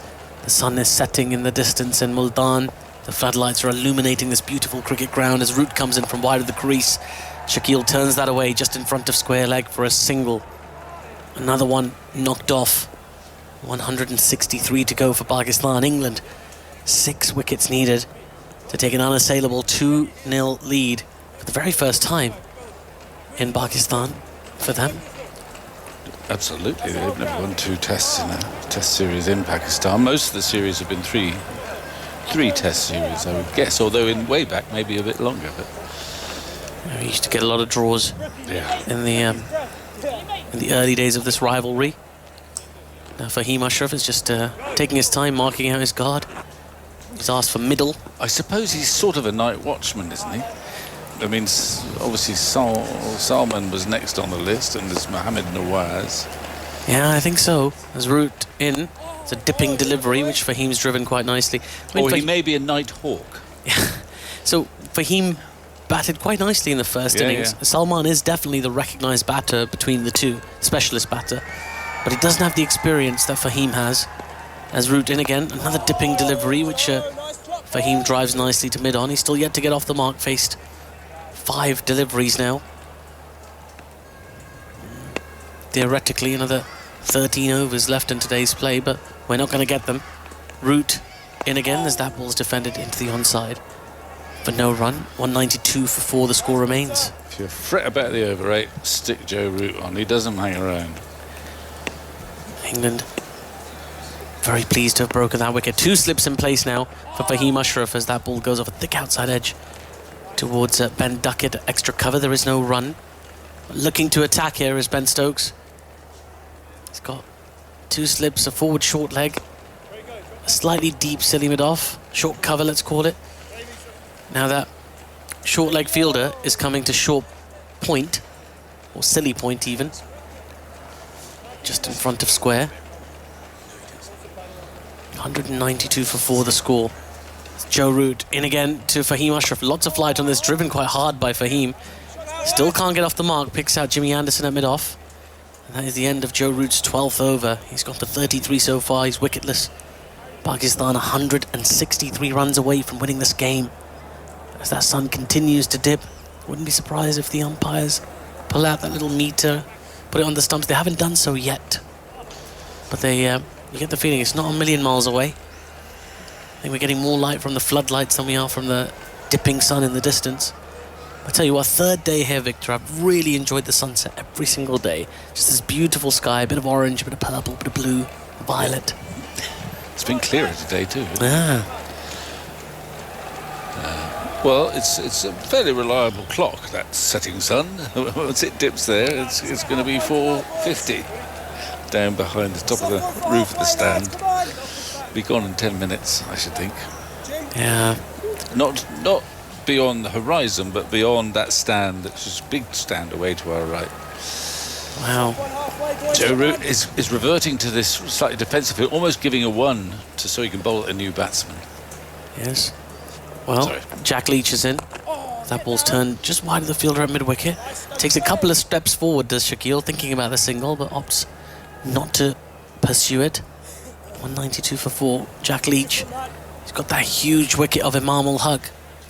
He was looking very, very good, looked solid. Leach into Shakil again. That ball keeps very low. Shakil does really well to just keep it out. Plays it back to the bowler. Big smile on his face for Jack Leach as well. Number 77 written in blue on the back of his shirt along with his name. Now then, long on has come up as well. Up to mid-on position. Mid-off is there as well. Slip, forward, short leg.